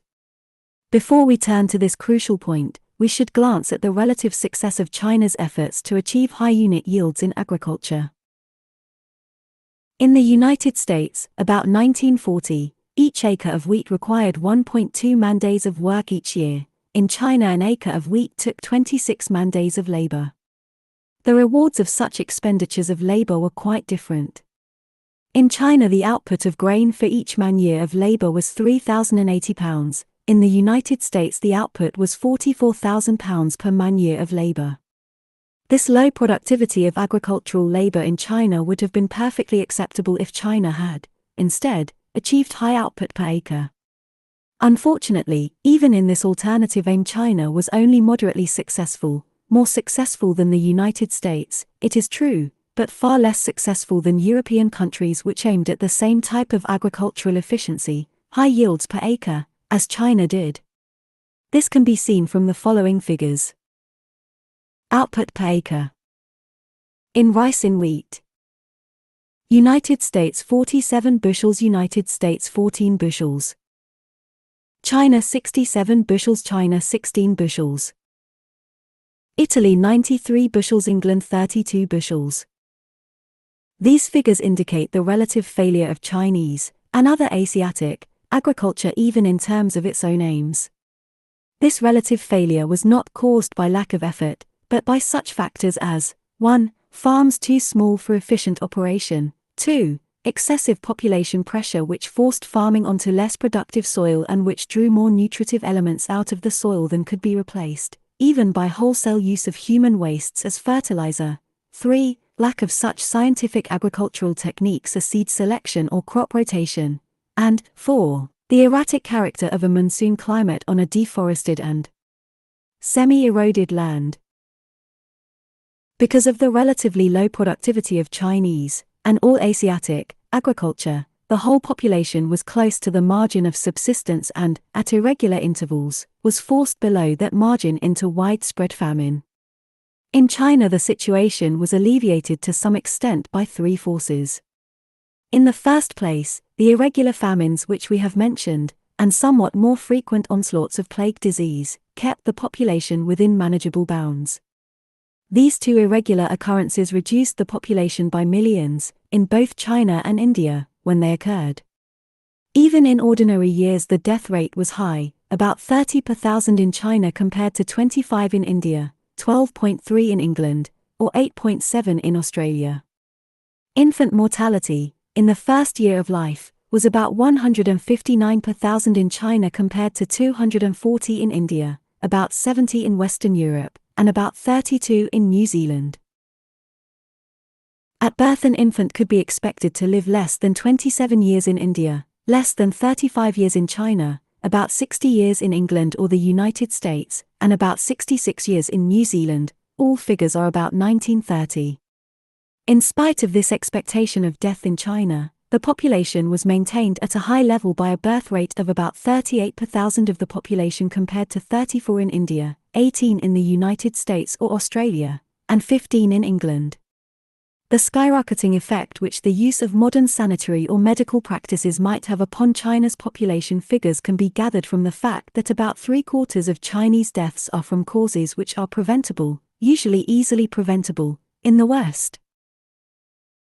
For example, 1/4 of all deaths are from diseases spread by human wastes, about 10% come from childhood diseases like smallpox, measles, diphtheria, scarlet fever, and whooping cough, about 15% arise from tuberculosis, and about 7% are in childbirth. The birth rate was kept up, in traditional Chinese society as a consequence of a group of ideas which are usually known as ancestor worship. Every Chinese family had, as its most powerful motivation, the conviction that the family line must be continued in order to have descendants to keep up the family shrines, to maintain the ancestral graves, and to support the living members of the family after their productive years had ended.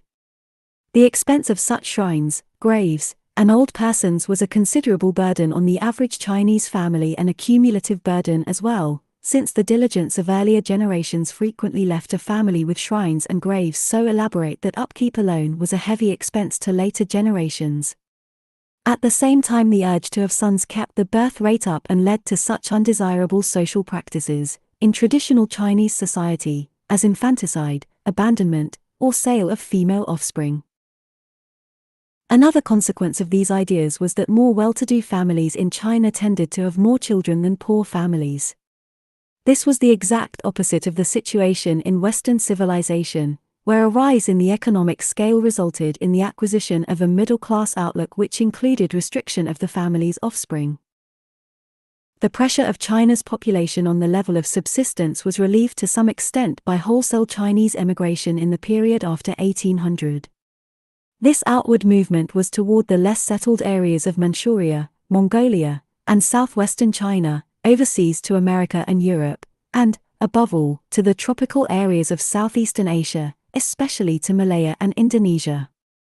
In these areas, the diligence, frugality, and shrewdness of the Chinese provided them with a good living and in some cases with considerable wealth. They generally acted as a commercial middle class pushing inward between the native Malaysian or Indonesian peasants and the upper group of ruling whites. This movement, which began centuries ago, steadily accelerated after 1900 and gave rise to unfavorable reactions from the non-Chinese residents of these areas. The Malay, Siamese, and Indonesians, for example, came to regard the Chinese as economically oppressive and exploitative, while the white rulers of these areas, especially in Australia and New Zealand, regarded them with suspicion for political and racial reasons. Among the causes of this political suspicion were that emigrant Chinese remained loyal to their families at home and to the homeland itself, that they were generally excluded from citizenship in areas to which they emigrated, and that they continued to be regarded as citizens by successive Chinese governments. The loyalty of emigrant Chinese to their families at home became an important source of economic strength to these families and to China itself, because emigrant Chinese sent very large savings back to their families. We have already mentioned the important role played by peasant handicrafts in traditional Chinese society. It would, perhaps, not be any real exaggeration to say that peasant handicrafts were the factor which permitted the traditional form of society to continue, not only in China but in all of Asia. This society was based on an inefficient agricultural system in which the political, military, legal, and economic claims of the upper classes drained from the peasantry such a large proportion of their agricultural produce that the peasant was kept pressed down to the subsistence level, and, in much of China, below this level. Only by this process could Asia support its large urban populations and its large numbers of rulers, soldiers, bureaucrats, traders, priests, and scholars, none of whom produced the food, clothing, or shelter they were consuming. In all Asiatic countries, the peasants on the land were underemployed in agricultural activities, because of the seasonal nature of their work. In the course of time there had grown up a solution to this social agrarian problem. In their spare time the peasantry occupied themselves with handicrafts and other non-agricultural activities and then sold the products of their labor to the cities for money to be used to buy necessities. In real terms this meant that the agricultural products which were flowing from the peasantry to the upper classes, and generally from rural areas to the cities, were replaced in part by handicrafts, leaving a somewhat larger share of the peasants' agricultural products in the hands of peasants. It was this arrangement which made it possible for the Chinese peasantry to raise their incomes up to the subsistence level. The importance of this relationship should be obvious.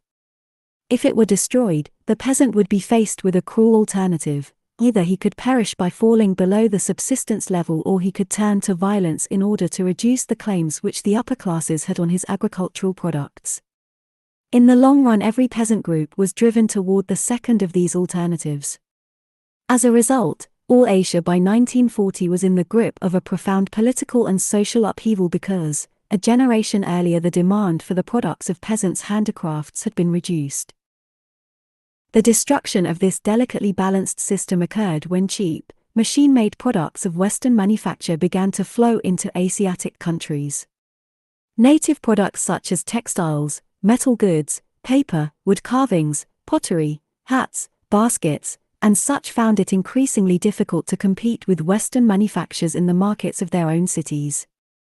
As a result, the peasantry found it increasingly difficult to shift the legal and economic claims which the upper, urban, classes held against them from agricultural products to handicraft products. And, as a consequence of this, the percentage of their agricultural products which was being taken from the peasantry by the claims of other classes began to rise. This destruction of the local market for native handicrafts could have been prevented if high customs duties had been imposed on European industrial goods. But one point on which the European powers were agreed was that they would not allow backward countries to exclude their products with tariffs. In India, Indonesia, and some of the lesser states of Southeastern Asia this was prevented by the European powers taking over the government of the areas. In China, Egypt, Turkey, Persia, and some Malay states the European powers took over no more than the financial system or the customs service. As a result, countries like China, Japan, and Turkey had to sign treaties maintaining their tariffs at 5 or 8% and allowing Europeans to control these services. Sir Robert Hart was head of the Chinese customs from 1863 to 1906, just as Sir Evelyn Baring, Lord Cromer, was head of the Egyptian financial system from 1879 to 1907, and Sir Edgar Vincent, Lord Dearborn, was the chief figure in the Turkish financial system from 1882 to 1897. As a consequence of the factors we have described, the position of the Chinese peasant was desperate by 1900, and became steadily worse. A moderate estimate, published in 1940, showed that 10% of the farm population owned 53% of the cultivated land, while the other 90% had only 47% of the land. The majority of Chinese farmers had to rent at least some land, for which they paid, as rent, from 1/3 to 1/2 of the crop.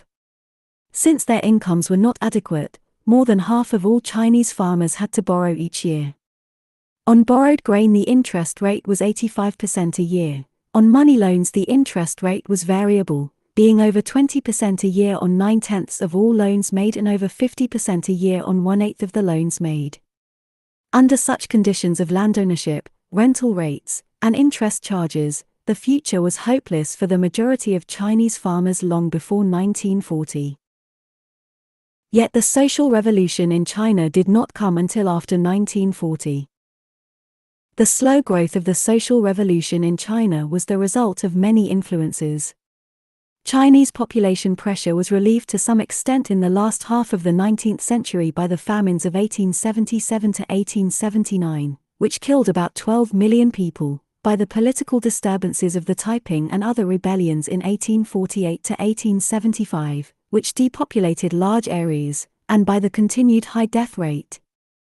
The continued influence of traditional ideas, especially Confucianism and respect for ancestral ways, held the lid on this boiling pot until this influence was destroyed in the period after 1900. Hope that some solution might be found by the Republican regime after the collapse of the Imperial regime in 1911 had a similar effect.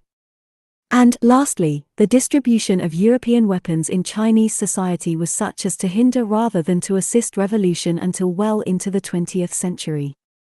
Then this distribution turned in a direction quite different from that in Western civilization. These last 3 points are sufficiently important to warrant a closer examination. We have already mentioned that effective weapons which are difficult to use or expensive to obtain encourage the development of authoritarian regimes in any society. In the late medieval period, in Asia, cavalry provided such a weapon.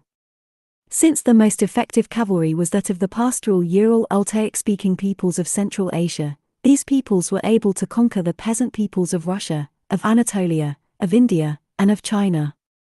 In the course of time, the alien regimes of 3 of these areas, not in Russia, were able to strengthen their authority by the acquisition of effective, and expensive, artillery. In Russia, the princes of Moscow, having been the agents of the Mongols, replaced them by becoming their imitators, and made the same transition to a mercenary army, based on cavalry and artillery, as the backbone of the ruling despotism. In Western civilization similar despotisms, but based on infantry and artillery, were controlled by figures like Louis XIV, Frederick the Great, or Gustavus Adolphus. In Western civilization, however, the agricultural revolution after 1725 raised standards of living, while the Industrial Revolution after 1800 so lowered the cost of firearms that the ordinary citizen of Western Europe and of North America could acquire the most effective weapon existing, the musket. As a result of this, and other factors, democracy came to these areas, along with mass armies of citizen soldiers. In Central and Southern Europe, where the agricultural and industrial revolutions came late or not at all, the victory of democracy was also late and incomplete. In Asia generally, the revolution in weapons, meaning muskets and later rifles, came before the agricultural revolution or the industrial revolution.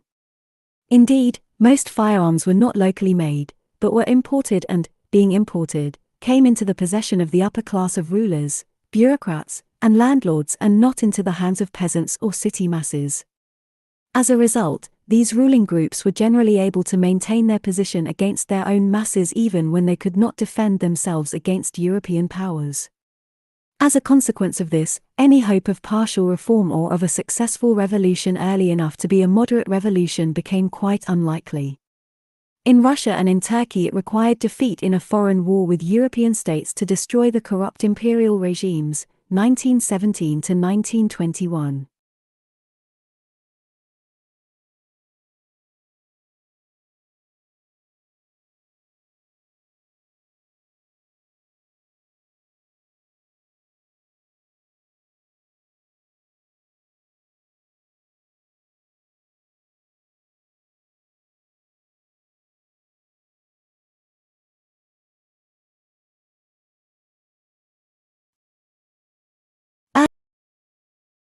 Earlier, the Tsar had been able to crush the revolt of 1905, because the army remained loyal to the regime, while the Sultan, in 1908, had to yield to a reform movement because it was supported by the army.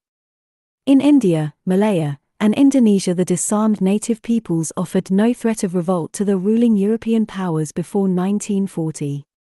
In Japan the army, as we shall see, remained loyal to the regime and was able to dominate events so that no revolution was conceivable before 1940.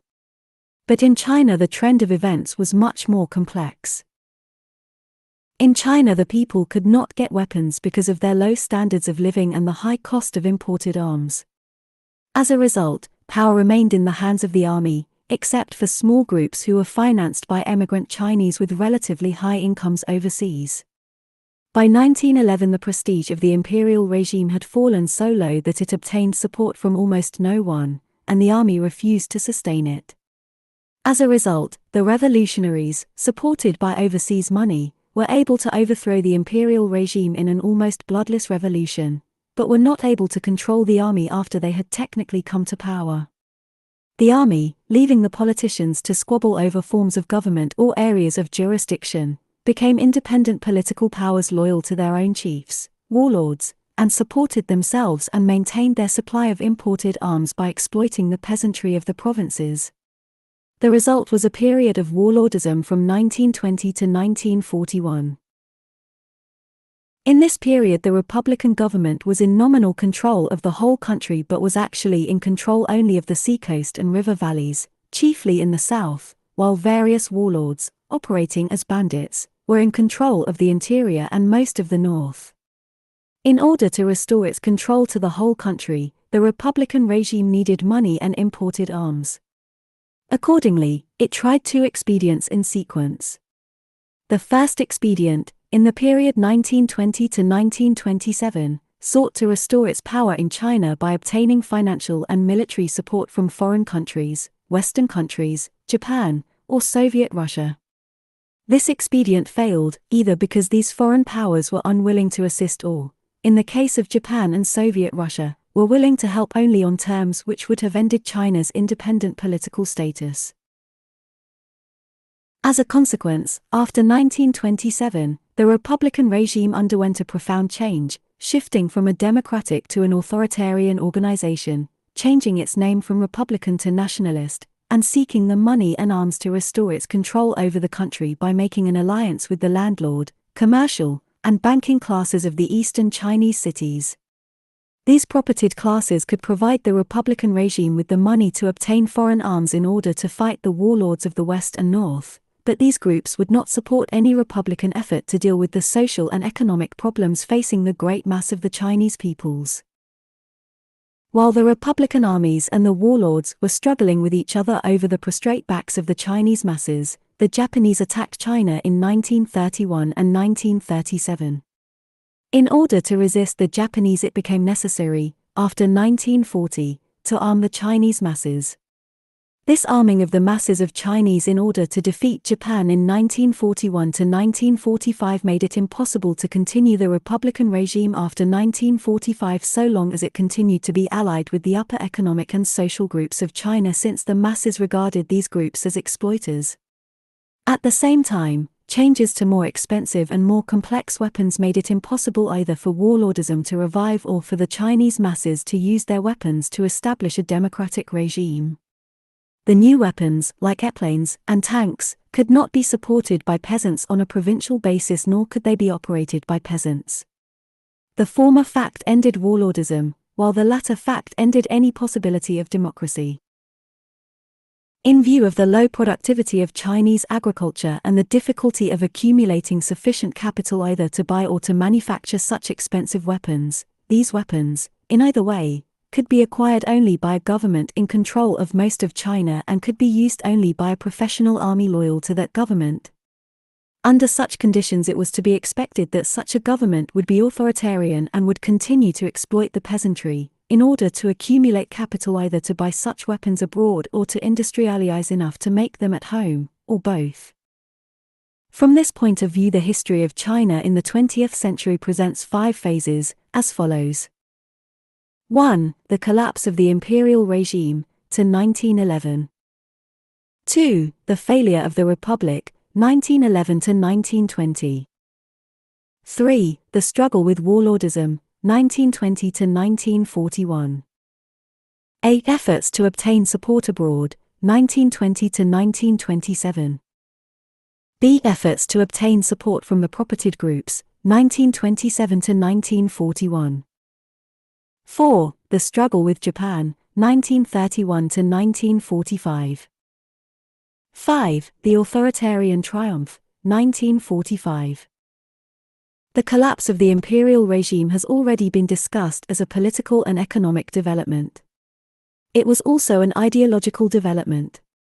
The authoritarian and traditionalist ideology of the Old China, in which social conservatism, Confucianist philosophy, and ancestor worship were intimately blended together, was well fitted to resist the intrusion of new ideas and new patterns of action. The failure of the imperial regime to resist the military, economic, and political penetration of Western civilization gave a fatal blow to this ideology. New ideas of Western origin were introduced, at first by Christian missionaries and later by Chinese students who had studied abroad. By 1900 there were thousands of such students. They had acquired Western ideas which were completely incompatible with the older Chinese system. In general, such Western ideas were not traditionalist or authoritarian, and were, thus, destructive to the Chinese patriarchal family, to ancestor worship, or to the imperial autocracy. The students brought back from abroad Western ideas of science, of democracy, of parliamentarianism, of empiricism, of self-reliance, of liberalism, of individualism, and of pragmatism. Their possession of such ideas made it impossible for them to fit into their own country. As a result, they attempted to change it, developing a revolutionary fervor which merged with the antidynastic secret societies which had existed in China since the Manchus took over the country in 1644. Japan's victory over China in 1894 to 1895 in a war arising from a dispute over Korea, and especially the Japanese victory over Russia in the War of 1904 to 1905, gave a great impetus to the revolutionary spirit in China because these events seemed to show that an Oriental country could adopt Western techniques successfully. The failure of the Boxer movement in 1900 to expel Westerners without using such Western techniques also increased the revolutionary fervor in China. As a consequence of such events, the supporters of the imperial regime began to lose faith in their own system and in their own ideology. They began to install piecemeal, hesitant, and ineffective reforms which disrupted the imperial system without in any way strengthening it. Marriage between Manchu and Chinese was sanctioned for the first time, 1902, Manchuria was opened to settlement by Chinese, 1907, the system of imperial examinations based on the old literary scholarship for admission to the civil service and the Mandarinate were abolished and a Ministry of Education, copied from Japan, was established, 1905. A drafted constitution was published providing for provincial assemblies and a future national parliament, 1908, the law was codified, 1910. These concessions did not strengthen the imperial regime, but merely intensified the revolutionary feeling. The death of the emperor and of Dowager Empress Tzu He, who had been the real ruler of the country, 1908, brought to the throne a 2-year-old child, Pui. The reactionary elements made use of the regency to obstruct reform, dismissing the conservative reform minister Yuan Shikai, 1859 to 1916. Discovery of the headquarters of the revolutionists at Hankou in 1911 precipitated the revolution. While Dr. Sun Yat-sen, 1866 to 1925, hurried back to China from abroad, whence he had directed the revolutionary movement for many years, the tottering imperial regime recalled Yuan Shikai to take command of the anti-revolutionary armies. Instead he cooperated with the revolutionists, forced the abdication of the Manchu dynasty, and plotted to have himself elected as president of the Chinese Republic. Sun Yat-sen, who had already been elected provisional president by the National Assembly at Nanjing, accepted this situation, retiring from office, and calling on all Chinese to support President Yuan. The contrast between Dr. Sun and General Yuan, the first and second presidents of the Chinese Republic, was as sharp as could be. Dr. Sun was a believer in Western ideas, especially in science, democracy, parliamentary government, and socialism, and had lived for most of his life as an exile overseas. He was self-sacrificing, idealistic, and somewhat impractical. General Yuan, on the other hand, was purely Chinese, a product of the imperial bureaucracy, who had no knowledge of Western ideas and no faith in either democracy or parliamentary government. He was vigorous, corrupt, realistic, and ambitious. The real basis of his power rested in the new westernized army which he had built up as Governor-General of Chile in 1901 to 1907. In this force there were 5 divisions, well-trained and completely loyal to Yuan. The officers of these units had been picked and trained by Yuan, and played principal roles in Chinese politics after 1916. As president, Yuan opposed almost everything for which Dr. Sun had dreamed. He expanded the army, bribed politicians, and eliminated those who could not be bribed. The chief support of his policies came from a £25 million loan from Britain, France, Russia, and Japan in 1913. This made him independent of the assembly and of Dr. Sun's political party, the Kuomintang, which dominated the assembly. In 1913 one element of Sun's followers revolted against Yuan but were crushed. Yuan dissolved the Kuomintang, arrested its members, dismissed the parliament, and revised the constitution to give himself dictatorial powers as president for life, with the right to name his own successor. He was arranging to have himself proclaimed emperor when he died in 1916. As soon as Yuan died, the military leaders stationed in various parts of the country began to consolidate their power on a local basis. One of them even restored the Manchu dynasty, but it was removed again within 2 weeks. By the end of 1916 China was under the nominal rule of 2 governments, one at Peking under Feng Quichang, one of Yuan's militarists, and a secession government at Canton under Dr. Sunday. Both of these functioned under a series of fluctuating paper constitutions, but the real power of both was based on the loyalty of local armies. Because in both cases the armies of more remote areas were semi-independent, government in those areas was a matter of negotiation rather than of commands from the capital. Even Dr. Sun saw this situation sufficiently clearly to organize the Cantonese government as a military system with himself as Generalissimo, 1917. Dr. Sun was so unfitted for this military post that on 2 occasions he had to flee from his own generals to security in the French concession at Shanghai, 1918 and 1922.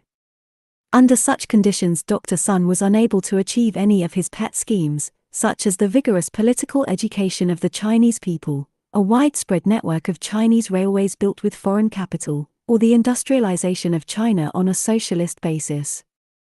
Instead, by 1920, warlordism was supreme, and the westernized Chinese found opportunity to exercise their new knowledge only in education and in the diplomatic service. Within China itself, command of a well-drilled army in control of a compact group of local provinces was far more valuable than any westernized knowledge acquired as a student abroad. The resurgence of Japan to 1918.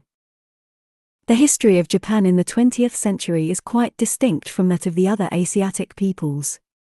Among the latter, the impact of the West led to the disruption of the social and economic structure, the abandonment of the traditional ideologies, and the revelation of the weakness of native political and military systems. In Japan these events either did not occur or occurred in a quite different fashion. Until 1945 Japan's political and military systems were strengthened by Western influences, the older Japanese ideology was retained, relatively intact, even by those who were most energetic copiers of Western ways, and the changes in the older social and economic structure were kept within manageable limits and were directed in a progressive direction. The real reason for these differences probably rests in the ideological factor that the Japanese, even the vigorous westernizers, retained the old Japanese point of view and, as a consequence, were allied with the older Japanese political, economic, and social structure rather than opposed to it, as, for example, westernizers were in India, in China, or in Turkey. The ability of the Japanese to westernize without going into opposition to the basic core of the older system gave a degree of discipline and a sense of unquestioning direction to their lives which allowed Japan to achieve a phenomenal amount of westernization without weakening the older structure or without disrupting it. In a sense, until about 1950, Japan took from Western culture only superficial and material details in an imitative way and amalgamated these newly acquired items around the older ideological, political, military, and social structure to make it more powerful and effective. The essential item which the Japanese retained from their traditional society and did not adopt from Western civilization was the ideology. In time, as we shall see, this was very dangerous to both of the societies concerned, to Japan and to the West. Originally, Japan came into contact with Western civilization in the 16th century, about as early as any other Asiatic peoples, but, within 100 years, Japan was able to eject the West, to exterminate most of its Christian converts, and to slam its doors against the entrance of any Western influences. A very limited amount of trade was permitted on a restricted basis, but only with the Dutch and only through the single port of Nagasaki. Japan, thus isolated from the world, was dominated by the military dictatorship, or shogunate, of the Tokugawa family. The Imperial family had been retired to a largely religious seclusion whence it reigned but did not rule. Beneath the shogun, the country was organized in a hereditary hierarchy, headed by local feudal lords. Beneath these lords there were, in descending ranks, armed retainers, samurai, peasants, artisans, and merchants. The whole system was, in theory at least, rigid and unchanging, being based on the double justification of blood and of religion. This was in obvious and sharp contrast with the social organization of China, which was based, in theory, on virtue and on educational training. In Japan, virtue and ability were considered to be hereditary rather than acquired characteristics, and, accordingly, each social class had innate differences which had to be maintained by restrictions on intermarriage. The emperor was of the highest level, being descended from the supreme sun goddess, while the lesser lords were descended from lesser gods of varying degrees of remoteness from the sun goddess. Such a point of view discouraged all revolution or social change and all circulation of the elites, with the result that China's multiplicity of dynasties and rise and fall of families was matched in Japan by a single dynasty whose origins ran back into the remote past, while the dominant individuals of Japanese public life in the 20th century were members of the same families and clans which were dominating Japanese life centuries ago. From this basic idea flowed a number of beliefs which continued to be accepted by most Japanese almost to the present. Most fundamental was the belief that all Japanese were members of a single breed consisting of many different branches or clans of superior or inferior status, depending on their degree of relationship to the imperial family. The individual was of no real significance, while the families and the breed were of major significance, for individuals lived but briefly and possessed little beyond what they received from their ancestors to pass on to their descendants. In this fashion it was accepted by all Japanese that society was more important than any individual and could demand any sacrifice from him, that men were by nature unequal and should be prepared to serve loyally in the particular status into which each had been born, that society is nothing but a great patriarchal system, that in this system authority is based on the personal superiority of man over man and not on any rule of law, that, accordingly, all law is little more than some temporary order from some superior being, and that all non-Japanese, lacking divine ancestry, are basically inferior beings, existing only one cut above the level of animals and, accordingly, having no basis on which to claim any consideration, loyalty, or consistency of treatment at the hands of Japanese. This Japanese ideology was as antithetical to the outlook of the Christian West as any which the West encountered in its contacts with other civilizations. It was also an ideology which was peculiarly fitted to resist the intrusion of Western ideas. As a result, Japan was able to accept and to incorporate into its way of life all kinds of Western techniques and material culture without disorganizing its own outlook or its own basic social structure. The Tokugawa shogunate was already long past its prime when, in 1853, the black ships of Commodore Matthew Perry sailed into Tokyo Bay.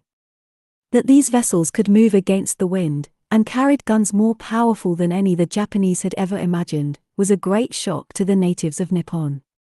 The feudal lords who had been growing restive under Tokugawa rule used this event as an excuse to end that rule. These lords, especially the representatives of four Western clans, demanded that the emergency be met by abolishing the shogunate and restoring all authority to the hands of the emperor. For more than a decade, the decision whether to open Japan to the West or to try to continue the policy of exclusion hung in the balance.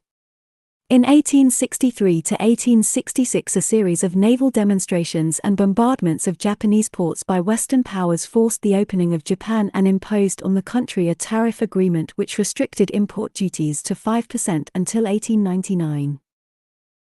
A new and vigorous emperor came to the throne and accepted the resignation of the last shogun, 1867. Japan at once embarked on a policy of rapid westernization. The period in Japanese history from the so-called Meiji Restoration of 1867 to the granting of a constitution in 1889 is of the most vital importance. In theory, what had occurred had been a restoration of Japan's rule from the hands of the shogun back into the hands of the emperor. In fact, what occurred was a shift in power from the shogun to the leaders of four Western Japanese clans who proceeded to rule Japan in the emperor's name and from the emperor's shadow. These four clans of Satsuma, Choshu, Hizen, and Tosa won the support of certain nobles of the imperial court, such as Saionji and Kono, and of the richer mercantile families, such as Mitsui, and were able to overthrow the shogun, crush his supporters, in the Battle of Uemo in 1868, and win control of the government and of the emperor himself. The emperor did not assume control of the government, but remained in a semi-religious seclusion, too exalted to concern himself with the functioning of the governmental system except in critical emergencies. In such emergencies, the emperor generally did no more than issue a statement or order, imperial rescript, which had been drawn up by the leaders of the Restoration.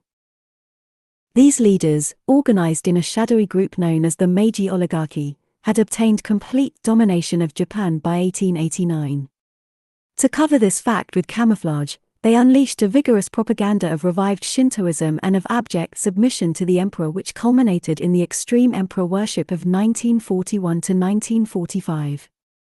To provide an administrative basis for their rule, the oligarchy created an extensive governmental bureaucracy recruited from their supporters and inferior members.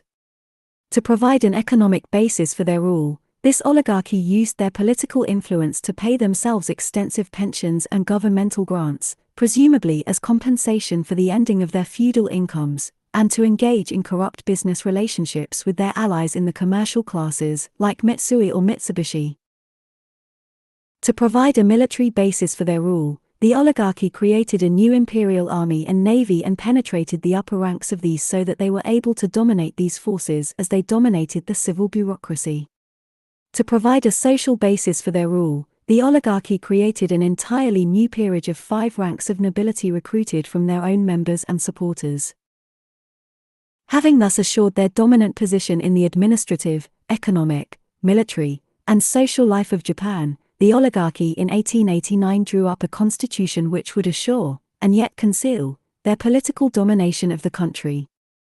This constitution did not pretend to be a product of the Japanese people or of the Japanese nation. Popular sovereignty and democracy had no place in it. Instead, this constitution pretended to be an emission from the emperor, setting up a system in which all government would be in his name, and all officials would be personally responsible to him. It provided for a bicameral diet as a legislature. The House of Peers consisted of the new nobility which had been created in 1884, while the House of Representatives was to be elected according to the law. All legislation had to pass each house by majority vote and be signed by a minister of state.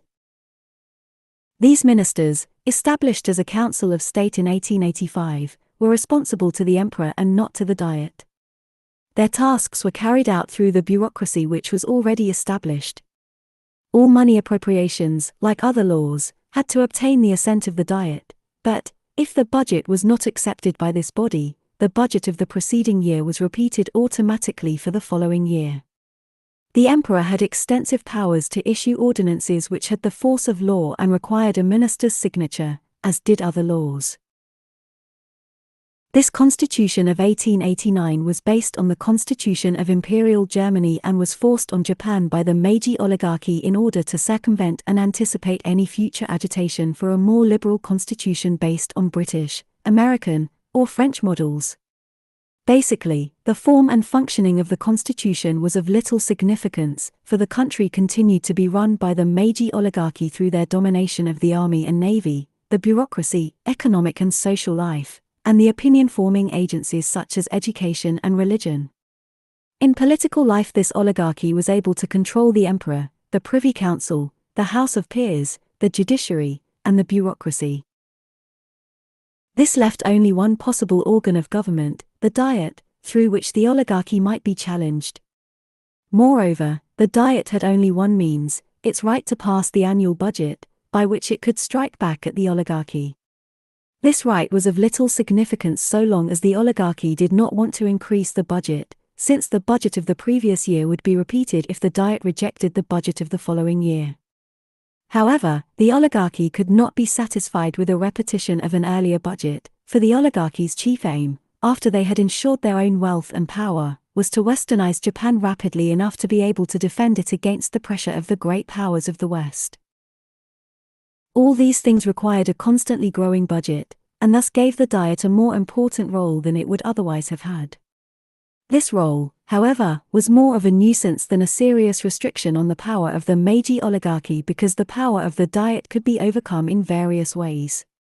Originally, the oligarchy planned to give the imperial household such a large endowment of property that its income would be sufficient to support the army and navy outside the national budget. This plan was abandoned as impractical, although the imperial household and all its rules were put outside the scope of the constitution. Accordingly, an alternative plan was adopted, to control the elections to the Diet so that its membership would be docile to the wishes of the Meiji oligarchy. As we shall see, controlling the elections to the Diet was possible, but ensuring its docility was quite a different matter. The elections to the Diet could be controlled in three ways: by a restricted suffrage, by campaign contributions, and by bureaucratic manipulation of the elections and the returns. The suffrage was restricted for many years on a property basis, so that, in 1900, only one person in 100 had the right to vote. The close alliance between the Meiji oligarchy and the richest members of the expanding economic system made it perfectly easy to control the flow of campaign contributions.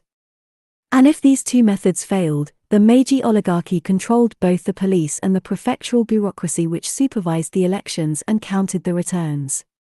In case of need, they did not hesitate to use these instruments, censoring opposition papers, prohibiting opposition meetings, using violence, if necessary, to prevent opposition voting, and reporting, through the prefects, as elected candidates who had clearly failed to obtain the largest vote.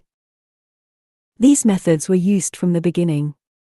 In the first Diet of 1889, gangsters employed by the oligarchy prevented opposition members from entering the Diet chamber, and at least 28 other members were bribed to shift their votes.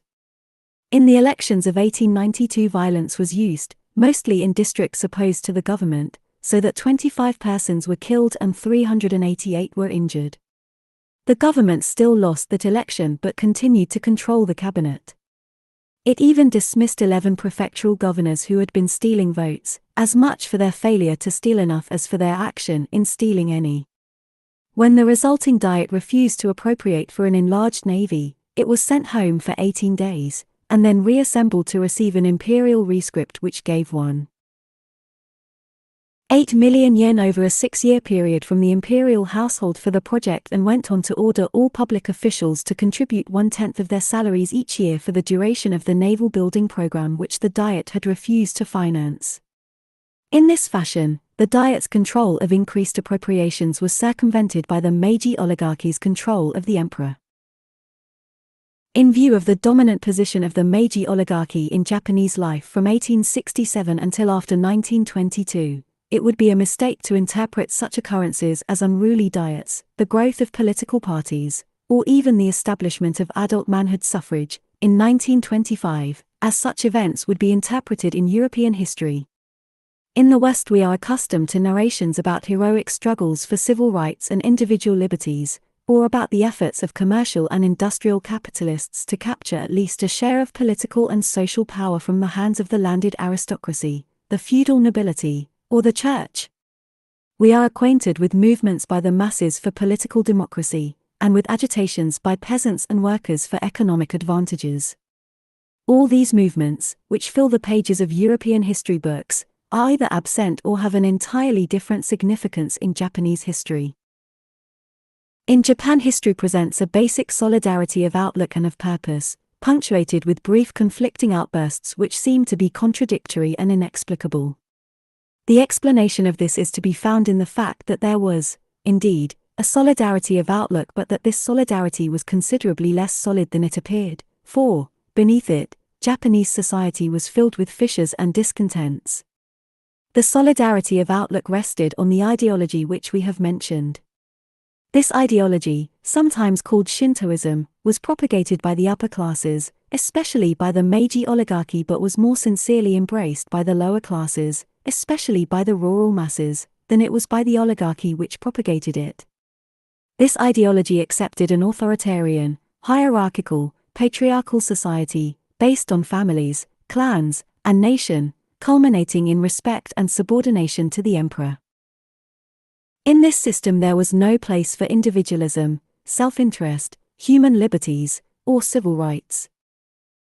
In general, this system was accepted by the mass of the Japanese peoples. As a consequence, these masses allowed the oligarchy to pursue policies of selfish self-aggrandizement, of ruthless exploitation, and of revolutionary economic and social change with little resistance. The peasants were oppressed by universal military service, by high taxes and high interest rates, by low farm prices and high industrial prices, and by the destruction of the market for peasant handicrafts. They revolted briefly and locally in 1884 to 1885, but were crushed and never revolted again, although they continued to be exploited. All earlier legislation seeking to protect peasant proprietors or to prevent monopolization of the land was revoked in the 1870s. In the 1880s there was a drastic reduction in the number of landowners, through heavy taxes, high interest rates, and low prices for farm products. At the same time the growth of urban industry began to destroy the market for peasant handicrafts and the rural putting out system of manufacture. In 7 years, 1883 to 1890, about 360,000 peasant proprietors were dispossessed of 5 million yen worth of land because of total tax arrears of only 114,178 yen, or arrears of only 1/3 yen, that is, 17 American cents, per person. In the same period, owners were dispossessed of about 100 times as much land by foreclosure of mortgages. This process continued at varying rates, until, by 1940, 3/4 of Japanese peasants were tenants or part-tenants paying rents of at least half of their annual crop. In spite of their acceptance of authority and Shinto ideology, the pressures on Japanese peasants would have reached the explosive point if safety valves had not been provided for them. Among these pressures we must take notice of that arising from population increase, a problem arising, as in most Asiatic countries, from the introduction of Western medicine and sanitation. Before the opening of Japan, its population had remained fairly stable at 28 to 30 million for several centuries. This stability arose from a high death rate supplemented by frequent famines and the practice of infanticide and abortion. By 1870 the population began to grow, rising from 30 million to 56 million in 1920, to 73 million in 1940, and reaching 87 million in 1955. The safety valve in the Japanese peasant world resided in the fact that opportunities were opened, with increasing rapidity, in non-agricultural activities in the period 1870 to 1920. These non-agricultural activities were made available from the fact that the exploiting oligarchy used its own growing income to create such activities by investment in shipping, railroads, industry, and services. These activities made it possible to drain the growing peasant population from the rural areas into the cities. A law of 1873 which established primogeniture in the inheritance of peasant property made it evident that the rural population which migrated to the cities would be second and third sons rather than heads of families. This had numerous social and psychological results, of which the chief was that the new urban population consisted of men detached from the discipline of the patriarchal family and thus less under the influence of the general authoritarian Japanese psychology and more under the influence of demoralizing urban forces. As a consequence, this group, after 1920, became a challenge to the stability of Japanese society. In the cities, the working masses of Japanese society continued to be exploited, but now by low wages rather than by high rents, taxes, or interest rates. These urban masses, like the rural masses whence they had been drawn, submitted to such exploitation without resistance for a much longer period than Europeans would have done because they continued to accept the authoritarian, submissive Shintoist ideology. They were excluded from participation in political life until the establishment of adult manhood suffrage in 1925. It was not until after this date that any noticeable weakening of the authoritarian Japanese ideology began to appear among the urban masses. Resistance of the urban masses to exploitation through economic or social organizations was weakened by the restrictions on workers' organizations of all kinds. The general restrictions on the press, on assemblies, on freedom of speech, and on the establishment of secret societies were enforced quite strictly against all groups and doubly so against laboring groups. There were minor socialistic and laborious agitations in the 20 years 1890 to 1910. These were brought to a violent end in 1910 by the execution of 12 persons for anarchistic agitations. The labor movement did not raise its head again until the economic crisis of 1919 to 1922. The low-wage policy of the Japanese industrial system originated in the self-interest of the early capitalists, but came to be justified with the argument that the only commodity Japan had to offer the world, and the only one on which it would construct a status as a great power, was its large supply of cheap labor. Japan's mineral resources, including coal, iron, or petroleum, were poor in both quality and quantity. Of textile raw materials it had only silk, and lacked both cotton and wool. It had no natural resources of importance for which there was world demand such as were to be found in the tin of Malaya, the rubber of Indonesia, or the cocoa of West Africa. It had neither the land nor the fodder to produce either dairy or animal products as Argentina, Denmark, New Zealand, or Australia. The only important resources it had which could be used to provide export goods to exchange for imported coal, iron, or oil were silk, forest products, and products of the sea. All these required a considerable expenditure of labor, and these products could be sold abroad only if prices were kept low by keeping wage rates down. Since these products did not command sufficient foreign exchange to allow Japan to pay for the imports of coal, iron, and oil which a great power must have, Japan had to find some method by which it could export its labor and obtain pay for it. This led to the growth of manufacturing industries based on imported raw materials and the development of such service activities as fishing and ocean shipping. At an early date, Japan began to develop an industrial system in which raw materials such as coal, wrought iron, raw cotton, or wool were imported, fabricated into more expensive and complex forms, and exported again for a higher price in the form of machinery or finished textiles. Other products which were exported included such forest products as tea, carved woods, or raw silk, or such products of Japanese labor as finished silks, canned fish, or shipping services. The political and economic decisions which led to these developments and which exploited the rural and urban masses of Japan were made by the Meiji oligarchy and their supporters. The decision-making powers in this oligarchy were concentrated in a surprisingly small group of men, in all, no more than a dozen in number, and made up, chiefly, of the leaders of the four Western clans which had led the movement against the shogun in 1867. These leaders came in time to form a formal, if extralegal, group known as the Genro, or Council of Elder Statesmen. Of this group Robert Reichel wrote in 1938, "It is these men who have been the real power behind the throne." It became customary for their opinion to be asked and, more important still, to be followed in all matters of great significance to the welfare of the state. No premier was ever appointed except from the recommendation of these men who became known as Genro. Until 1922 no important domestic legislation, no important foreign treaty escaped their perusal and sanction before it was signed by the emperor. These men, in their time, were the actual rulers of Japan. The importance of this group can be seen from the fact that the Genro had only 8 members, yet the office of Prime Minister was held by a Genro from 1885 to 1916, and the important post of President of the Privy Council was held by a Genro from its creation in 1889 to 1922, except for the years 1890 to 1892 when Count Oki of the Hyzen clan held it for Okuma.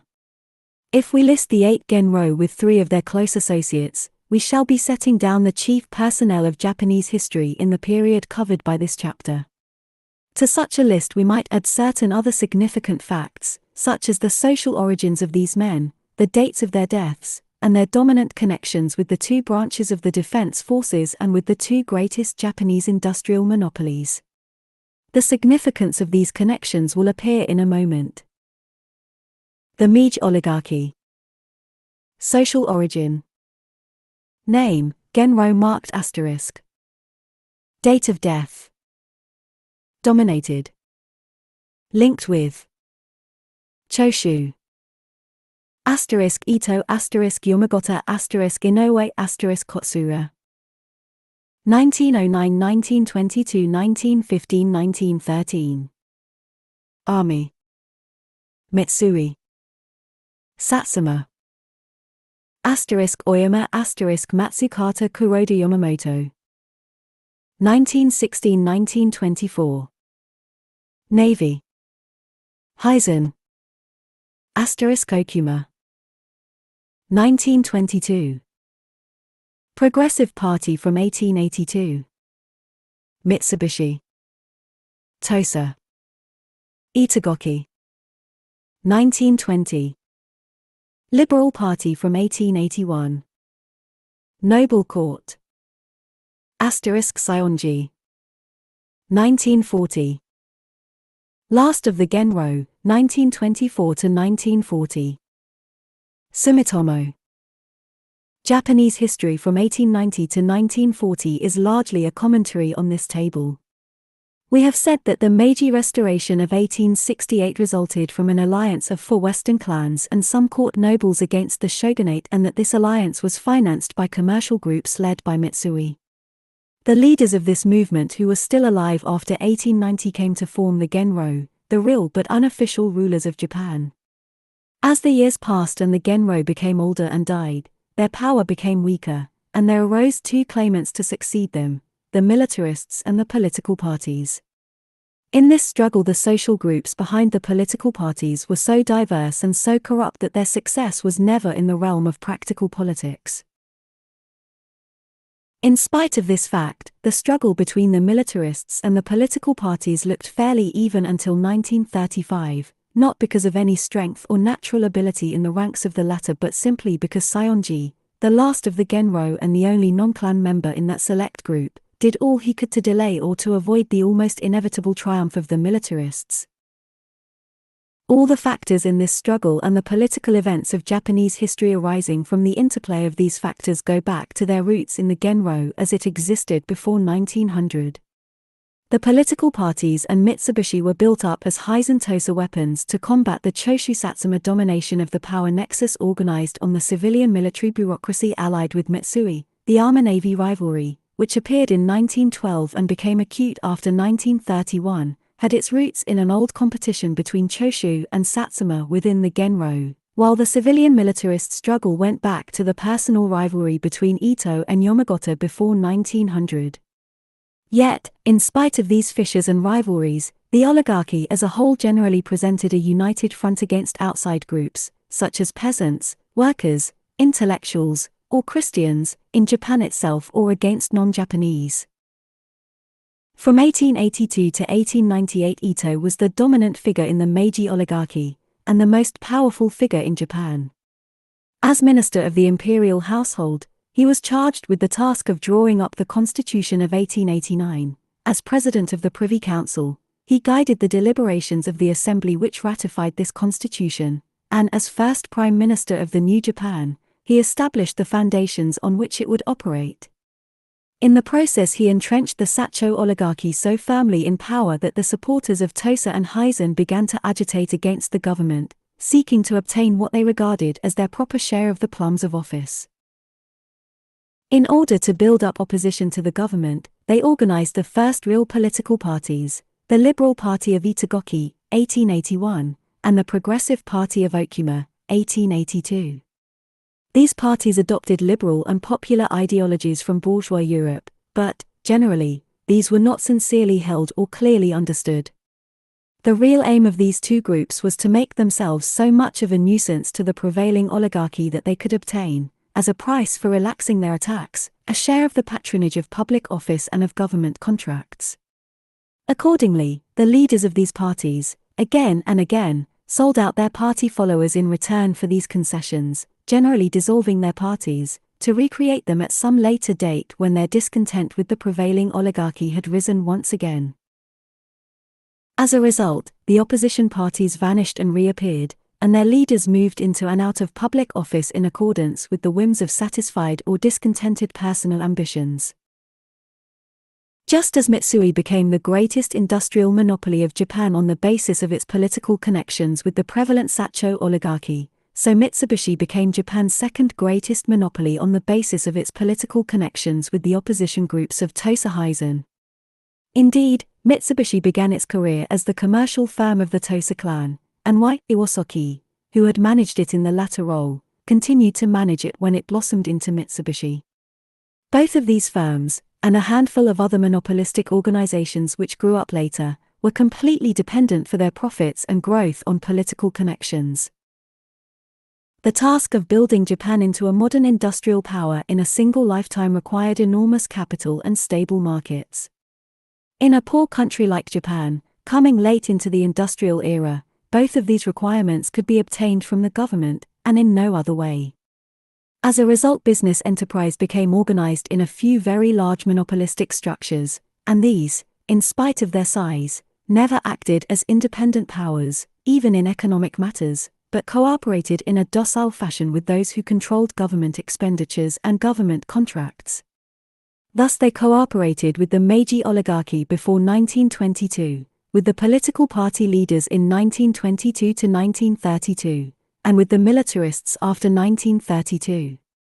Taken together, these monopolistic industrial and financial organizations were known as Zaibatsu. There were 8 important organizations of this kind in the period after World War I, but 3 were so powerful that they dominated the other 5, as well as the whole economic system. These 3 were Mitsui, Mitsubishi, and Sumitomo, controlled by Saionji's relatives. These competed with one another in a half-hearted fashion, but such competition was political rather than economic, and always remained within the rules of a system which they all accepted. In the period 1885 to 1901, during which Ito was premier 4 times, Matsukata twice, and Yamagata twice, it became evident that the oligarchy could not be controlled by the Diet or by the Tosa Hizen political parties but could always rule Japan through its control of the emperor, the armed forces, and the civil bureaucracy. This victory was hardly established before a rivalry appeared between Ito, supported by the civil bureaucracy, and Yamagata, supported by the armed services. By 1900 Yamagata won a decisive victory over Ito and formed his second cabinet, 1898 to 1900, from which the Ito group was, for the first time, completely excluded. During this administration Yamagata extended the franchise from 500,000 to 1 million voters in order to obtain city support for imposing taxes on rural lands to pay for military expansion. Far more important than this, he established a law that the ministries of the army and the navy must be headed by cabinet posts held by active generals and admirals of the highest rank.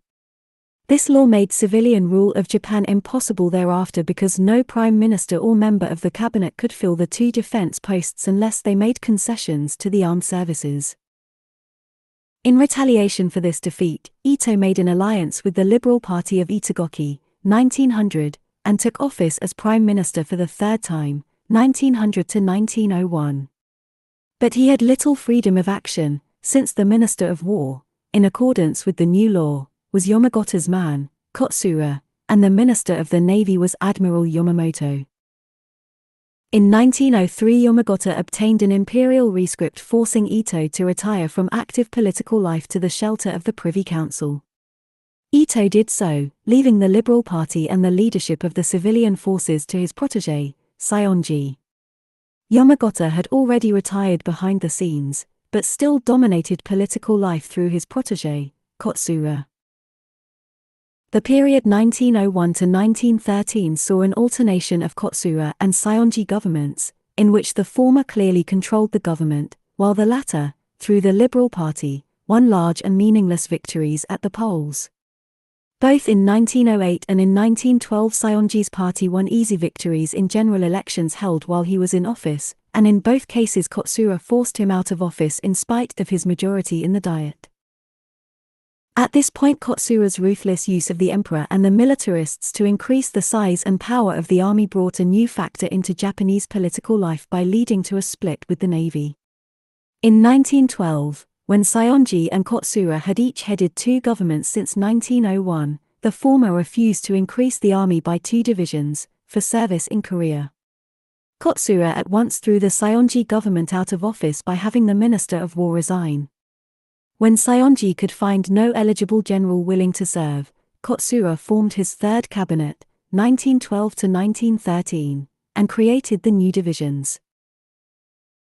The navy, alienated by the army's high-handed political tactics, tried to keep Kotsura out of office in 1912 by refusing to provide an admiral to serve as Minister of the Navy. They were defeated when Kotsura produced an imperial rescript from the new Emperor Taisho, 1912 to 1926, ordering them to provide an admiral.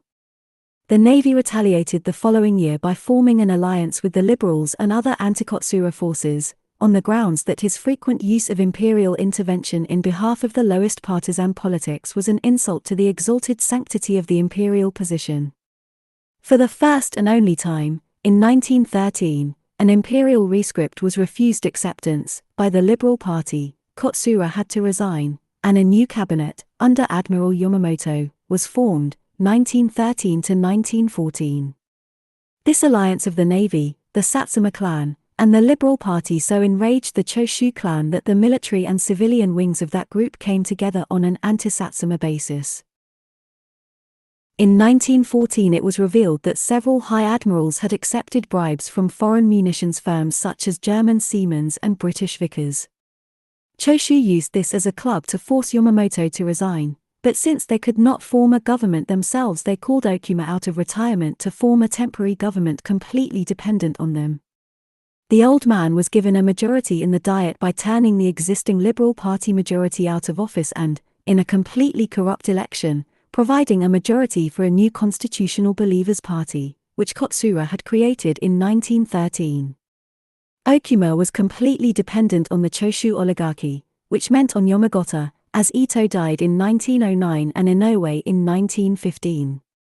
He gave them 2 new army divisions and a strong anti-Chinese policy, but was replaced by General Terauchi, a Choshu militarist and favorite of Yamagata, in 1916. To provide this new government with less obviously corrupt party support, a deal was made with the Liberal Party. In return for seats in the Diet, places in the bureaucracy, and Mitsui money, this old Tosa party sold out to Choshu militarism, and was provided, by the prefectural governors, with a satisfying majority in the general election of 1916.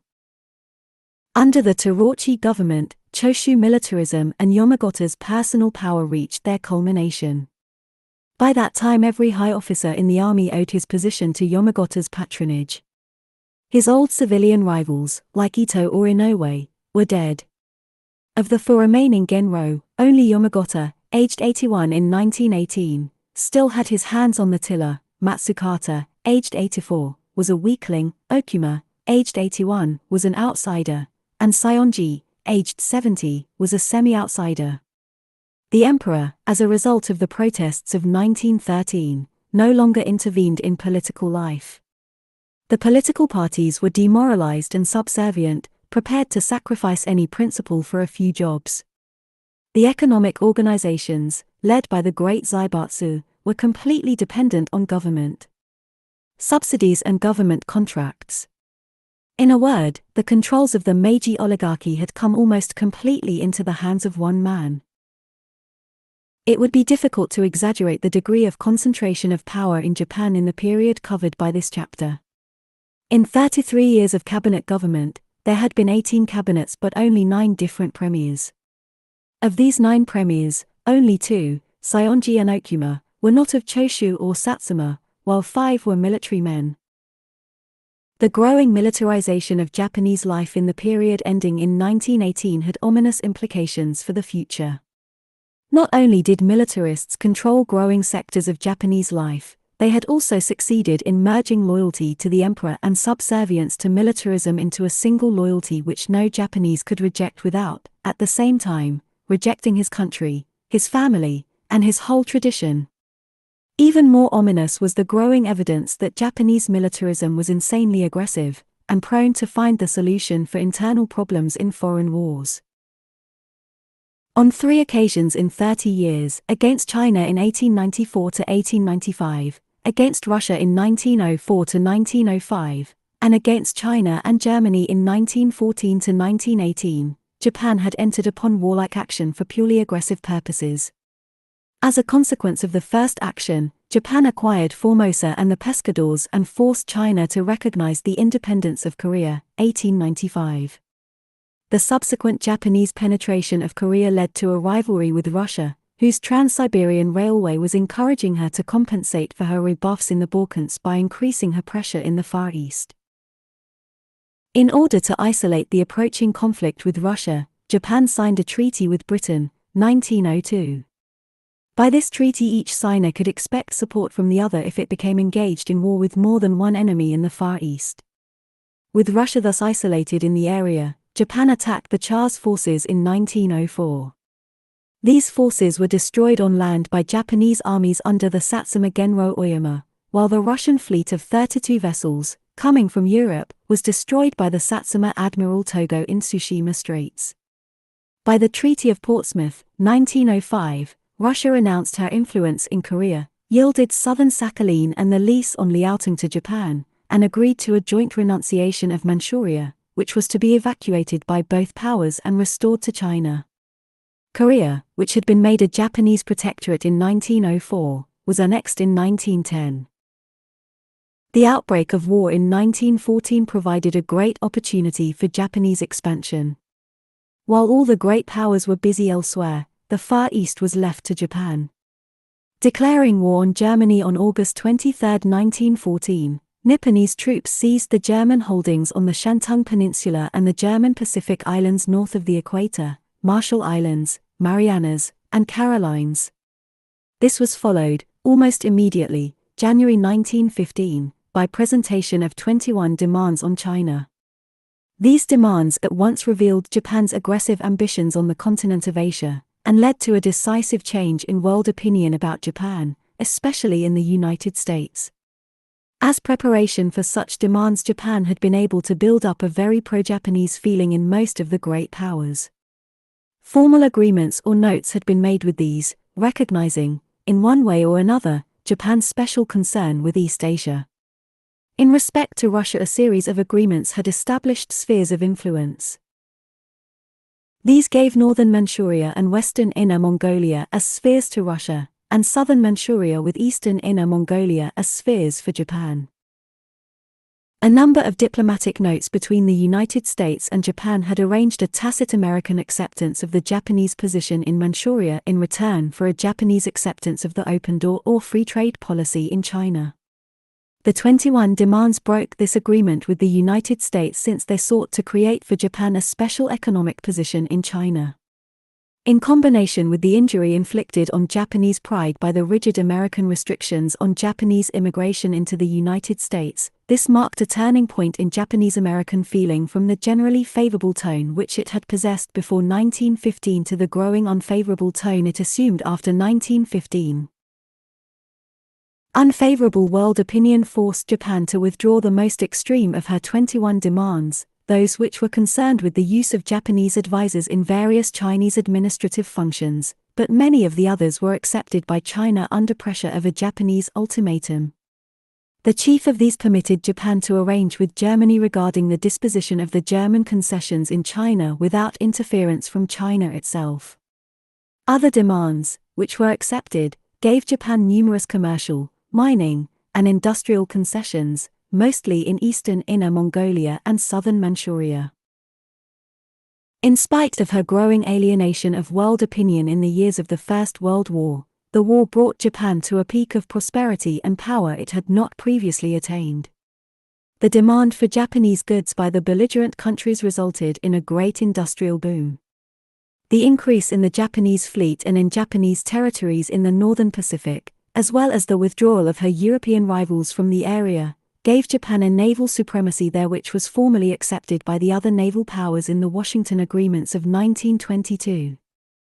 And the Japanese advances in northern China made her the preeminent power in East Asian economic and political life. All in all, the successors of the Meiji Restoration of 1868 could look with profound satisfaction on Japan's progress by 1918.